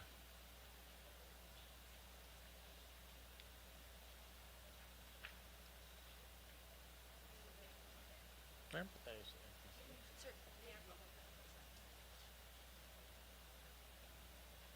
What else?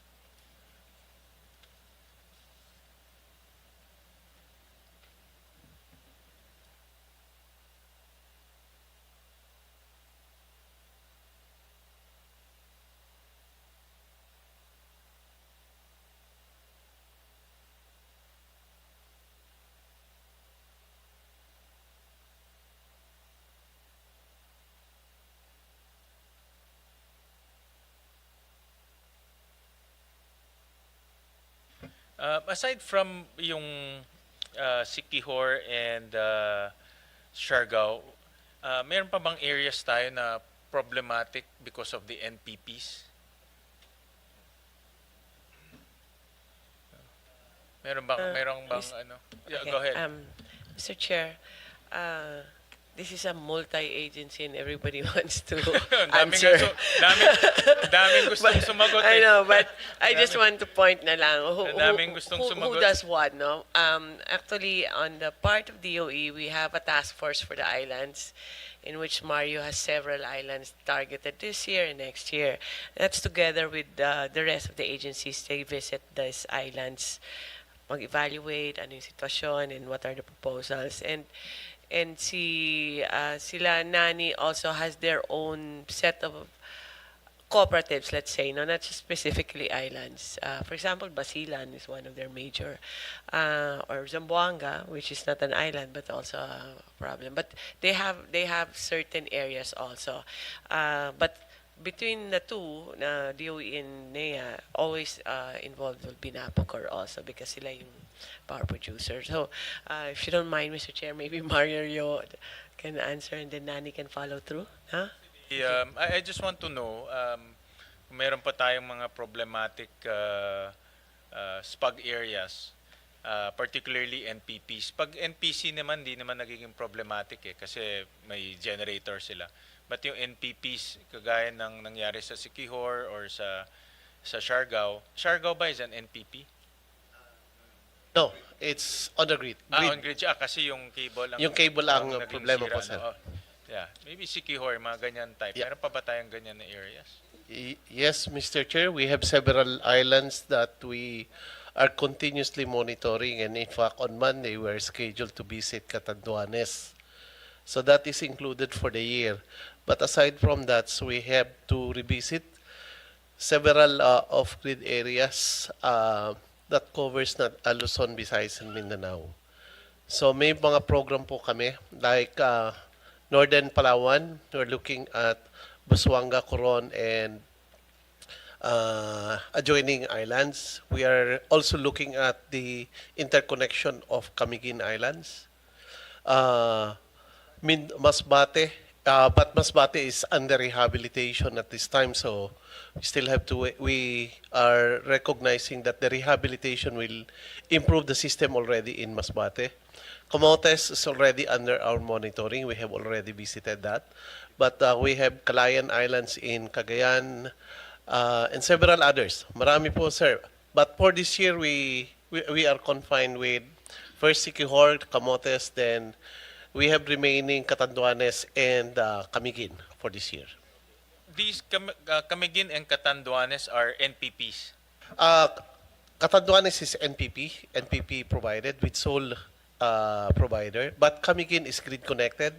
However, its connection is currently not working properly, resulting to under voltage. Okay. So ano siya, hindi siya problema ng power producer. It's a cable problem. Yes po. Yung sa Masbate, galing ako doon eh. Masbate. Problema talaga. Yeah, I we- wrote DOE about that. Yes, but Masbate was totally damaged by Typhoon Opong. But even the typhoon, But even before the Problema typhoon, na yan. it's probably actually po target na niya namin siya for this year. Kaya lang nga parang naunahan tayo ng bagyo. So the restoration ng Masbate should put in place yung necessary correction that could have been implemented kung wala yung nangyaring damages. So parang naunahan na tayo ng rehabilitation to improve. so ang may interconnection ba sa Masbate? Wala eh, 'di ba? Wala pa po. But So you really need to change the generators. yes. But you see, Masbate has a good power supplier, but we have problems on the system, the overall system. Kasi maraming lateral lines instead of looping system of transmitting power from one area to the other. In fact, Masbate has a thermal power facilities using coal as base load. Kaya lang yung mga peripheral off-site satellite gensets nila are diesel. So, but yun nga sir, yung Mr. Chair, yung rehabilitation effort should already improve the system. Okay, so but that's beyond ito, lahat to beyond budget na ito, no? Yes po, These beyond are budget. all policy considerations. Yes, since we will be conducting full audit, performance and assessment, technical, financial, and legal, then covered na po lahat yung assessment. To be, of course, our stakeholders, the suppliers and the electric cooperatives and distribution utilities will be the one to implement whatever findings we will have. All right. All Mr. right. Chair. Yes. Just to add na lang, Secretary. because we have a team actually, we're working with NEA, NAPOCOR, and MIC even, together with DOE. We've identified some islands also that not necessarily na walang hindi kailangan budget. These are major works, and we're targeting this and trying to find funding. I think NEA can further explain on this also, Mr. Chair. If you Because allow. commissionary areas, the only option we have is to buy more generators, NPC. Diba? You can, I'll be more than happy to be corrected. Kasi yun ang first instinct ko. But if there's other solutions, and if you can help, kasi budget season nga, if you can help allocate funds to help Masbate, Catanduanes, and ano yung isa, Camiguin, tutulong kami, no? Just let us know what do you guys need. Permission, Mr. Chair, to relate the ongoings and the partnership with MIC. The project at Mindoro took off already, and this is the acquisition of the NPC asset of the backbone of the whole of the island of Mindoro. So we are designing it to have a radial sub-transmission backbone or transmission backbone into the whole island, and thereby upgrading the backbone itself, because the backbone right now needs rehabilitation. So MIC will acquire the distribution backbone, and that will be upgraded, and that was designed by the UP College of Engineering, Professor Wali. So we are following that, and then MIC will be in partnership with Transco to be the system operator. And the idea is, if it will be fully implemented, there will just be one Mindoro Electric Cooperative supplying the whole island. And the same template will be done with the island of Palawan. Palawan is being supplied by a single line diagram, almost 600, 700 kilometers. And there was also a design that we will follow, wherein north will be one loop, Puerto Princesa will be another loop, and the south of Palawan will be another loop. And that is to improve the voltage quality and the delivery and reliability of the electric generation in the whole island.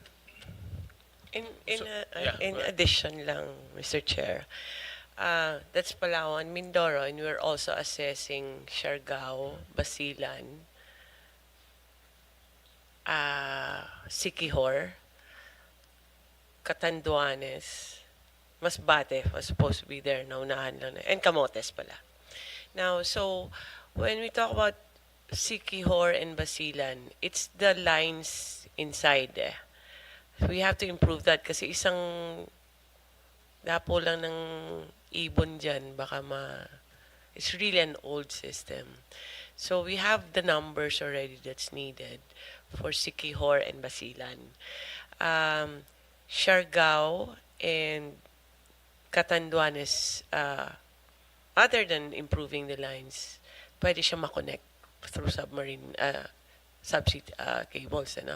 So those are things that we are already assessing. It's the funding that's tricky.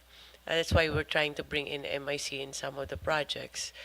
But in some, we might find funding from NEA and other sources that we can find. But iba talaga mahuhuli sila dahil kulang talaga yung budget. Because just by, as an example, Siargao, I think, was that the connection? Mga 800 million. Just to connect Siargao to the mainland, it's already 800 million, Mr. Chair. So we're trying to, through loans or through other fundings or through GAA, that's what we're trying to figure out with these islands, because these islands are potential tourist areas, Mr. Chair. Example, Camotes tourist area yan.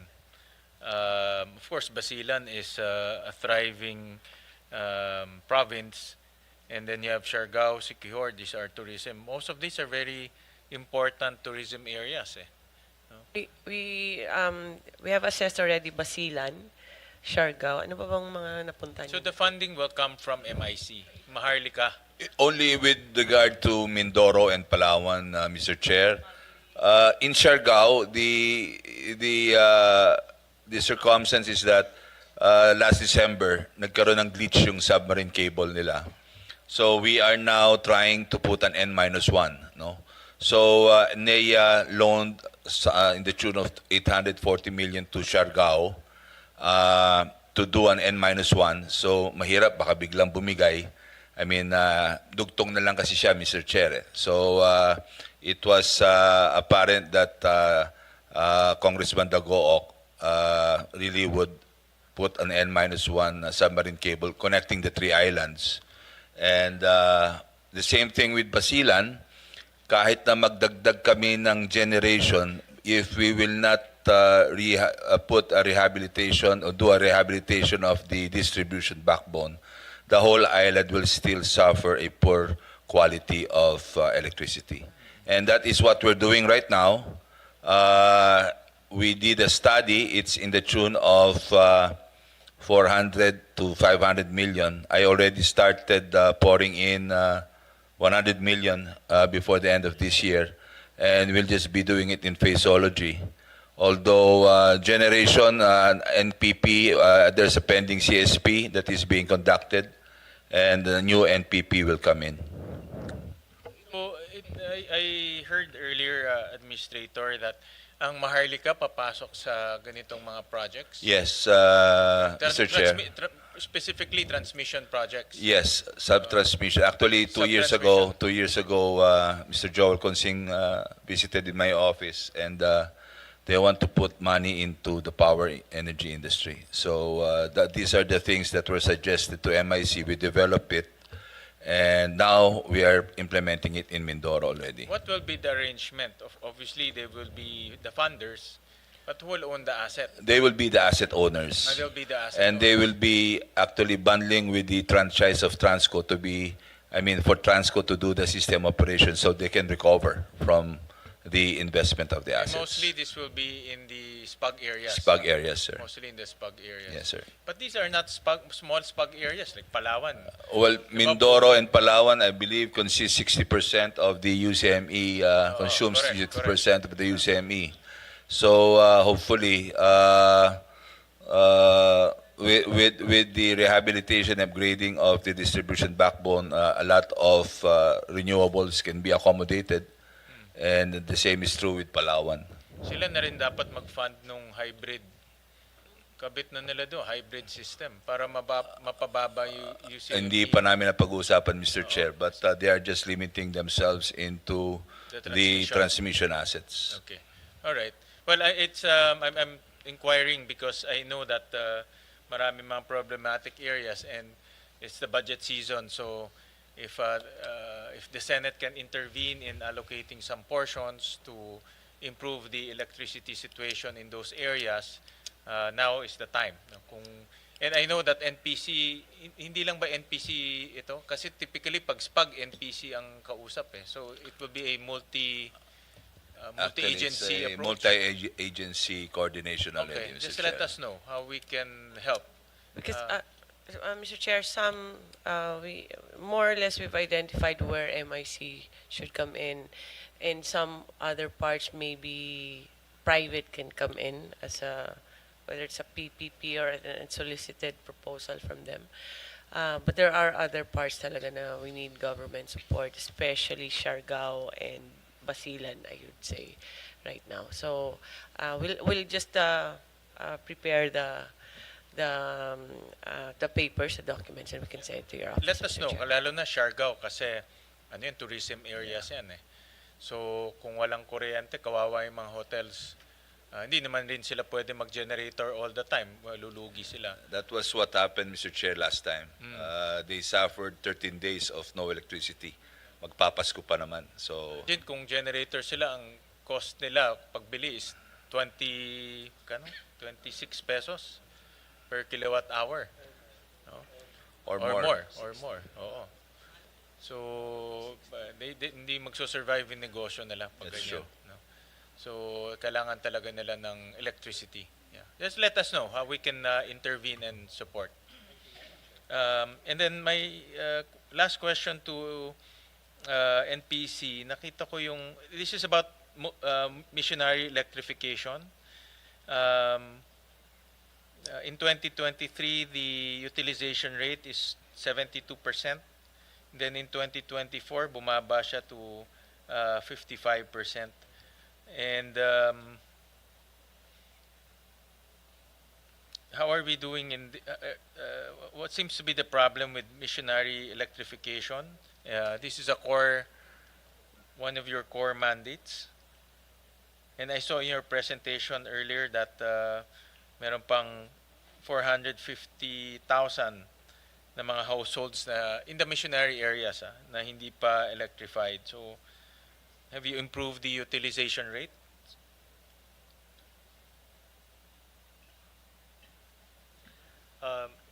Mr. Chair, It was before my time. Yes, but, definitely before your time. The answer, the quick answer to the question is it was deferred by the NPC board at that time. Um,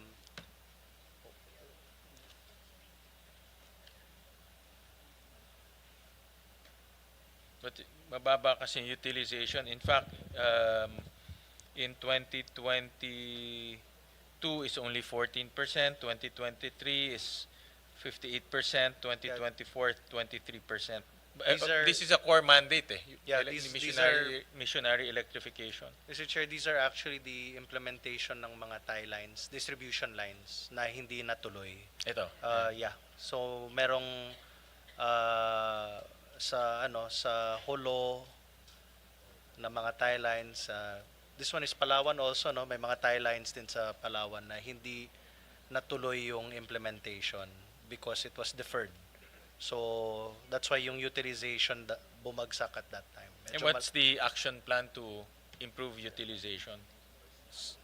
So while it's deferred, it doesn't mean na it's not going to push through. It's actually being pushed through. Then we're pushing that to be 90%, Mr. Chair.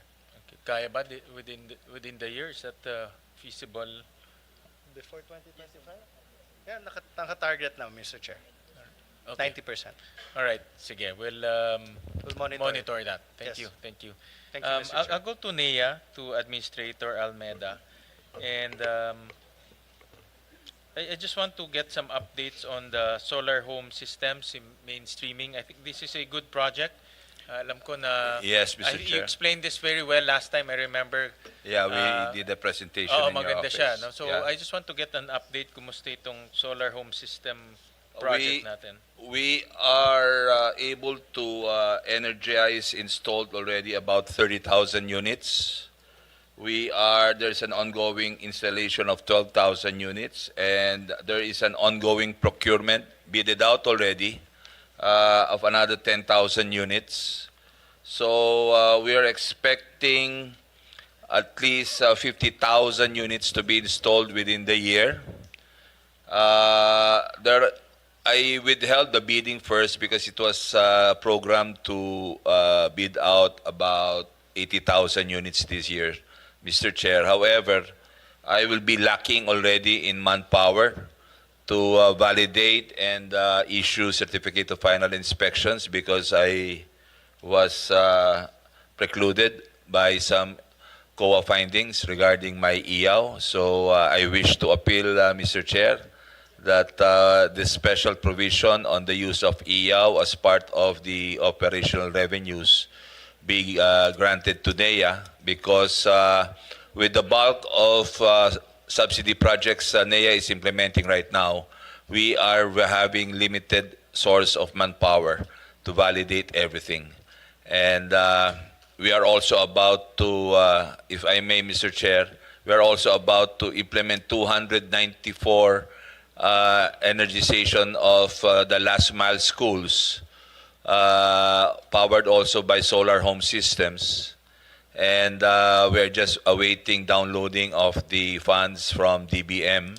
We have already bid it out. And if the use of the engineering and administrative overhead will still remain the same, I have to admit, I have to be honest that we will be having difficulty in the timely liquidation and implementation of these projects.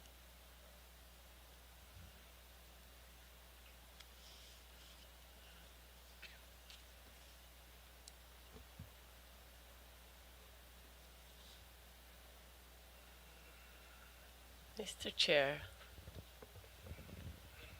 Yes, in the from HOR, there was an additional budget for total electrification under NEA at 8 billion pesos, Mr. Chair. And considering this, the implementation would not be as fast if, kasi the more projects NEA has, the more validation they have to do. and right now they have enough people for a budget of 1.5 to 2 billion. 2 billion actually. Now, if you increase that by 8, actually additional 8, Yeah.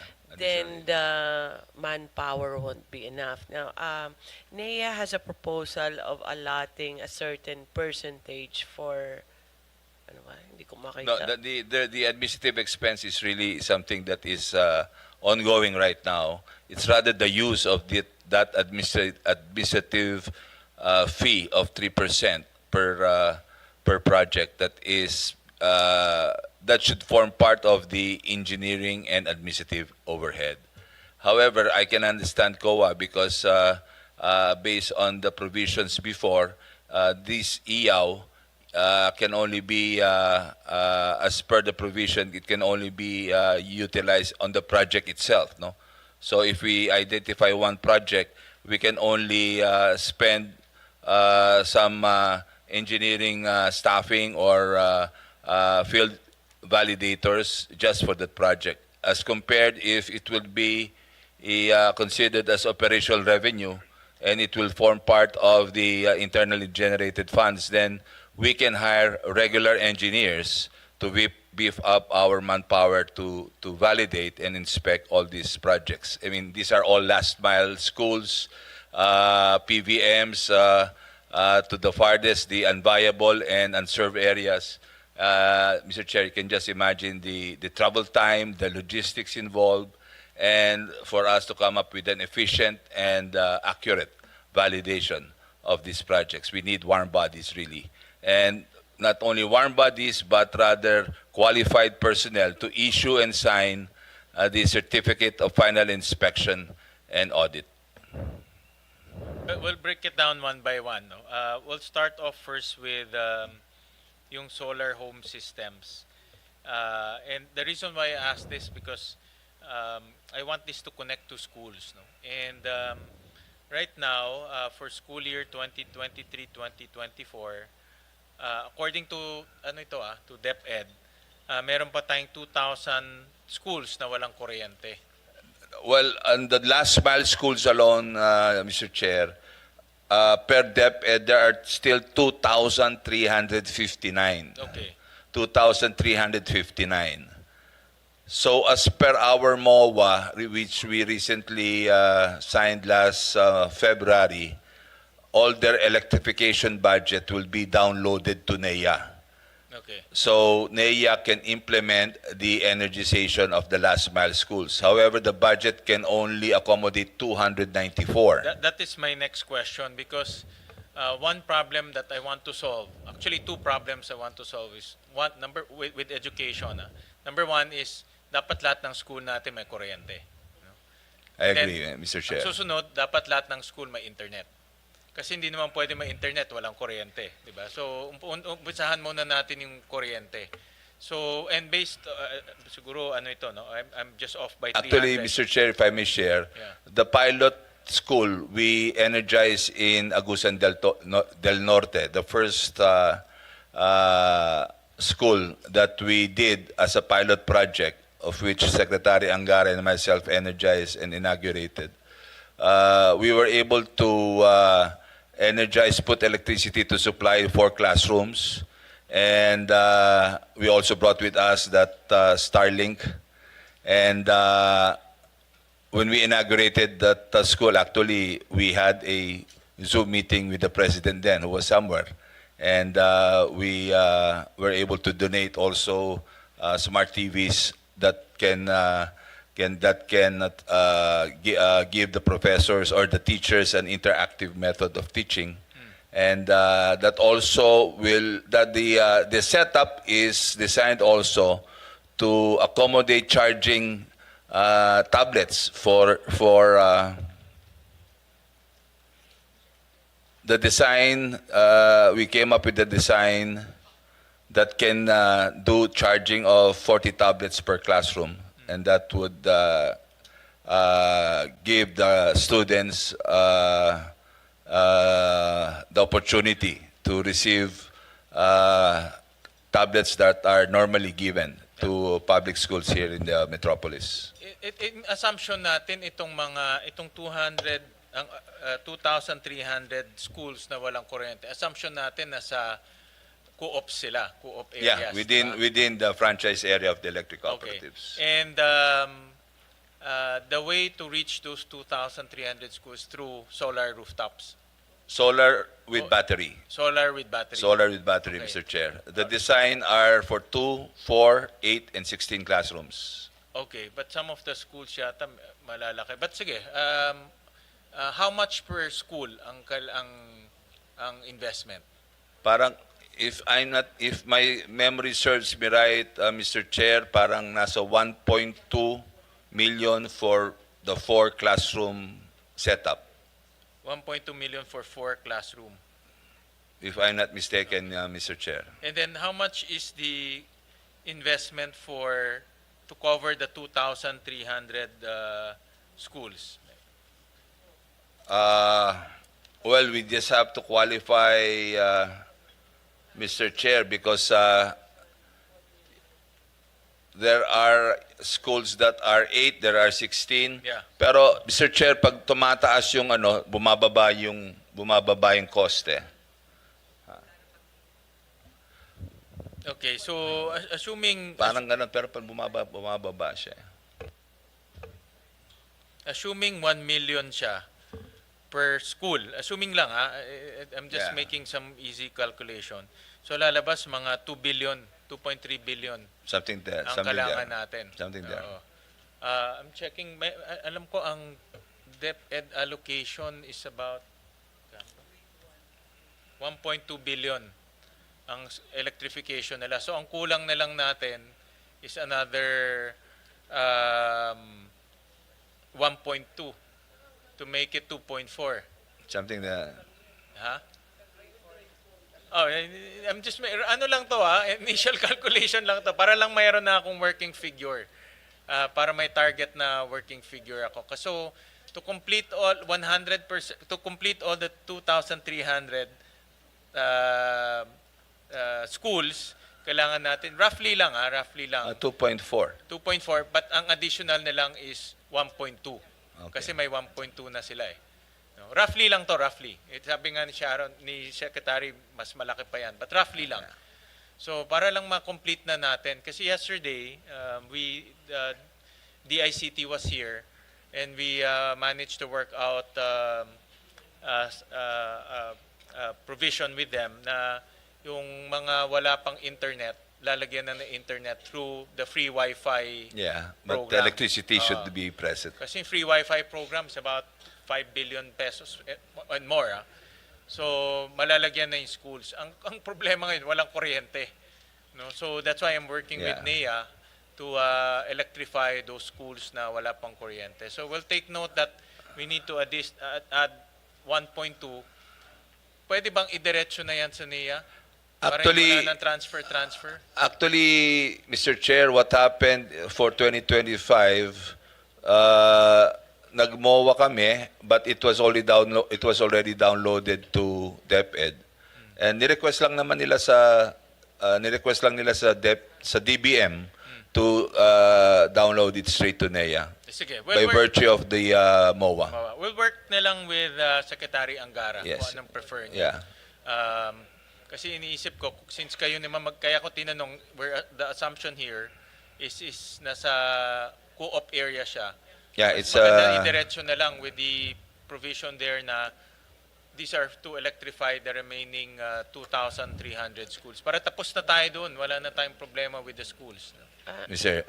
Chair. Tsaka ano rin you need the co-ops na rin, Mr. Chair, to maintain that and to... Actually, Mr. Chair, for the information of the body, I requested the co-ops not to charge anything to these public schools in terms of operation and maintenance. That will be part of their CSR already.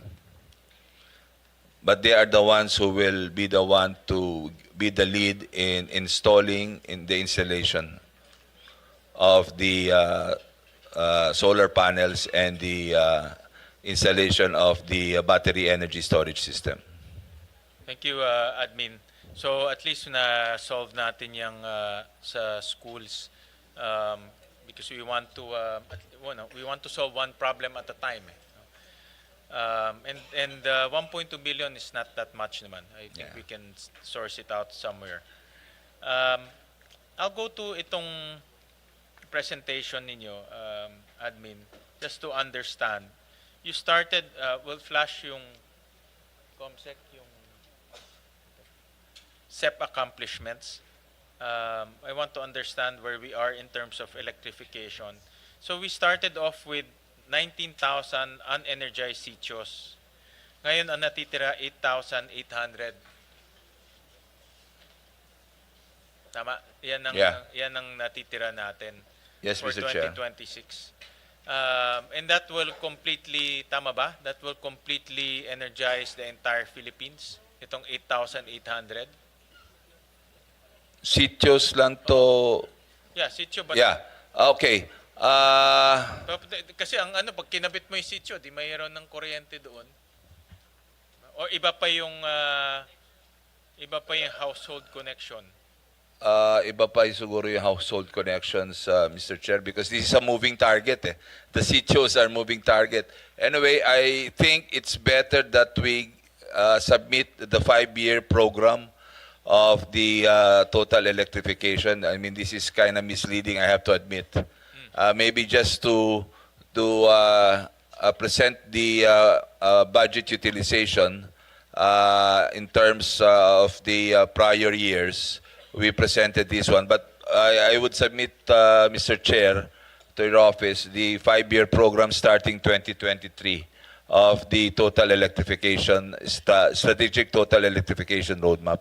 Okay. But based on data, ang unelectrified nilang natin is 1.7 million households. Yeah. Correct? Yes, I agree. I agree. Because this is a moving target eh. Yes, I agree, Mr. Chair. Lumalaki yung population natin, especially in the countryside. So, lumalabas 1.7 million ang ating Households, Mr. households, Chair. no? Wala ba dito yan? Yung unelectrified? Tama ba yan? Tama yan, di ba? Oo. Ito? Nasa DOE yan. Ay, actually, nasa niya. Nasa briefer ba? Nasa my presentation. Asan na yung roadmap ng 5-year? Andiyan ba sa'yo? Okay. Ang gusto ko malaman, based on your estimates and your new programs, how much will it take to electrify this 1.7 million household? Based on your estimates, We started at 69 billion last 2023. I believe it's only at 61 billion. 61 billion, Mr. Chair. Ito yung aming estimates. This is based on your data, NEA data, na ang natitira is 1.7. So to electrify the 1.7, we need 61 billion. 61 billion, Mr. Chair. And this is a combination of solar rooftops, That's right, Mr. sitio Chair. electrification. Sitio electrification, barangay line enhancement program, and the PVM, which is the solar home system. Alright, sige. Medyo malayo pa tayo. And then 61 billion, yan, medyo mabigat yun. I have to admit, we have to program that. Okay. I'll go to an item, Administrator, in your budget. This is, we read in a COA report, meron pang 1.2 billion have remained to be unliquidated 1 to 5 years. And then on the same report, there have about 470 million subsidies that were released to 14 delinquent ECs, contrary to the special provision, GAA special provision, that subsidies can only be released to ECs that have fully liquidated. This is in the COA report that we, and these are the ECs. Unfortunately, Mr. Chair, these are mostly in the BARM areas. Mostly in the BARM. Yeah, nakita namin in the BARM. Magelco, Siaselco, Lasureco, Tawelco, and Baselco.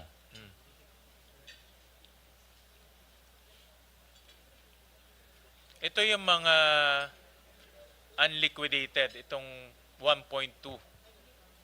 That's right, Mr. Chair. Oo. I'm sure matatagal na ito. Medyo matagal na, Mr. Chair. Matatagal na ito. Oo. But ang concerning, admin, to be honest about it, itong 479 na nag-release ng subsidies to 14 delinquent ECs contrary to the special provision. Can you explain that? Meron tayo.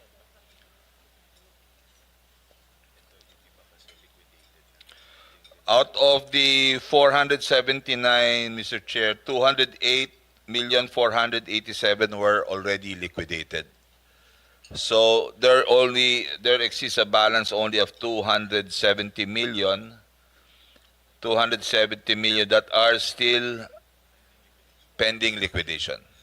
Ang punto dito, Administrator, how come we released, the special provision is very clear. Kung may delinquent ka, hindi ka pwedeng mag-release ng subsidies. Because again, it creates this bad precedent as well as bad habit of not liquidating. We're rewarding bad habits. No? So ito yung mga ECs na may delinquent. Again, this is from a COA report. No? So pinadala lang sa amin. Actually, Mr. Chair, based on the record I have with me right now, most of which are calamity grants. These are emergency and resiliency fund. That's why in the special provision request we had is to allow the grant of the release of calamity resiliency funds to cooperatives because case in point, like what happened in Masbate right now. Imagine if they will be disqualified to receive emergency resiliency and calamity fund because of some pending liquidation of a Sitio electrification project, and we will be going into the tune of 300-400 million because the whole distribution backbone has to be restored. I mean, we will be punishing the residents of the province just because of some mismanagement practices of the management of the co-op.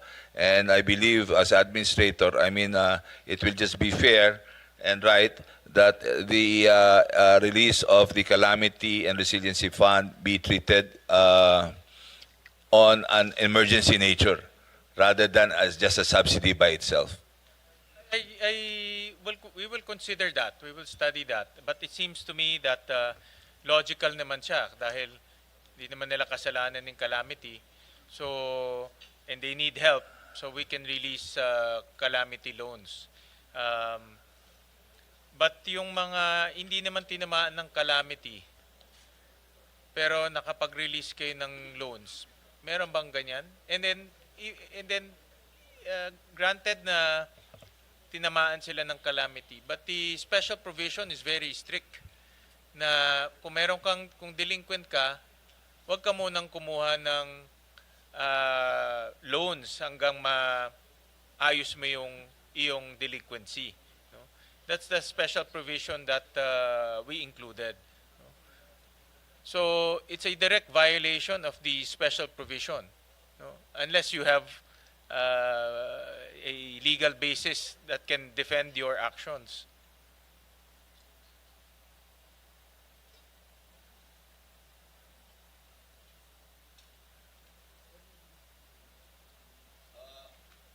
Mr. Chair, I don't think there was a one-time release on this.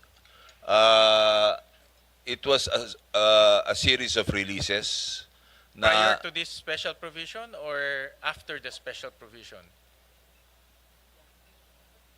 During calamity situations, because most of them are, as per our record, these are all calamity funds. Odette, actually Odette. I mean, I wasn't still there. Mostly Odette ito, Mr. Chair, yung tumama sa Visayas and Mindanao na matindi. I mean, the cooperatives really needed help during that time. I mean, from Cebu to Bohol to Camiguin, I think, no? To Camiguin, I think, medyo matindi inabot nila ron. Actually, as per our records, these are all Odette, Typhoon Odette calamity funds involved. 90% of it. Let's put our house in order. Again, we support the concept of helping calamity-stricken ECs. Di naman nila kasalanan, tinamaan sila, and they need to rebuild. And by helping the ECs, we're helping the people there. No? But let's be strict about the special provisions kasi these are laws. And we don't want a situation wherein laws are violated. If you think that we need to amend the special provision, we're very open to that. Yeah, it's part of the wish list that we will support your proposal. But in the absence of that, let's be mindful that these special provisions are aimed to create a orderly implementation of Noted, the noted, budget. sir. Yeah. Noted, Mr. Chair. Actually, we are still enforcing, and we are still requiring them to submit liquidation documents to put this and settle this pending liquidation issues.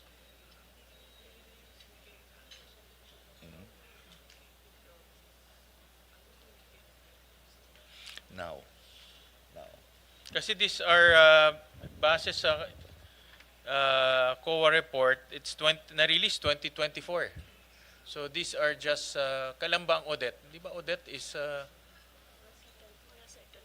Odette yata is 2020. When is Typhoon Odette? Not 2024. Third tranche na yun, 2024, sir. Mr. Chair. So marami siyang tranches. Yes, it's a series of tranches yan, Mr. Chair. Okay. Normally 3 tranches. Was the special provision there na? I'm checking, but baka mas alam nyo pa.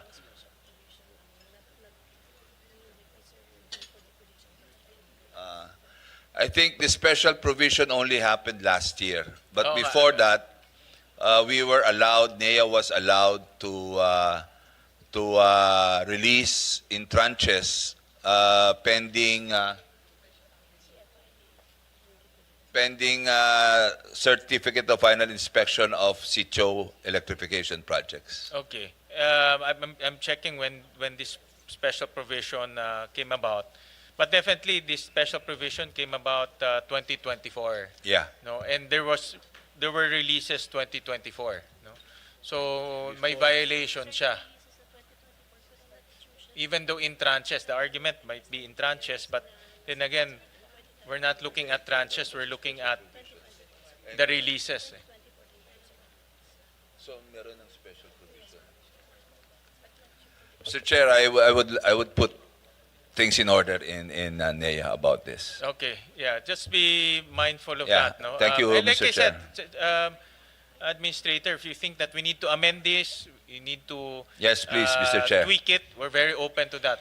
We want to make sure that that NEA is responsive to the Yeah. needs of our We have to, constituents, no? Mr. Chair. Yeah, but wag tayo mag-violate ng special provision kundi magulo eh. Yeah. So I want to put I'll that be on the mindful table. of that, Mr. Chair. I'll make sure that things will be in order as far as liquidation is concerned. On emergency and resiliency funds.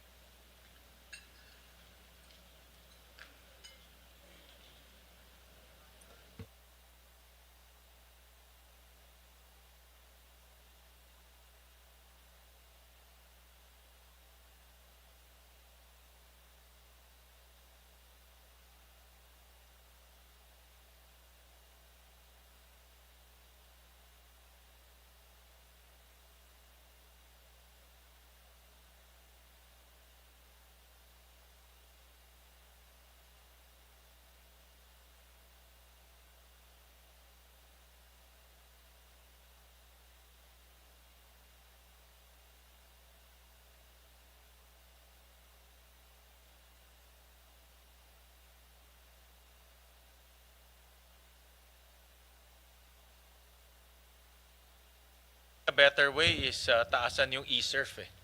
Kasi yung e-surf is really meant to, yung Electric Cooperatives Resiliency Fund, Actually, Kasi that's- Mr. Chair, 200 million lang, Oo nga, tapos maliit. subject to reimbursement, subject to replenishment. And just like right now, Typhoon Opong and the typhoon before that, there is a pending SSERF application already.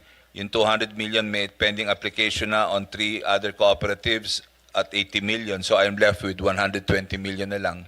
But the ongoing Masbate cost of calamity restoration is already at almost at 400 million. So when I saw the administrator of the Office of Civil Defense in Bugosibu, I was really talking to him, Mr. Chair, and asking him, sana mabigyan mo ako ng speedy replenishment kasi ang lalaki ng mga replenishment at stake dito sa mga tinamaan. E-surf pwede ma-replenish yan, no? Yeah, nare-replenish naman, sir. Pero but you compete with the other agencies. Eh? That's true. They get That's it true. from the NDRMC Yeah, fund. Office of Civil Defense. Oo. But typically, magkano naggagastos for Kasi yung e-surf is grant siya. Ang yung binibigay nyo na sa mga ECs, loan siya. No. Diba? Mr. Chair, those are grants Grant too. rin. Grants Grant too. rin. Yeah. Okay.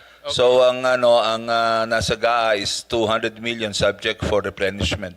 So it all depends on what kind of level of damage is suffered by a co-op. Minsan, I mean, just like in Masbate, I mean, 2 replenishments are needed to cover the materials used. And we are, Masbate only loaned all these steel poles, conductors, and distribution transformers from the regional procurement hub for them to be able to restore immediately.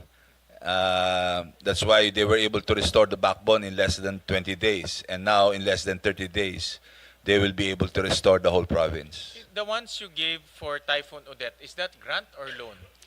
Grant yun, Grant Mr. rin Chair. siya. Yes. Grant rin siya. Grant Okay. yan. Alright. Sige. How much do you need for e-surf in 1 year? Typically. More or less yan. I would say if we can increase it to 500, hindi na kami mabibigla. Hindi na kami mabibigla. Because depende, Mr. Chair. I mean, pag medyo tinamaan ng sobrang serious, kahit yung 500, malalapnos mauubos. But definitely, yun naman, hindi naman namin kailangan ibigay kagad in tranches namin binibigay. So pinakikiusapan lang ng, ang mahirapan lang doon, yung mga nagpautang na suppliers na nagbigay ng mga materyales. Napapakiusapan naman sila. But ang concept kasi niyan, quick response. Eh. That's right. That's Para right, yung Mr. Chair. EC makabalik ka agad. Tuwing may bagyo naman, ang EC tinatamaan din eh. No? In fact, sila yung one of the casualties, mga EC, bagsak First yung mga- casualties Well, bagsak yung frontliner mga- sila, Mr. Chair. Bagsak yung mga poste, bagsak yung mga wiring. So, the first thing that the residents want, mabalik yung kuryente. Pero That's hindi true. naman nila mabalik yung kuryente kung walang pang-repair. But with the present program, Mr. Chair of NEA, we established a regional procurement hub in every region. So there was a timely response, a quick response, because all major items like the steel poles, the conductors, and distribution transformers were delivered to Masbate in a span of 2 to 3 days. Mr. Chair,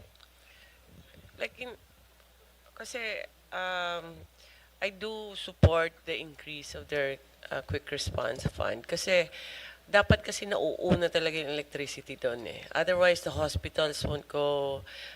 All the relief operations, hindi makakagalaw kung wala. Kaya dapat ready na sila to go the day after ng calamity.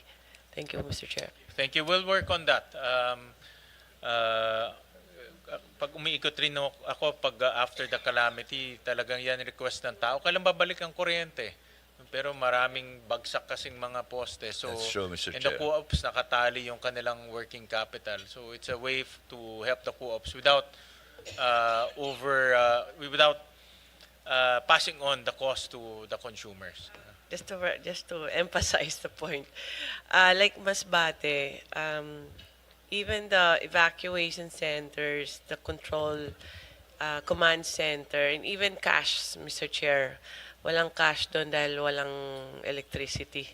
So it was difficult for them to really start the operations at that time. So Yes. kaya nagpapanik din kami pag nadidelay ang mga tao na tutulong from the other co-ops. All right. Thank you. Thank you for that.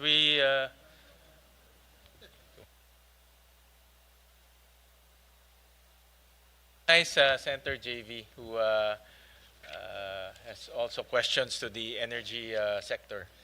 Thank you, Mr. Chair. Nice to see you still here. I came from the Coast Guard anniversary with the President. Kaya umalis muna ako. Pagbalik ko, dito pa rin kayo. So, nice to see all of you again. Anyway, just siguro, no, I asked this question to the Secretary when she, during her confirmation, just like to get the DOE's position. Of course, yung EPIRA, no? I asked if we can get yung inyo pong suggestions, which provisions, I'm sure that most of you will agree already by this time that we really need to amend the EPIRA law. No? We just passed in 2001 with very good intention to lower down the cost of electricity by encouraging competition, by privatizing Napocor power plants, transmission lines, distribution system. Ang nangyari po, natuloy yung Napocor power plants privatization, privatization of the transmission lines. Ang di lang natuloy, pagbaba ng presyo. Di ba? Lahat ng privatization natuloy. Pero yung inaasahan natin na competition supposedly to lower down the cost of electricity, hindi po nangyari. So, which particular provisions would you think that you would propose to this committee so that we can already start the ball rolling and amend the EPIRA law, which again, has not really served well its intended purpose. Sige, Secretary. Thank you, Mr. Chair.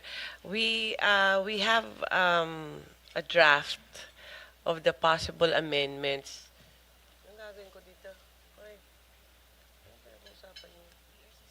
The first, there are several parts in the EPIRA, and it divides it per sector of the industry. Now. So, first, my priority was the PSALM extension, which is done already, and second would be the ERC strengthening, not per se in the reorganization of ERC, but streamlining their processes and also giving it teeth. Kasi like the question by the chairman earlier, what are the penalties that have been given to NGCP, for example, for any violations and the delay? So they are limited as to, I think, only 5 million pesos per violation. So we are trying to increase that, and also in addition to the increases in the penalties, not only monetary but also in the number of imprisonment. Also, that any penalties that are collected from any of the violations of the power players will be considered by ERC to be as possible refund to our consumers. But the part on ERC, Mr. Chair, I would rather have ERC expound on that kasi sila yung main concern dyan eh. But yes, sir. Yes, yeah, she Okay, ERC chairperson after secretary. Sige po. Tapusin lang ni Sec. Yes, sir. So before ERC, I'll just go through the major changes on the generation side. Ano yung generation side changes? And we want more accountability on the part of the generation on their performance. For example, if the contract says you have to deliver 10 megawatts, and some, unfortunately, there are some generation companies that only deliver half of that, there is no substantial penalty or accountability. So gusto namin i-strengthen yan. Transmission, separation of the... Ang NGCP kasi ngayon, isa lang yan eh. Transmission, sila yung nagpapatayo, tapos sila nag-ooperate. We want it separated. And then on the distribution, hindi ko na maalala. Ano yung distribution natin? There's also more provisions on distribution. want to go to all of that, but we can submit it to the chairman and also to Senator Ejercito. All the provisions that we have, we are proposing, we can submit it in portions or as a whole, Mr. Chair. Pero ready na po kami if we want to submit with for you to sponsor, Mr. Chair. Yes, I will be willing. I'm sure our chair would likewise be willing, as the former chair of the Committee on Energy. No, anything that would really bring down the cost of electricity, because I think siguro sa ASEAN, no, we are losing to our foreign investors, foreign direct investors, because of two things: poor infrastructure and high cost of electricity. So if we can really do something about this at the soonest possible time, then we will have a better chance against our ASEAN neighbors. Mr. Chair, one proposal of Senator Marcoleta is to remove the VAT. It can also be incorporated in the EPIRA, although it is a more controversial topic. It might be more prudent kung separate bill siya. But it can also be an option. We can also incorporate it in the proposal, Mr. Chair. Thank you. Sige, si RC Chair. Yes, Mr. Chair. Just for the record, we were able to impose penalties on NGCP for its delayed CAPEX. There were around 34 CAPEX projects that got delayed. So we were able to impose 15.8 million. But as the Secretary has stated, there may be already a need to... In a span of how many years po yan, Chairman? It was a one-time. There were the two cases. One time, it involved 34 projects. But as the Secretary has stated, there may already be a need to update the fines and penalties that may be imposed pursuant to EPIRA under Section 46. Then we, of course, support the pending bills in Congress for ERC strengthening. We have gone through the different versions of the bill. In particular, for ERC's strengthening, we support fully the proposals for at least a partial use of the income or the excess revenues collected out of the imposition of regulatory fees, and as well as the creation of that consumer advocate. That is also a feature of several of the bills that we were able to study. I believe that with consumer representation, there would be a better discussion of the issues that are presented before the Commission, and so we can come out with better decisions. Thank you for that. I'll take advantage. The Secretary mentioned NGCP, and Chairman also, Chairman Juan, no? Meron po in question kasi dito, galing sa media natin. Take advantage ko na, Mr. Chair. Gandang tanghali, boss. Baka pwede pong ma-update sa DOE NAPOCOR, pwede rin NAPOCOR, dito naman si Chairman Jericho, is the DOE still considering taking back the operations of the country's sole grid system, NGCP? Thanks, boss. For security, for issues of national security. Mr. Chair, I do agree that there has to be a certain degree of control of the government, not just for national security, though. What happened was we gave a franchise for the entire grid system, and if you really read through the concession agreement and the franchise, the government has no powers over, very limited authority. For example, kung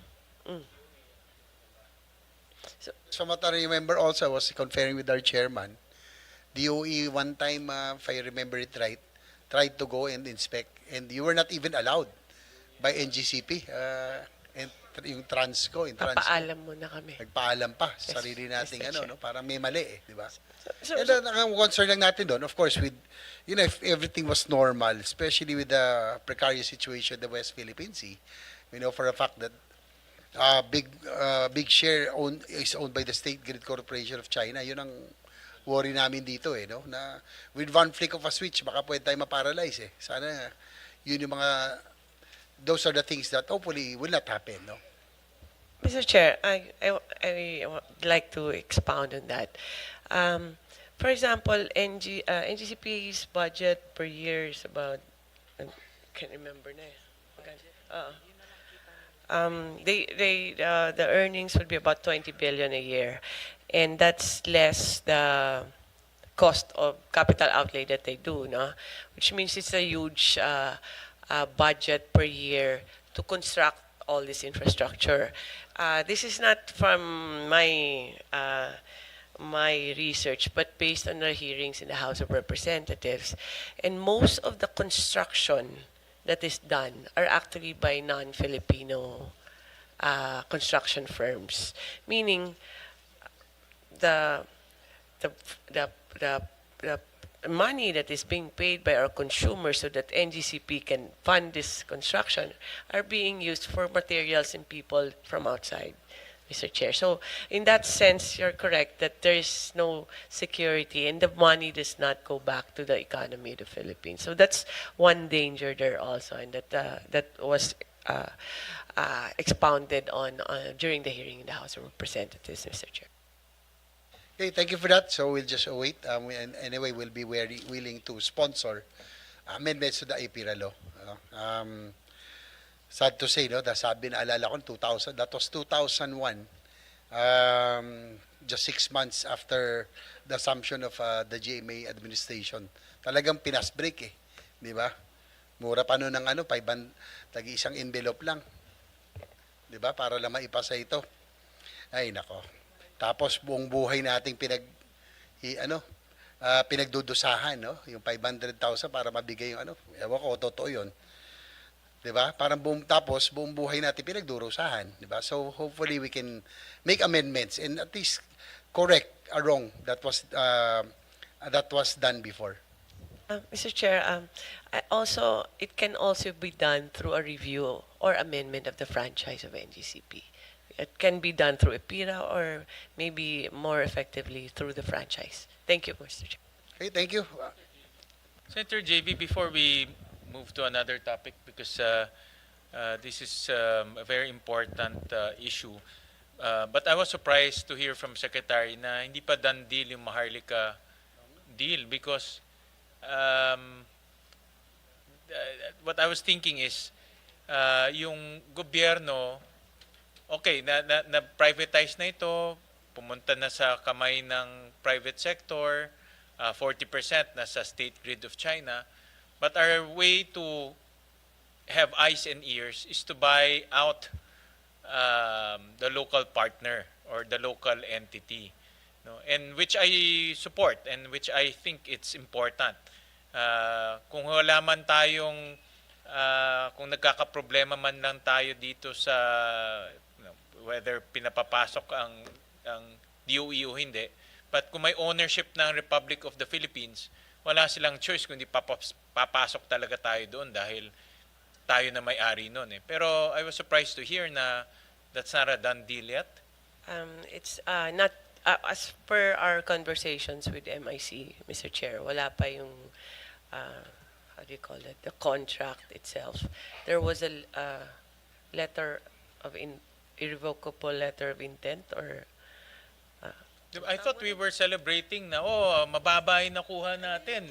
'Di ba? Nakatipid pa tayo, napakagaling ng Maharlika team dahil nakatipid tayo, nakakuha tayo ng discount.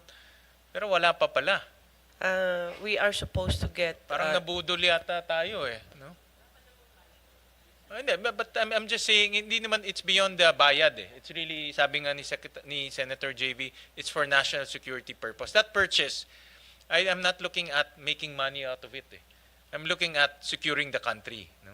So that's the whole point. But I was surprised na wala pa palang ganun, no? So far, we have not gotten any official communication regarding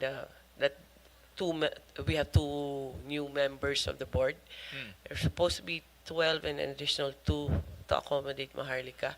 As concessionaires, they should inform Transco for the very least, Mr. Chair, of Okay. any changes. But we'll do we'll submit we'll send them official inquiry also, And Mr. also Chair. some updates because DOE should be in the loop of with this transaction because again, no, it's a national security concern, it's an energy security concern. So dapat in the loop ang DOE. So Yes, just Mr. Chair. update us with the real situation. Yes, Mr. Chair. Thank you, Mr. Chair. Likewise, I had, sayang yun, no? Because I think it will be a very wise investment for Maharlika. Kasi ano to eh, tuloy-tuloy to eh.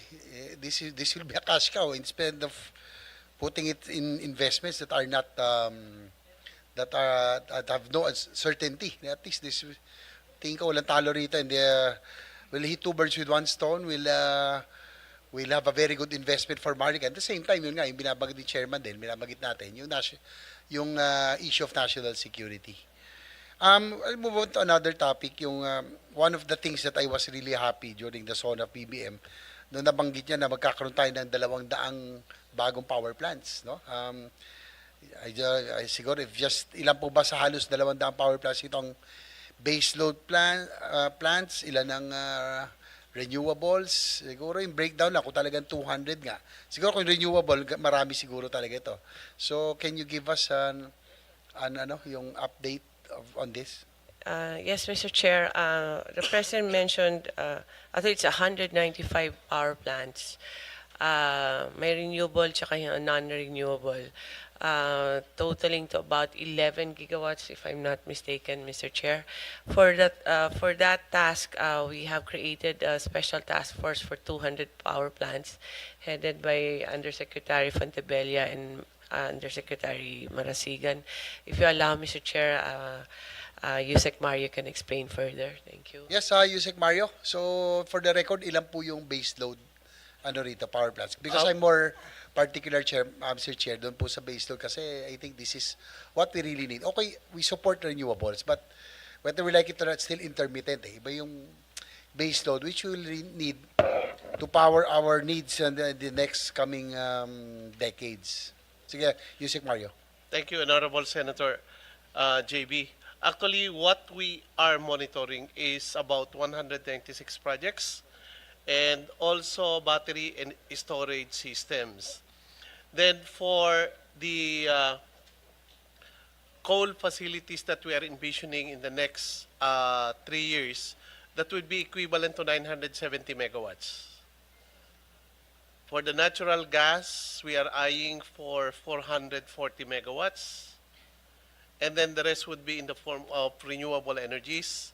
The largest contribution would be on solar and wind. So mga ilan po yung total sa renewables na megawatts that you estimate po? Ang estimates po natin sa renewables would be around 7,000 megawatts. That's good news, no? Hopefully it will be online. Ilan ba talaga yung natin? Do you have an estimate of the power generation, the power needs that we will have in the next 10 years, 5 to 10 years? Kahit lang, rough estimate.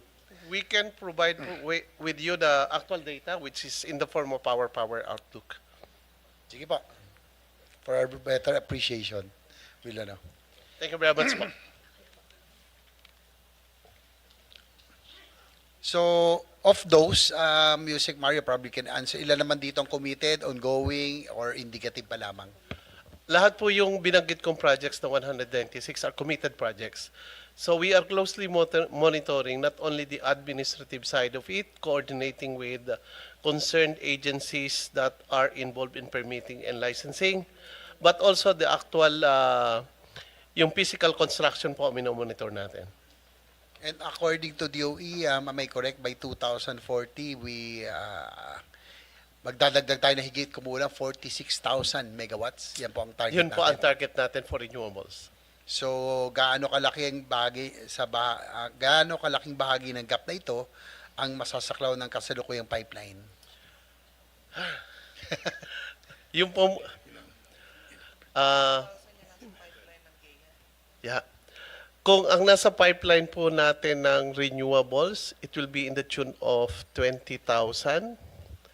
But our ultimate target by 2050, just for offshore solar alone, is in the tune of 19,000 megawatts.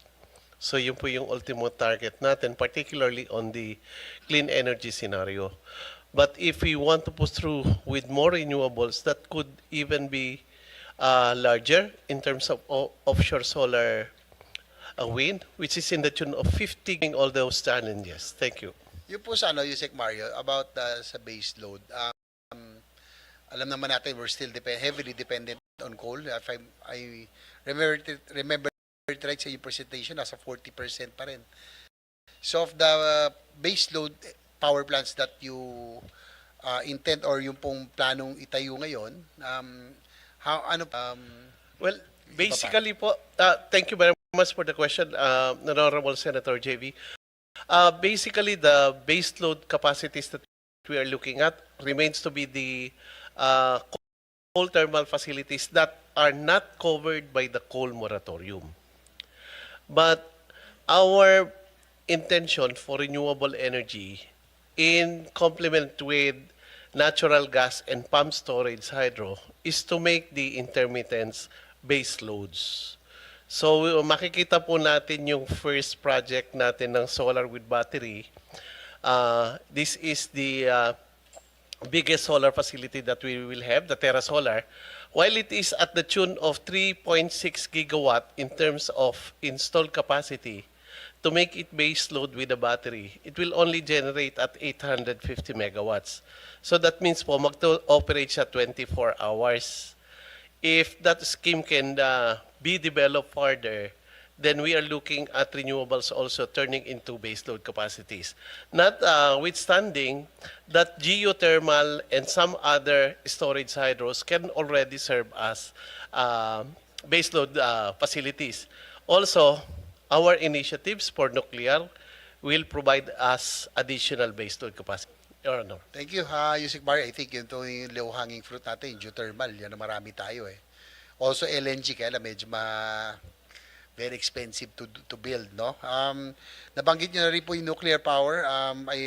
Secretary Garin earlier mentioned that with the assumption of the Marcos administration, na-renew yung yung interest on nuclear energy. And what's good about it, before, ang nuclear power kasi na-demonize masyado no? Because of the BNPP. For so many years, nobody would dare touch nuclear issue with the 10-foot pole. Walang politiko na magsasalita tungkol dito. And I think I had the chance to visit Bataan Nuclear Power Plant when I was a first-term senator. Sabi nila ako daw yung isa sa mga unang tumapak doon, no, na senador, dahil nga siguro takot sa repercussions because it was really demonized. But the nice thing about it, I think people now have an open mind about nuclear energy because I think most of it has been proven successful with our neighbors and in Europe, in the United States, Japan. Yun na po, with the Philippine Energy Plan of 2023, 20 to 20 targets, a phased entry of nuclear energy. In line with this, what are the programs for 2026 to integrate nuclear power into our energy mix? So, meron na ba tayo nito? Yung po mga modular na proposal, or is it really still wise to rehabilitate Bataan Nuclear Power Plant? Ano po ang plano talaga? Sec Garin. Yes, Mr. Chair, thank you. On nuclear, there is so much interest in the small modular reactor. That is also why there's renewed interest, because I guess people think that it's smaller, so it's safer, no? But not technically, unfortunately, also, there's still no ready commercially available SMR in the world, except for a couple of countries, no? But although given that, we are preparing as if we're going to have whether SMR or the conventional, could be 1,200 or 600 megawatts. We do have a target of 1,200 megawatts by 2032. It will depend, however, on the technology that we get. Who decides which technology? More or less, it will be the private, like any coal power plant or diesel or gas-fired power plant. Sila yung magde-decide ng commercial side. Well, what we need, as on the government side, however, we just need to make sure that if ever somebody wants to build it at that pace, that fast, agencies have to be ready to accept na applications. So we're gearing up. Pero the sheer size of yung pong normal nuclear plant will take about 5 to 10 years to build. Even more. Even Sa more, sir. Masa. Sa UAE, their first one was 14 years. Now they're down to 4 years. So it's expensive to delay it also. Naging mahal din siya. So kailangan talaga very precise ka. Kaya we cannot rush into nuclear. We have to be ready. The agencies have to be knowledgeable.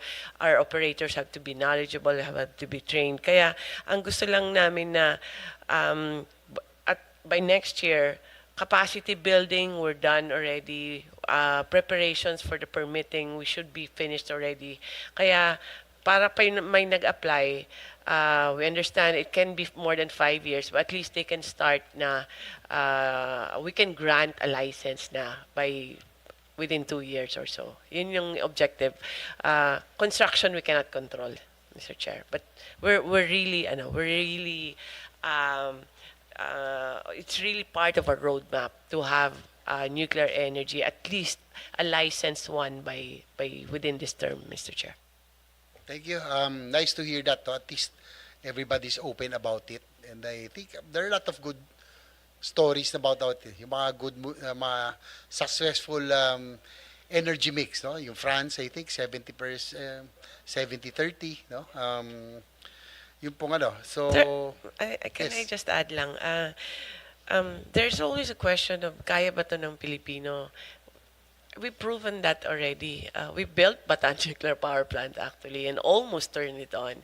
So kaya back then, if kaya natin yun, I mean, even more so Kaya, now. tsaka mga nag-welding ng Bataan Nuclear Power Plant are female. Yes, sir. Kasi maganang kamay, tama? And Kaya. in fact, UAE is building 4 in a row, di ba? Most of them, the construction is done by Filipinos there. So the ability is there. We just need to make sure that everything's in place. Kaya we're confident that we can build one. Just very safe, secure, and with safeguards lang. Sir. Yes, and I agree that we have to be very careful about it kasi nuclear, we have to be very, yung una, safety is of top utmost priority. Ang siguro kasi yung cost, no, siguro hindi alam ng ating mga kababayan, yung cost of energy,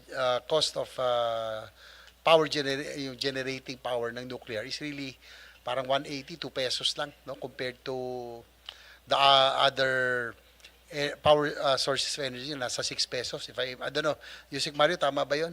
Nasa 2 pesos lang ang nuclear compared to 6 pesos or coal, LNG, and others? It's still difficult pa po to project because the actual delivery of the project will dictate our price. Tsaka, It's the infrastructure, mabigat it's talaga about ron. $10 billion a project. But you were emphasizing earlier, Chair, about the base load that we need. No, coal is cheap, but it's dirty. You have gas, which is clean, but a little more expensive. Nuclear is cheap and clean. So it's one of the best solutions for base loads, Mr. Chair. Yeah, that's why I'm really pushing for it. It's clean and it's cheap.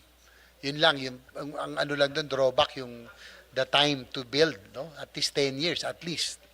And also, what's frustrating, yung ating Bataan Nuclear Power Plant, if I may remember it right, may tiganapo ko ng mga sinauna dito.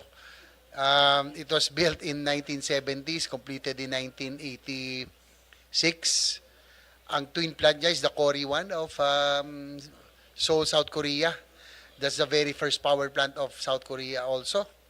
And Seoul, South Korea already has more than 20 power plants. And look at what it has done for them to industrialize. Natalo na nga nila ang Japan. Dati po, pag sinabi mong Kia, sasakyan mo, Pinagtatawanan, pag nakasagasa daw ng bubble gum, hindi natatakbo. Di ba? Yun ang joke nun. Pero ngayon, mas mahal, mas maganda na yung mga Hyundai, Kia, di ba? Daewoo, cars, and even the television sets. Dati Sony, Philips lang, pero ngayon it's LG and Samsung na. So, nuclear energy, cheap source of power, has really done so much wonders in the industrialization of countries like South Korea. Nakakalungkot kasi kasabay natin, Mr. Chair, yung Cory 1 no? Ng BNPP. Twin plant nga yan Bago nga sila tumakbo, nauna sa atin, hiniram pa yung spare parts para mapatakbo doon. Di ba? Tama ba ako? May mga taga Mr. Chair, dito. panahon ni Mario yan. Mr. Mario, totoo ba? Mukhang ikaw lang ang buhay dito noon Sige. Nandito na po ako sa energy at that time. So, yun lang, no? Sayang yung frustration natin. We could have, what could have been na lang tayo Kung nasabayan sana natin yung Korea, we could have been much better than our ASEAN neighbors at this time. Diba?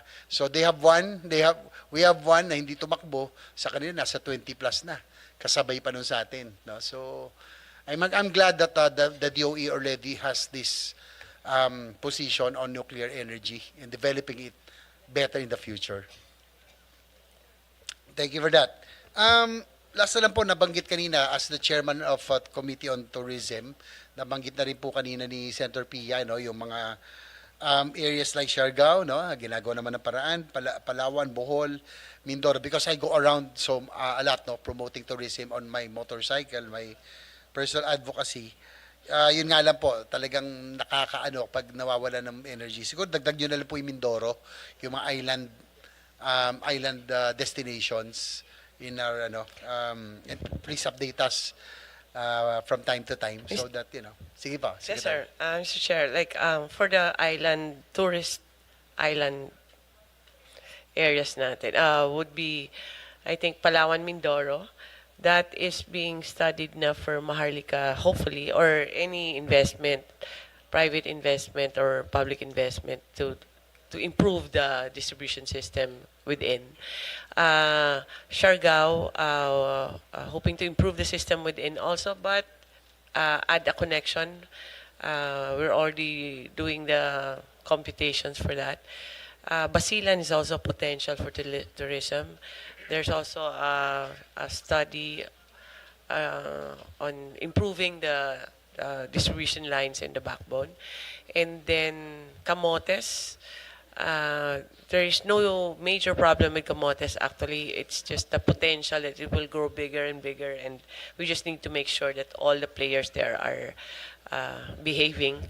And Sikihor, sir, we need to improve the system side. So all the tourist areas na in the Philippines are being assessed now, and we're trying to figure out together with all our agencies on where to get the funding for all these projects, Mr. Chair.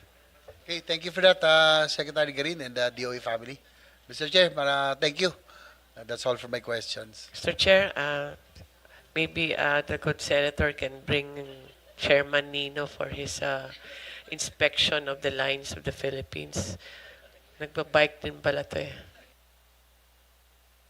Sama kayo bike tapos kakain ng marami. All right. Thank you for that, Senator JV, and thank you for those very important interventions. I'll go to PNOC, and I saw in your budget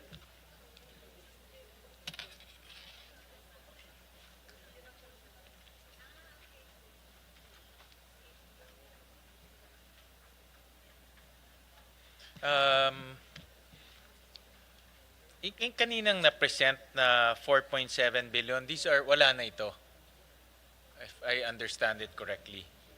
That's right, Mr. Chair. Itong, can we flash, Comsec? Itong mga land development, Bataan Properties, Green Government Facilities Initiative, Bright Island Initiative, offshore wind, these are, wala na itong mga, these are not going to be pursued anymore? That's right, Mr. Chair. We're not pursuing those projects anymore. Instead, you're pursuing a de-risking to equity type of projects, Yes, sir. and then land development at PNOC. These That's are the right. two categories. Yes, sir. Okay. And I understand that nagkaroon ng Supreme Court ruling adverse to, I saw also here in your presentation, adverse to PNOC. So can you give us an update on that ruling? And then how is it going to affect your plans of developing that Bataan property? We already received the decision of the second MR. We filed last September 2025. And so the Supreme Court decided that there will be no more pleadings. So we're just awaiting for the writ of execution when the decision will be remanded to the regional trial court. The Bataan property is not included in Petron. So with the This is a different property. This is the Petron refinery property. Yes, sir. Not, Correct. not- So wala siyang connection to your projects or any of your planned endeavors. Tama ba? Is that the way? I have, hindi ko alam which property is which, but the one that the Supreme Court ruled on is not part of your itong I just want clarification. Itong land development at PNOC Bataan properties. These are two different things. Yes, that's right, sir. Okay, all right. And then, so yung property na merong adverse ruling, yan property na yan ay kung saan nakatayo ang Petron. Tama? O iba? The ESB port is part of the Petron case. The ESP, yun rin, wala na rin yun. Wala na rin, sir. Okay.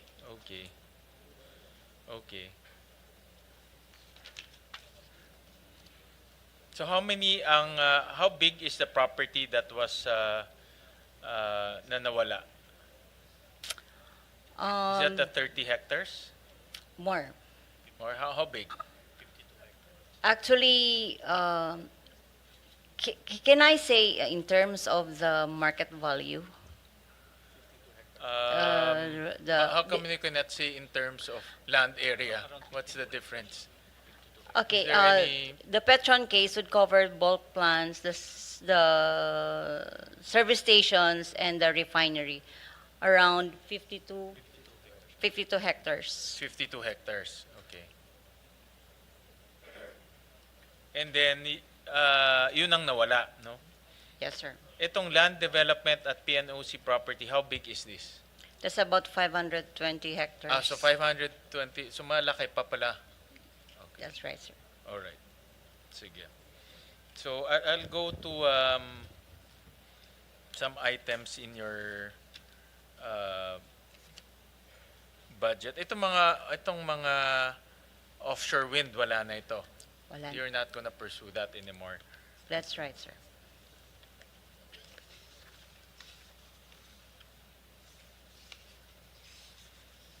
So itong mga de-risking projects, what are these de-risking projects?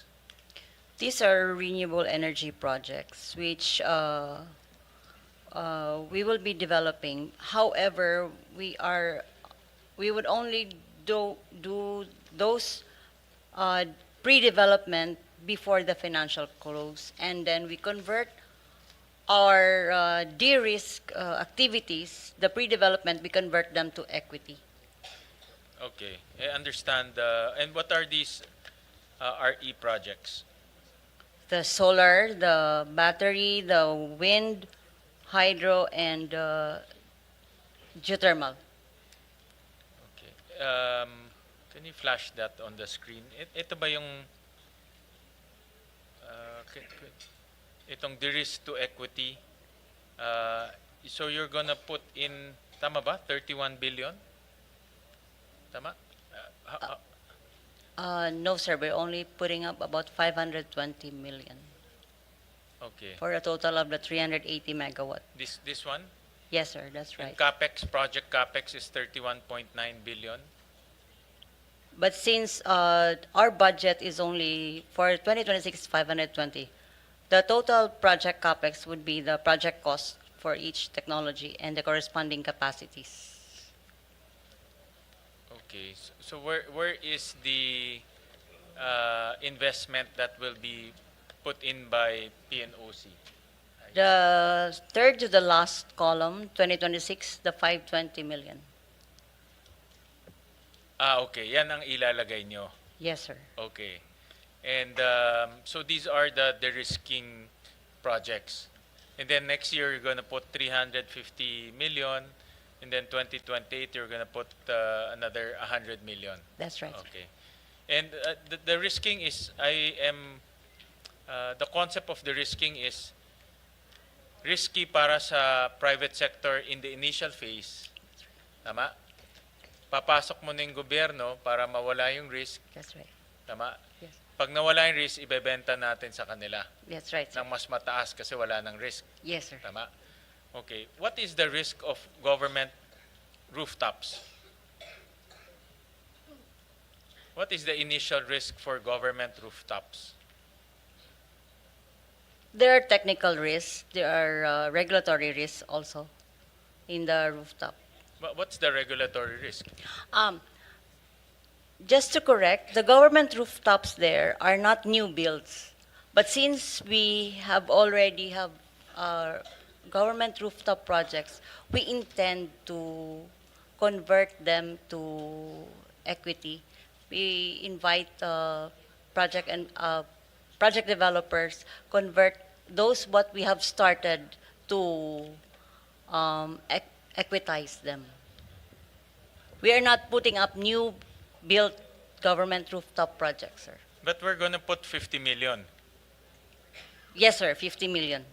New money into government rooftops. No, sir. We're not putting up a new investment on government rooftop. Okay. Those are existing. Mayroon dito 50 eh. What's that 50? The 50 million for the PNOC de-risking budget, actually, andyan na yan, sir. Because these are not new builds. We will convert them into equity. Because we have projects that we have started but not yet operating.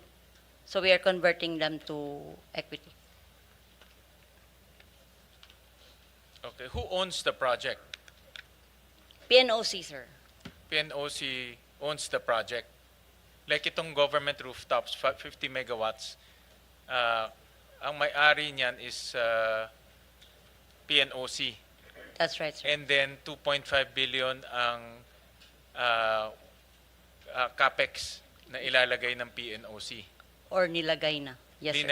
Linagay niya na. Oo. Okay. And to de-risk it is you will convert 50 million into PNOC equity at close. Yes. But you own the project. It's 100% owned by PNOC. Yes, sir. We plan to dispose of them, sir. You plan to sell 50 million worth? Yes, I'm trying sir. to understand. Hindi ko... Yes, sir. That's right, sir.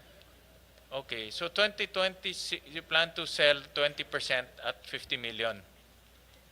Yes, sir. 20% will be the equity. Convert that to 20% at 50 million. Okay. And yung 2026 na 50 million, what is that? So yung 50 million doon sa PNOC de-risking, that's sales. Diba? Yes, sir. Yung 2026 na 50 million, that is investment. Yes, sir. So how can you explain to me what's the difference? In isa cash out, isa cash in. Tama? The annual dividend column to PNOC is what we expect.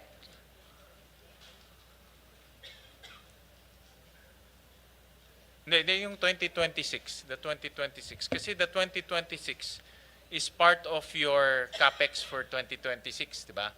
Yes, sir. Correct. So yan ang ilalabas ng gobyerno. Or nalabas na, sir, nailabas na. Because we're not building. Existing na to. But it's in 2026. Paano nalabas na? We already have existing rooftop. Iko-convert lang namin siya Into into equity. We're selling this and then come up with we're selling this for private investors and then we get the dividend by at 50 million. okay. Iko-convert namin. Okay, but in 2026 is your expense eh. Diba? These are, I would assume yan 2026 will be part of your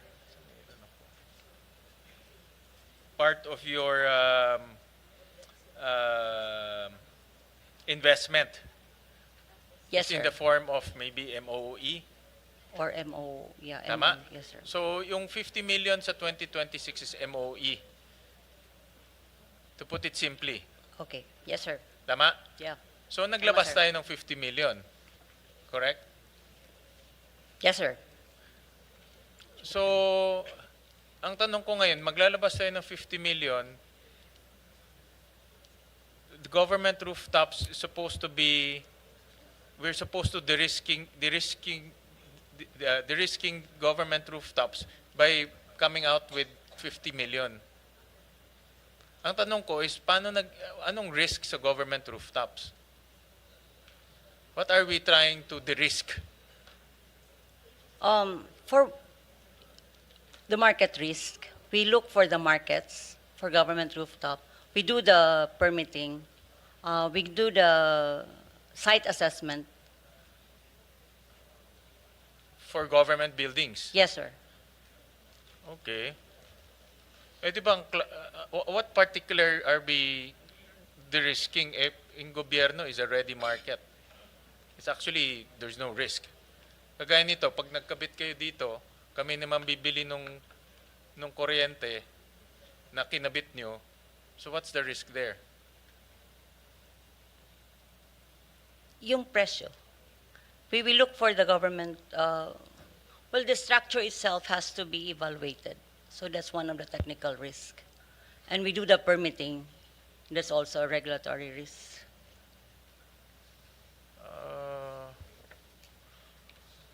But everyone goes to regulatory approvals eh.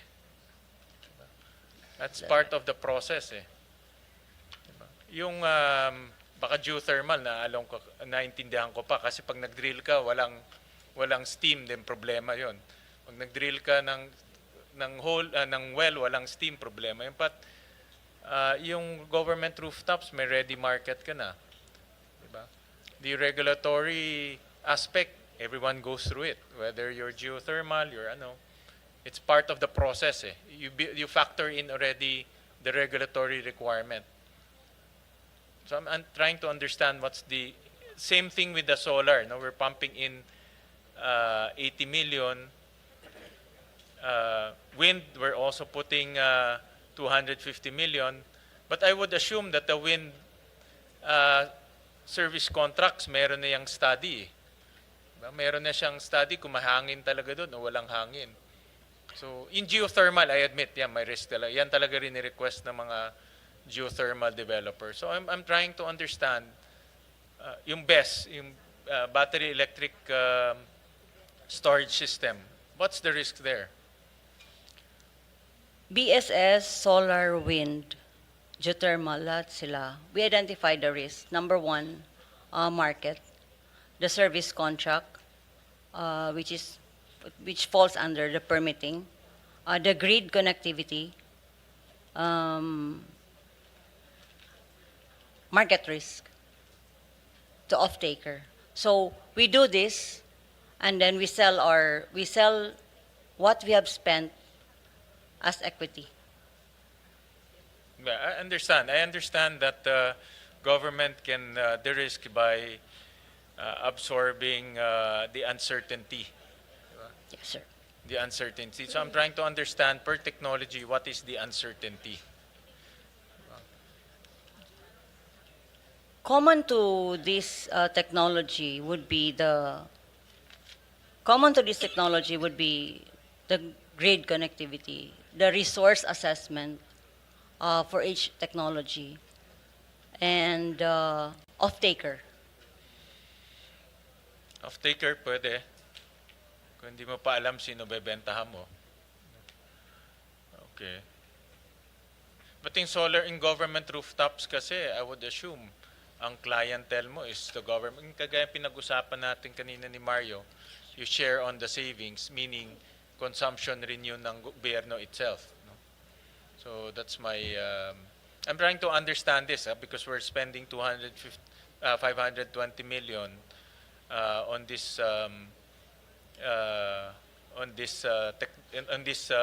project, de-risking to equity. So just submit to us ano pa yung mga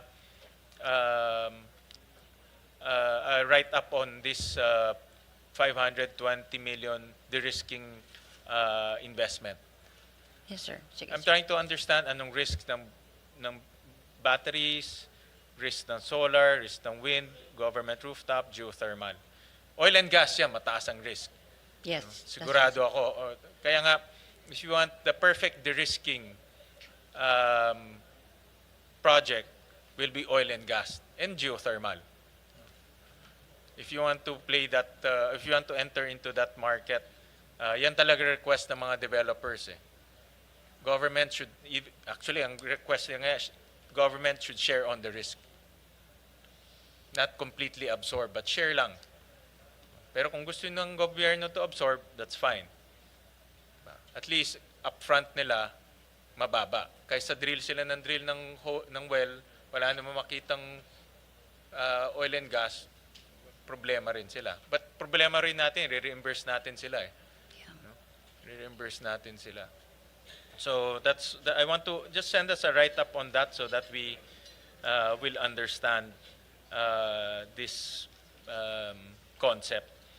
And Yes, then, I will. itong land development in PNOC Bataan, how much are we going to invest in this project? We budgeted about 300 million for the development. It's actually more on phased development. The original proposal to that was about a billion, but then we reduced it to phase the development. Okay. And the land development is here, the concept here is maximize rental value. Meron ba tayong ano dito, feasibility study or here, may feasibility study ba? Like for example, how much are we going to, what is the total project cost? What is the expected rental income? And it is really a conservative amount because we want also to explore the potential investor as to their utilization. So if we could come up with a agreement or a proposal that they would develop it first, and then according to how they would like to use it, then it could save us. But the 300 million is we're looking at really on the development of the land, minimal. So we do not, because the area is already identified as an industrial park, as much as possible, we leave it to the investor on how they would develop the land. And I understand. I'll leave the decision making to the board of PNOC. But my what I want to understand, this is a business decision. If you think it will be profitable, it will yield more dividends to the Republic of the Philippines, that's fine. But what I want to understand lang is what is the overall master plan? What is the overall feasibility study we're putting in 300 million. No, it's not a small amount. 300 million. But anong plano natin? Maglalagay tayo 300 million. Hopefully, the private sector will come in to develop the rest. But we're also expecting income from the private sector, diba? Yes, As sir. lessees. So, how much are those? Who are we attracting? All of these things should be looked at holistically. No? So, We are already being a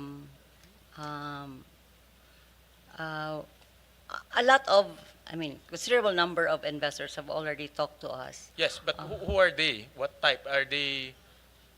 What type of investors? Are they manufacturing? Are they call centers? And then what income stream are we looking at? They are LNG, potential LNG investors, LNG power plants. We have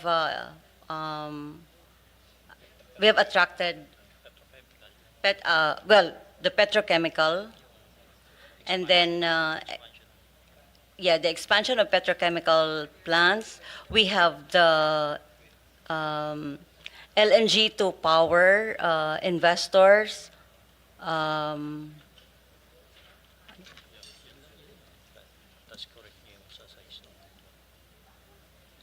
Yes, sir.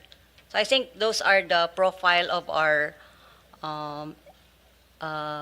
potential investors, sir.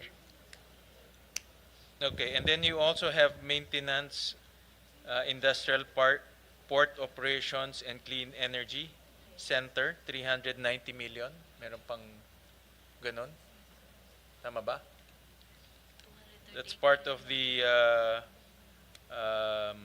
1.9 million proposal. 1.9 billion pala proposal.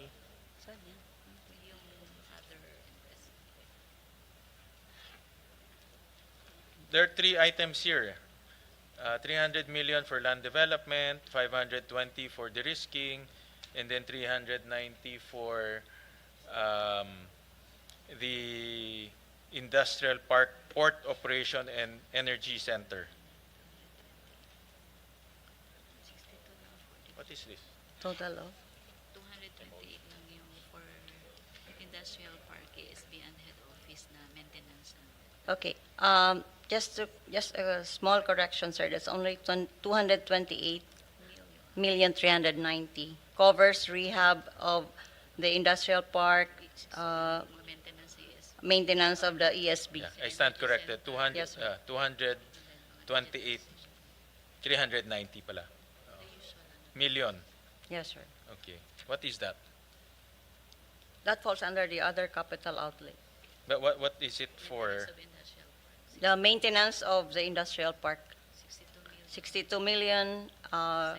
Rehab and maintenance of the ESB at 45, and the energy center and other PNOC properties 66.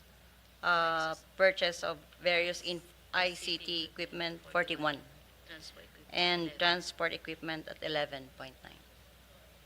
But I understand wala na yung ESB, di ba? That's already, that project has been canceled already.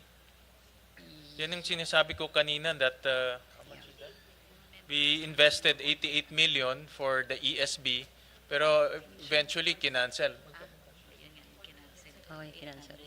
Tama, nag-invest tayo 88 million. Kasi yung unang proposal nyo 800 million. Sir. So 800 million pala, nagkamali pa ako. 800 million Yes, sir. ang investment. Supposedly, sir. Supposedly, pero hindi. Hindi, magkano yung actual na lagay? Nagastos yan. Wala, sir. Wala. That was not utilized. Oh, at least walang na-utilize.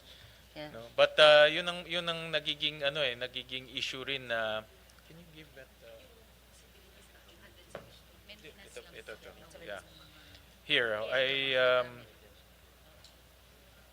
117 million for energy supply base ESB. Yes, And sir. then 88 million for offshore wind port.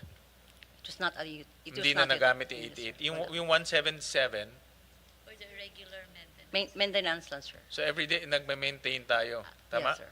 That's right, sir. Sige, go ahead, ma'am. Sige, kayo na yeah. sumagot If para I may, we put this. Yes po. Oo.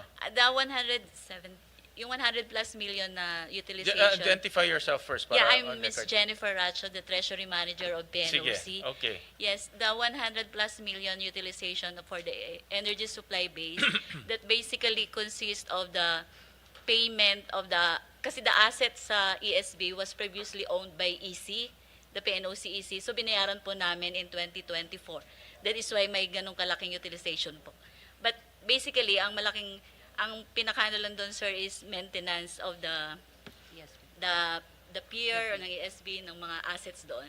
Wala pong about o sweep na disbursements. So maintenance lang ito, talagang Yes po. physical maintenance. No? Yes, of the How much pier. is the physical maintenance? For 2026, sir, we are requesting of about 45 million na budget For for 2026? 2026. Okay. Just to maintain the facility, sir. Itong 177, Bulk of that's almost 116 million was paid to EC. so in terms Yeah, for of... the payment of the facility. Okay. And then itong ESB, is it generating revenue? Yes, for berthing and the pure How much operation. how much a year ang revenue niya? On an average of 120 million revenue. 120 million revenue. Yes. Okay. Ano ang net income niya? Ang net niya mga around 80. 80 or million? 70, yeah. Okay. Pero gumagastos tayo ng 45 to maintain. That's only a proposal budget, pero usually naman po hindi siya talaga 100% na-utilize. Okay. Magkano ang maintenance? I guess yung 40 kasi 120 minus May 40 is 80, di ba? mga ganun. Mga ganyan, di ba? Opo. Okay. Pero kasama na yung mga employee cost doon. So, Yeah. Kasi lahat na 'yon. Yes. Oo, lahat na. Okay. So, ganito na lang kasi you have 3 items. Submit to us yung feasibility study ng land development. In land development, parte yan ng ESB? O iba yan? No, Totally that's iba? in That's a the- new project? yeah, in the Bataan Industrial Park Oh, po that's a yan. brand new project? Yes. Okay. Submit to us a feasibility ng land development of Bataan kasi we're investing 300. Yung de-risking to equity, a feasibility, also a description, and also itong ESB kasi para malaman rin namin kung ano yung income stream ng ESB. Oo. But ang importante dito, the point I'm trying to make,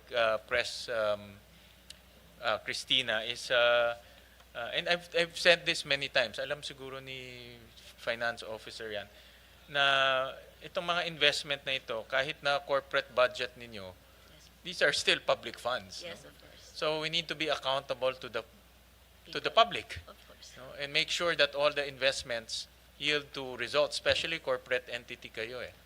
No? Yes, po. That's why sinasabi ko in the past kasi nag-invest sila sa ano ba yung invest? Meron pang off-grid yung may mga iba-iba, may merong off-grid electrification, kaya daming mga projects na it's not connected to one another. So, and sayang yung pera, no? Yes. Na-notice ko kasi PNOC is just doing projects for the sake of doing projects. No? Para lang may magawa. No? Yun ang na-notice ko eh. Kaya ano-anong project na yung ginagawa eh. And I said this many times. So magandang pag-usapan yung mabuti. Yes. Kung ano ba talaga ang direction gustong tahakin ng PNOC. Yes. Mr. Chair, Yes. just give us a few days and we'll recalibrate the proposal because, for example, talking to PNOC Mother and also NPC, there could be a collaboration between these two because basically the mandate of PNOC is energy security, and it has to be something that will in line with that. And one way is to do some work together with NPC on whether it's electrification or hybridization of islands, for example, Mr. Chair, or even with the other works that other agencies that we have. So we'll just do a as DOE being the chair of the PNOC, we'll talk again and then we'll submit to you as soon as possible. And I think the president is new also, if I'm not mistaken. No? So it's good to get yourselves together and craft a roadmap. Where do you want to go? Again, meron kayong board. I leave the business decision to you. I leave the direction to you. But sa amin naman, we're just looking at when we invest, ano bang return. No? And when we invest, siguradong bang merong benefit to our constituents. No? Kahit na GOCC or corporate yan, it's the same money. No? That's Republic of the Philippines money yan. We'll do and we'll submit probably within a week, Mr. Chair. Thank you very much. Thank you. Thank you. For RC, I believe that meron na yatang, I think but I heard you earlier that you are now entering into a Yes, sir, for decommissioning. Yes, decommission, deactivation, sir. Sorry, deactivation. Yes, sir. We're just waiting for the memorandum circular from the GGC, and we'll be on the situation of transition, sir. Okay, all right. And but I also saw in your budget, meron pa kayong 55 million request for a solar project.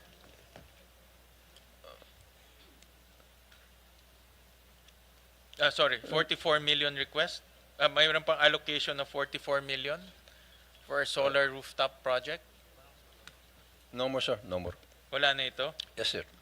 Okay, We have no more projects, sir, for the year 2025 and 2026 because we are on the process of deactivation, sir. Okay, so for 2026, complete wind down na. Yes, sir. All right. Okay. Thank you. Thank you Thank for you, that. sir. And then for PNOCEC, you're the partner of Malampaya. You have a 10% equity on Malampaya. Yes, Mr. Chair. Correct. And then I want to know, kumusta na yung, kasi we extended the service contract, no? We extended the service contract in the hopes na we can find new wells. I believe that there are 3 wells, no, na we're looking at. It's the Mr. Chair, that would be Camago, Bagong Pag-asa, and Malampaya East. yes, Camago, Malampaya, and Bagong Pag-asa. No, so anong timetable na kikita niyo diyan in terms of actual production? Kasi excited na kami, no? Extend natin. Nakita ko pa sa news na merong dumating na yung rig na bago to drill. So we're very excited. So what timetable are we looking at? So far, Mr. Chair, the drilling campaign has been ongoing. In fact, with regard to yung Camago well, they've reached the top of the reservoir. So right now, we're still on schedule and on budget, and we expect yung delivery po ng first gas on schedule fourth quarter of 2026.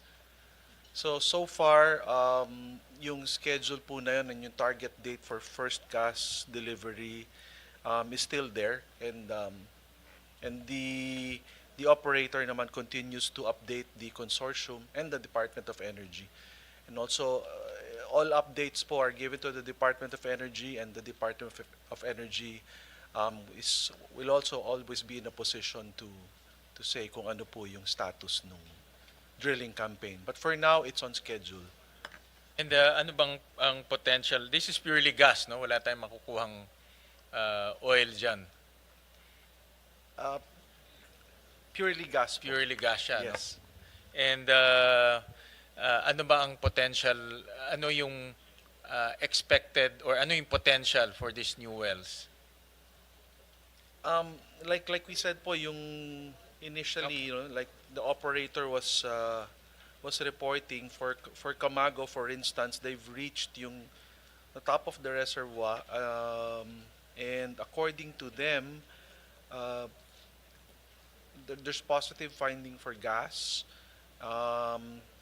the log data indicated the presence of hydrocarbons. So for at least po for the Camago well, the prospects are very good. So they have not, and they have they continue to they have proceeded to drill also the other two wells. Based on their seismic study, what is the estimated potential of that area of the new wells, yung tatlo? And what is the expected revenue for government, Okay. Ganito including po, the 10% PNOC EC? So Mr. Chair, the remaining if Malampaya Phase 4 is successful, incremental Camago and Malampaya East reserves are as follows: 290 billion cubic feet of gas and 9 million barrels of condensate. So it is expected that these additional recoverable reserves will extend the life of the field until 2034.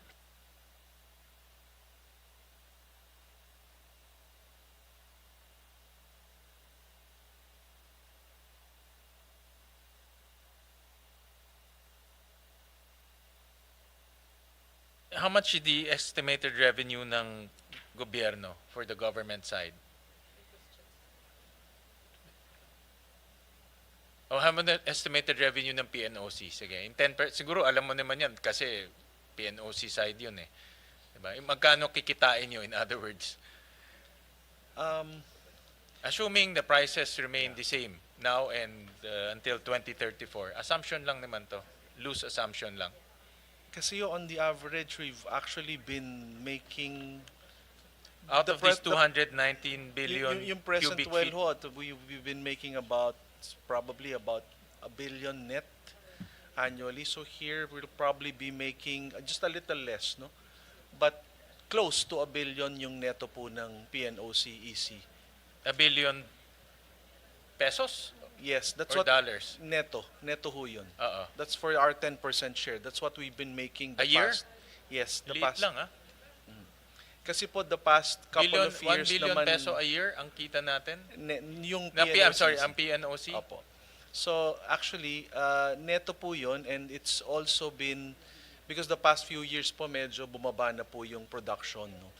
So just to be really conservative Hindi, about itong new it, well. In new mga well. ganun din ho siguro, just to be conservative about it. So a billion a year for the 10% of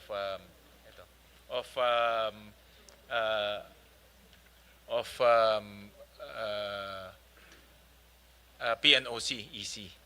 Yes, Mr. That's our conservative estimate. So kung ang gobyerno is 40%, 'di ba?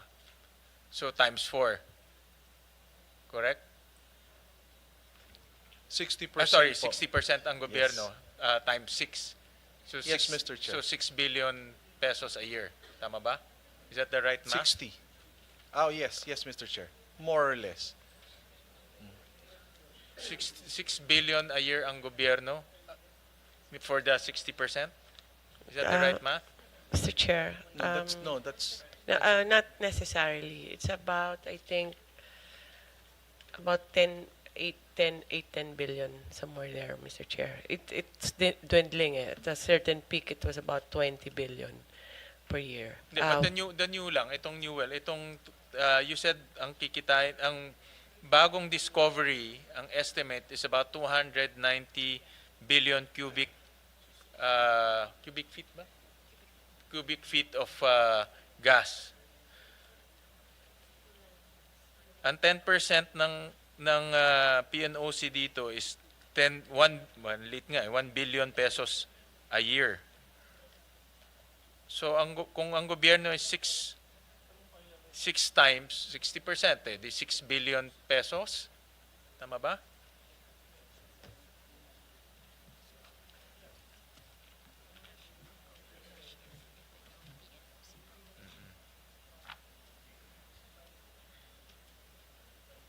Para lalo kami ma-excite kung magkano kikitain natin, di ba? Yun ang punto ko eh. Para may good news naman. Yun ang kasi puro flood control, puro corruption, puro nakawan. Ito, hindi nakawan to. Pera papasok sa atin to eh. So that's why I'm trying to estimate. Kung meron kayong estimate. Mr. Chair, Estimates lang to. our Subject- estimate is yeah. we will maintain what we are earning now. Okay. Kasi babalik din siya eh. Once Yes. it's there, no? So, we're collecting now about 10 billion on the 60%. So, 10 billion plus 1 billion of PNOC. No, mga ganun, Mr. Chair. 10 billion pesos a year. Yes. Yes, Mr. Chair. Okay. Parang liit ah. Well, it won't go back to its original kasi Because of the capacity. capacity. Mga 50% lang siguro yung pinakamataas na nung at its high point.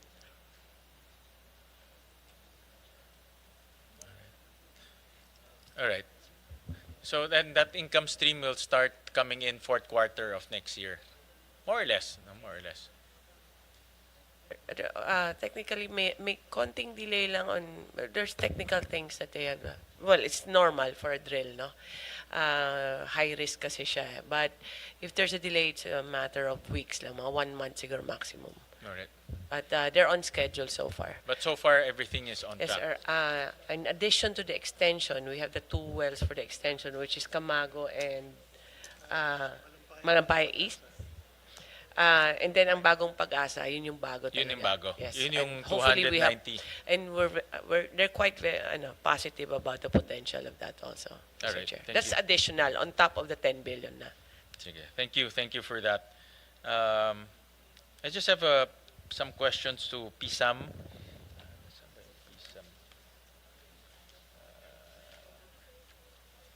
So, na-extend yung President De La Serna, na-extend yung life ng PSAM Yes, sir. to another 10 years. Yes, Mr. Chair. And then there's still remaining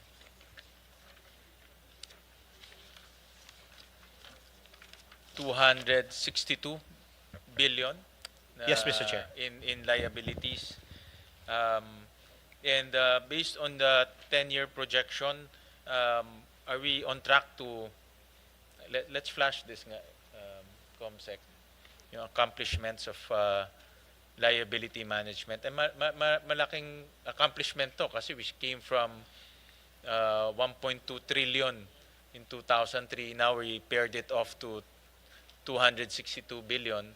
So based on that 10-year, one of the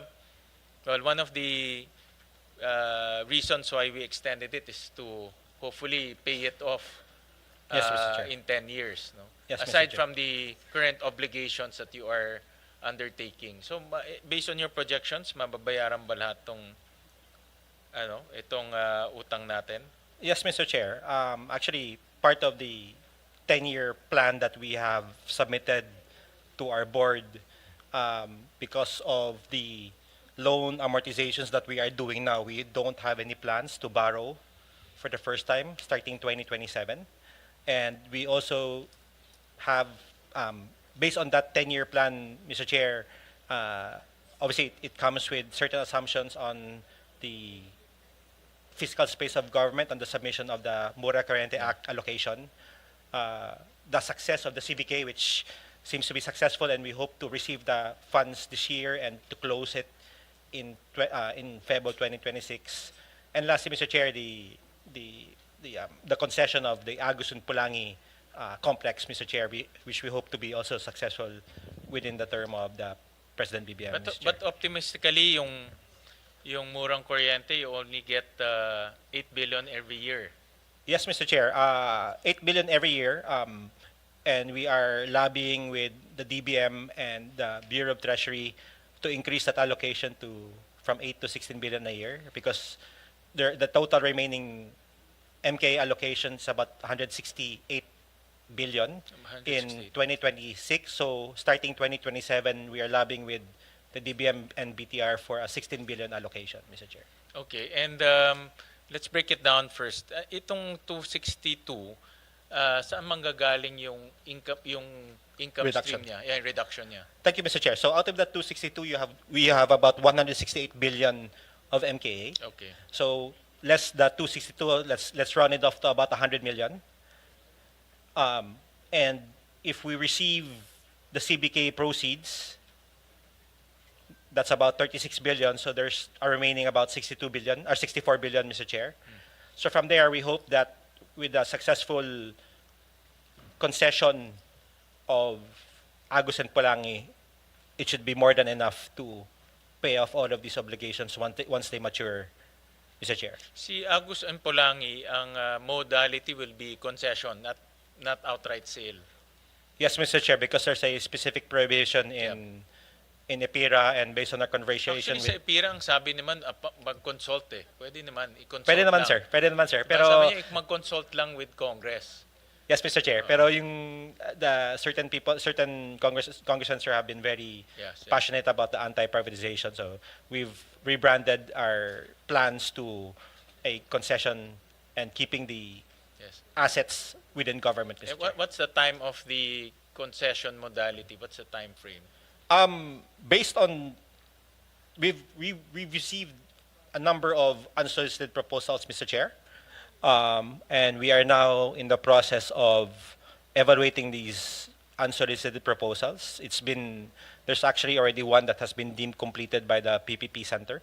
So we're going through that timeline, sir, of 10 days, 90 days, and we hope that it seems to be a very strict timeline, Mr. Chair. Right? And if we find that proposal acceptable to government, then the timeline should be very quick, Mr. Chair. And anong estimated, without divulging yung exact na amounts doon sa unsolicited proposal, but what indicative price are we looking at?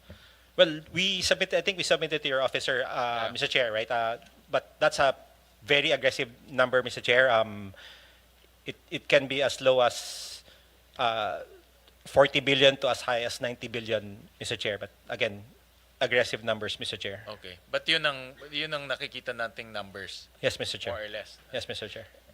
The best case scenario is you get the murang kuryente allocation. Yes. The worst case scenario, you only get 8 billion until end of the life. Yes, Mr. Chair. And therefore, affecting also, the statement that I made that we don't have any plans to borrow in 2027 is also highly dependent on the allocation of the Correct. So kuryente. paano kung, assuming 8 billion lang, kasi yun yung trend for the last many years eh. Kung 8 billion lang, Mr. Chair, then Magkano we'll have to matitira? borrow at the minimum 8 billion also for that particular year.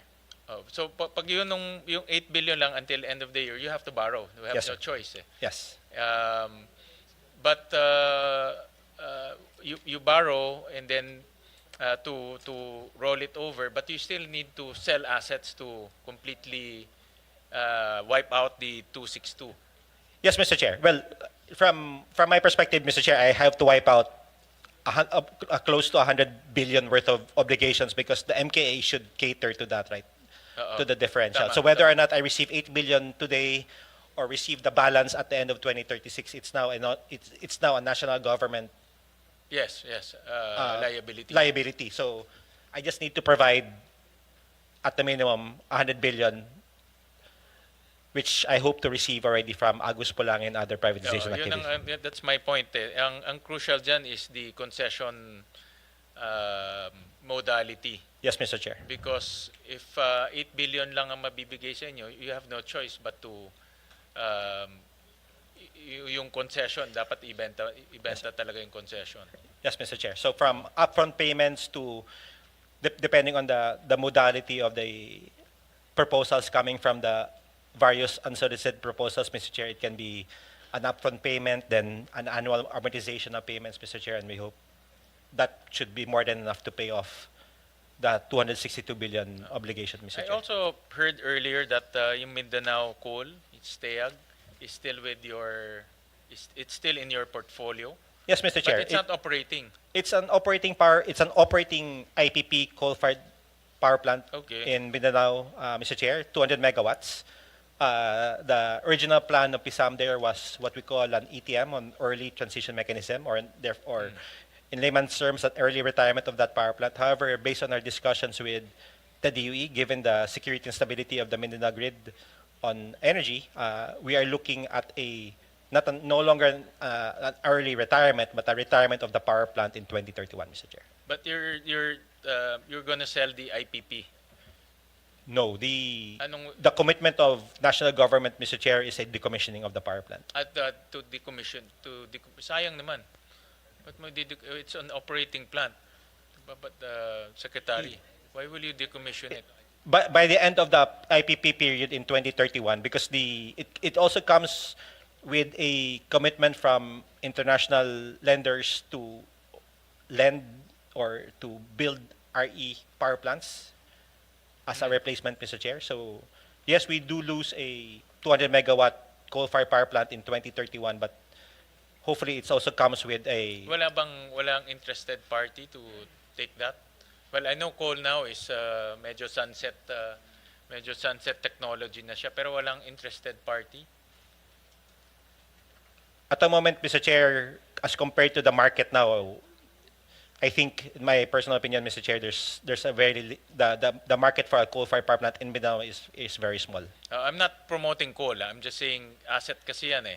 Asset Yes, ng Mr. Chair, gobyerno. it comes with- Kung merong interested, benta na lang natin. Bahala na siya mag-decommission. Yes, Mr. Chair, I agree. Gagastos ka pa sa decommissioning. Agree, Mr. Chair. It's a 200 megawatt coal-fired power plant. Correct. But you have to spend for decommissioning. Tayo gagastos ba yun?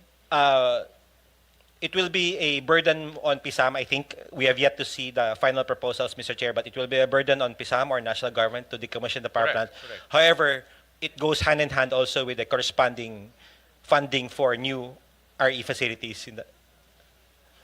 So that's where the national also government gains. What do you mean goes hand in hand with RE? Part of the proposal that we've seen from ADB and the other international banks, Mr. Chair, is that if there's a commitment from PISAM or national government to retire the power plant in 2031, there will be a corresponding financing for new RE facilities in the Philippines of more than 200 megawatts, Mr. Chair. Meron siyang offset, in other words. May kapalit siya. So I will finance new RE projects. Decommission mo yung coal-fired power plant mo. Yes, Mr. Chair. Okay, all right. Mr. Chair. Yes, go ahead, Secretary. CBK was actually 36 billion. Tama na? 36 billion? Yes, Mr. Chair, Secretary. And there's a chance that the probability that Agus, that's why Agus, we would rather have it done as soon as possible. And possible stream would be about 60 billion. Am I correct? We're right there, ma'am. With 60 and 36, Mr. Chair, that's more than enough to fund our electrification project. Ano yung 60 billion is going to go to creditors eh. Mga utang, di ba? He has Kasi 10 years to pay for them anyways.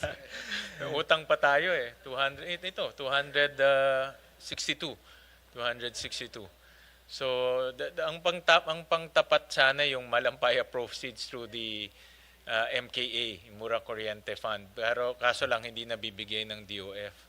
So, they're compelled to sell assets to cover the deficiency. Actually, kino-cover nila yung deficiency ng gobyerno natin. Tama? Yes, Mr. Chair. I think what Secretary Shan is trying to imply, sir, that there's as part of the energy family, we're also part to help the Yes. electrification of the Philippines, and I think there's conversations wherein, since PISAM is receiving 36 billion pesos for CBK, then if a certain portion of that can be allocated for the electrification of the Philippines. Yeah. Okay. So, yung 36 billion will go to paying off liabilities or ano na yan? National government, well, I'm guess, titimbangin nyo, ano mas mura? Umutang or bayaran ng, I guess, mas bayaran. Diba? Again, I think the DOE family wants a certain portion of that, Mr. Chair, for funding of household electrification, Mr. Chair. Okay, all right.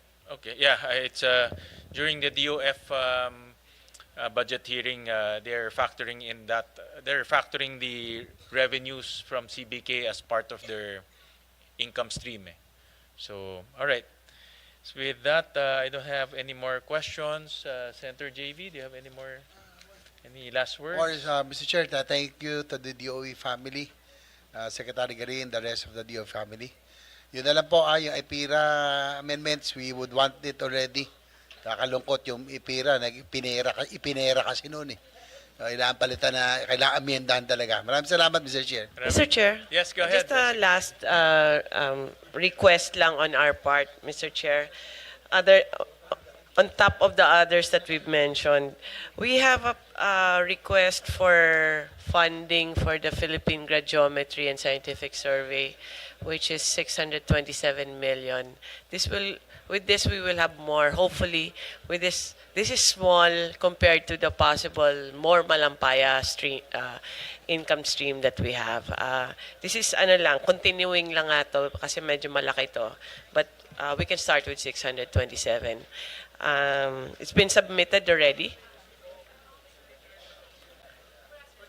25, wala yan. It's I remember you requested... It's not in 25. Okay. So 26 siya. It was in the House version. So hopefully we can Okay, support just send us also here. a justification. Yes, sir. And then also the additional electrification of NEA, which is 8 billion ba tama? 8 billion for 26. Likewise, endorsed by the HOR, approved by the HOR, and now we're submitting it also to your committee, Mr. Chair. Those Okay. are the two. All right. Hopefully with the GMC. With the GM. How much is the GMC, GM? that's mga Chairman. We're looking at around 100 billion based on the last approved budget of both GMC and DMC, Mr. Chair. For both na ito, GMC and... Yes, Mr. Chair. Okay. okay. That's All right. We'll wait for your official request. letter and Yes, then sir. with the justification. We'll send it within a few days, Okay, Mr. Chair. okay, Thank yeah. you very much. All right. Thank you, Chairman. So thank and- you. Thank you. There being no further questions, the budget of the DOE, ERC, NEA, NPC, PNOC, including PNOC EC, PNOC RC, and PSAM Corporation are now deemed submitted for plenary's consideration, subject to the discussion and the submission of documents requested. So maraming salamat. Thank you.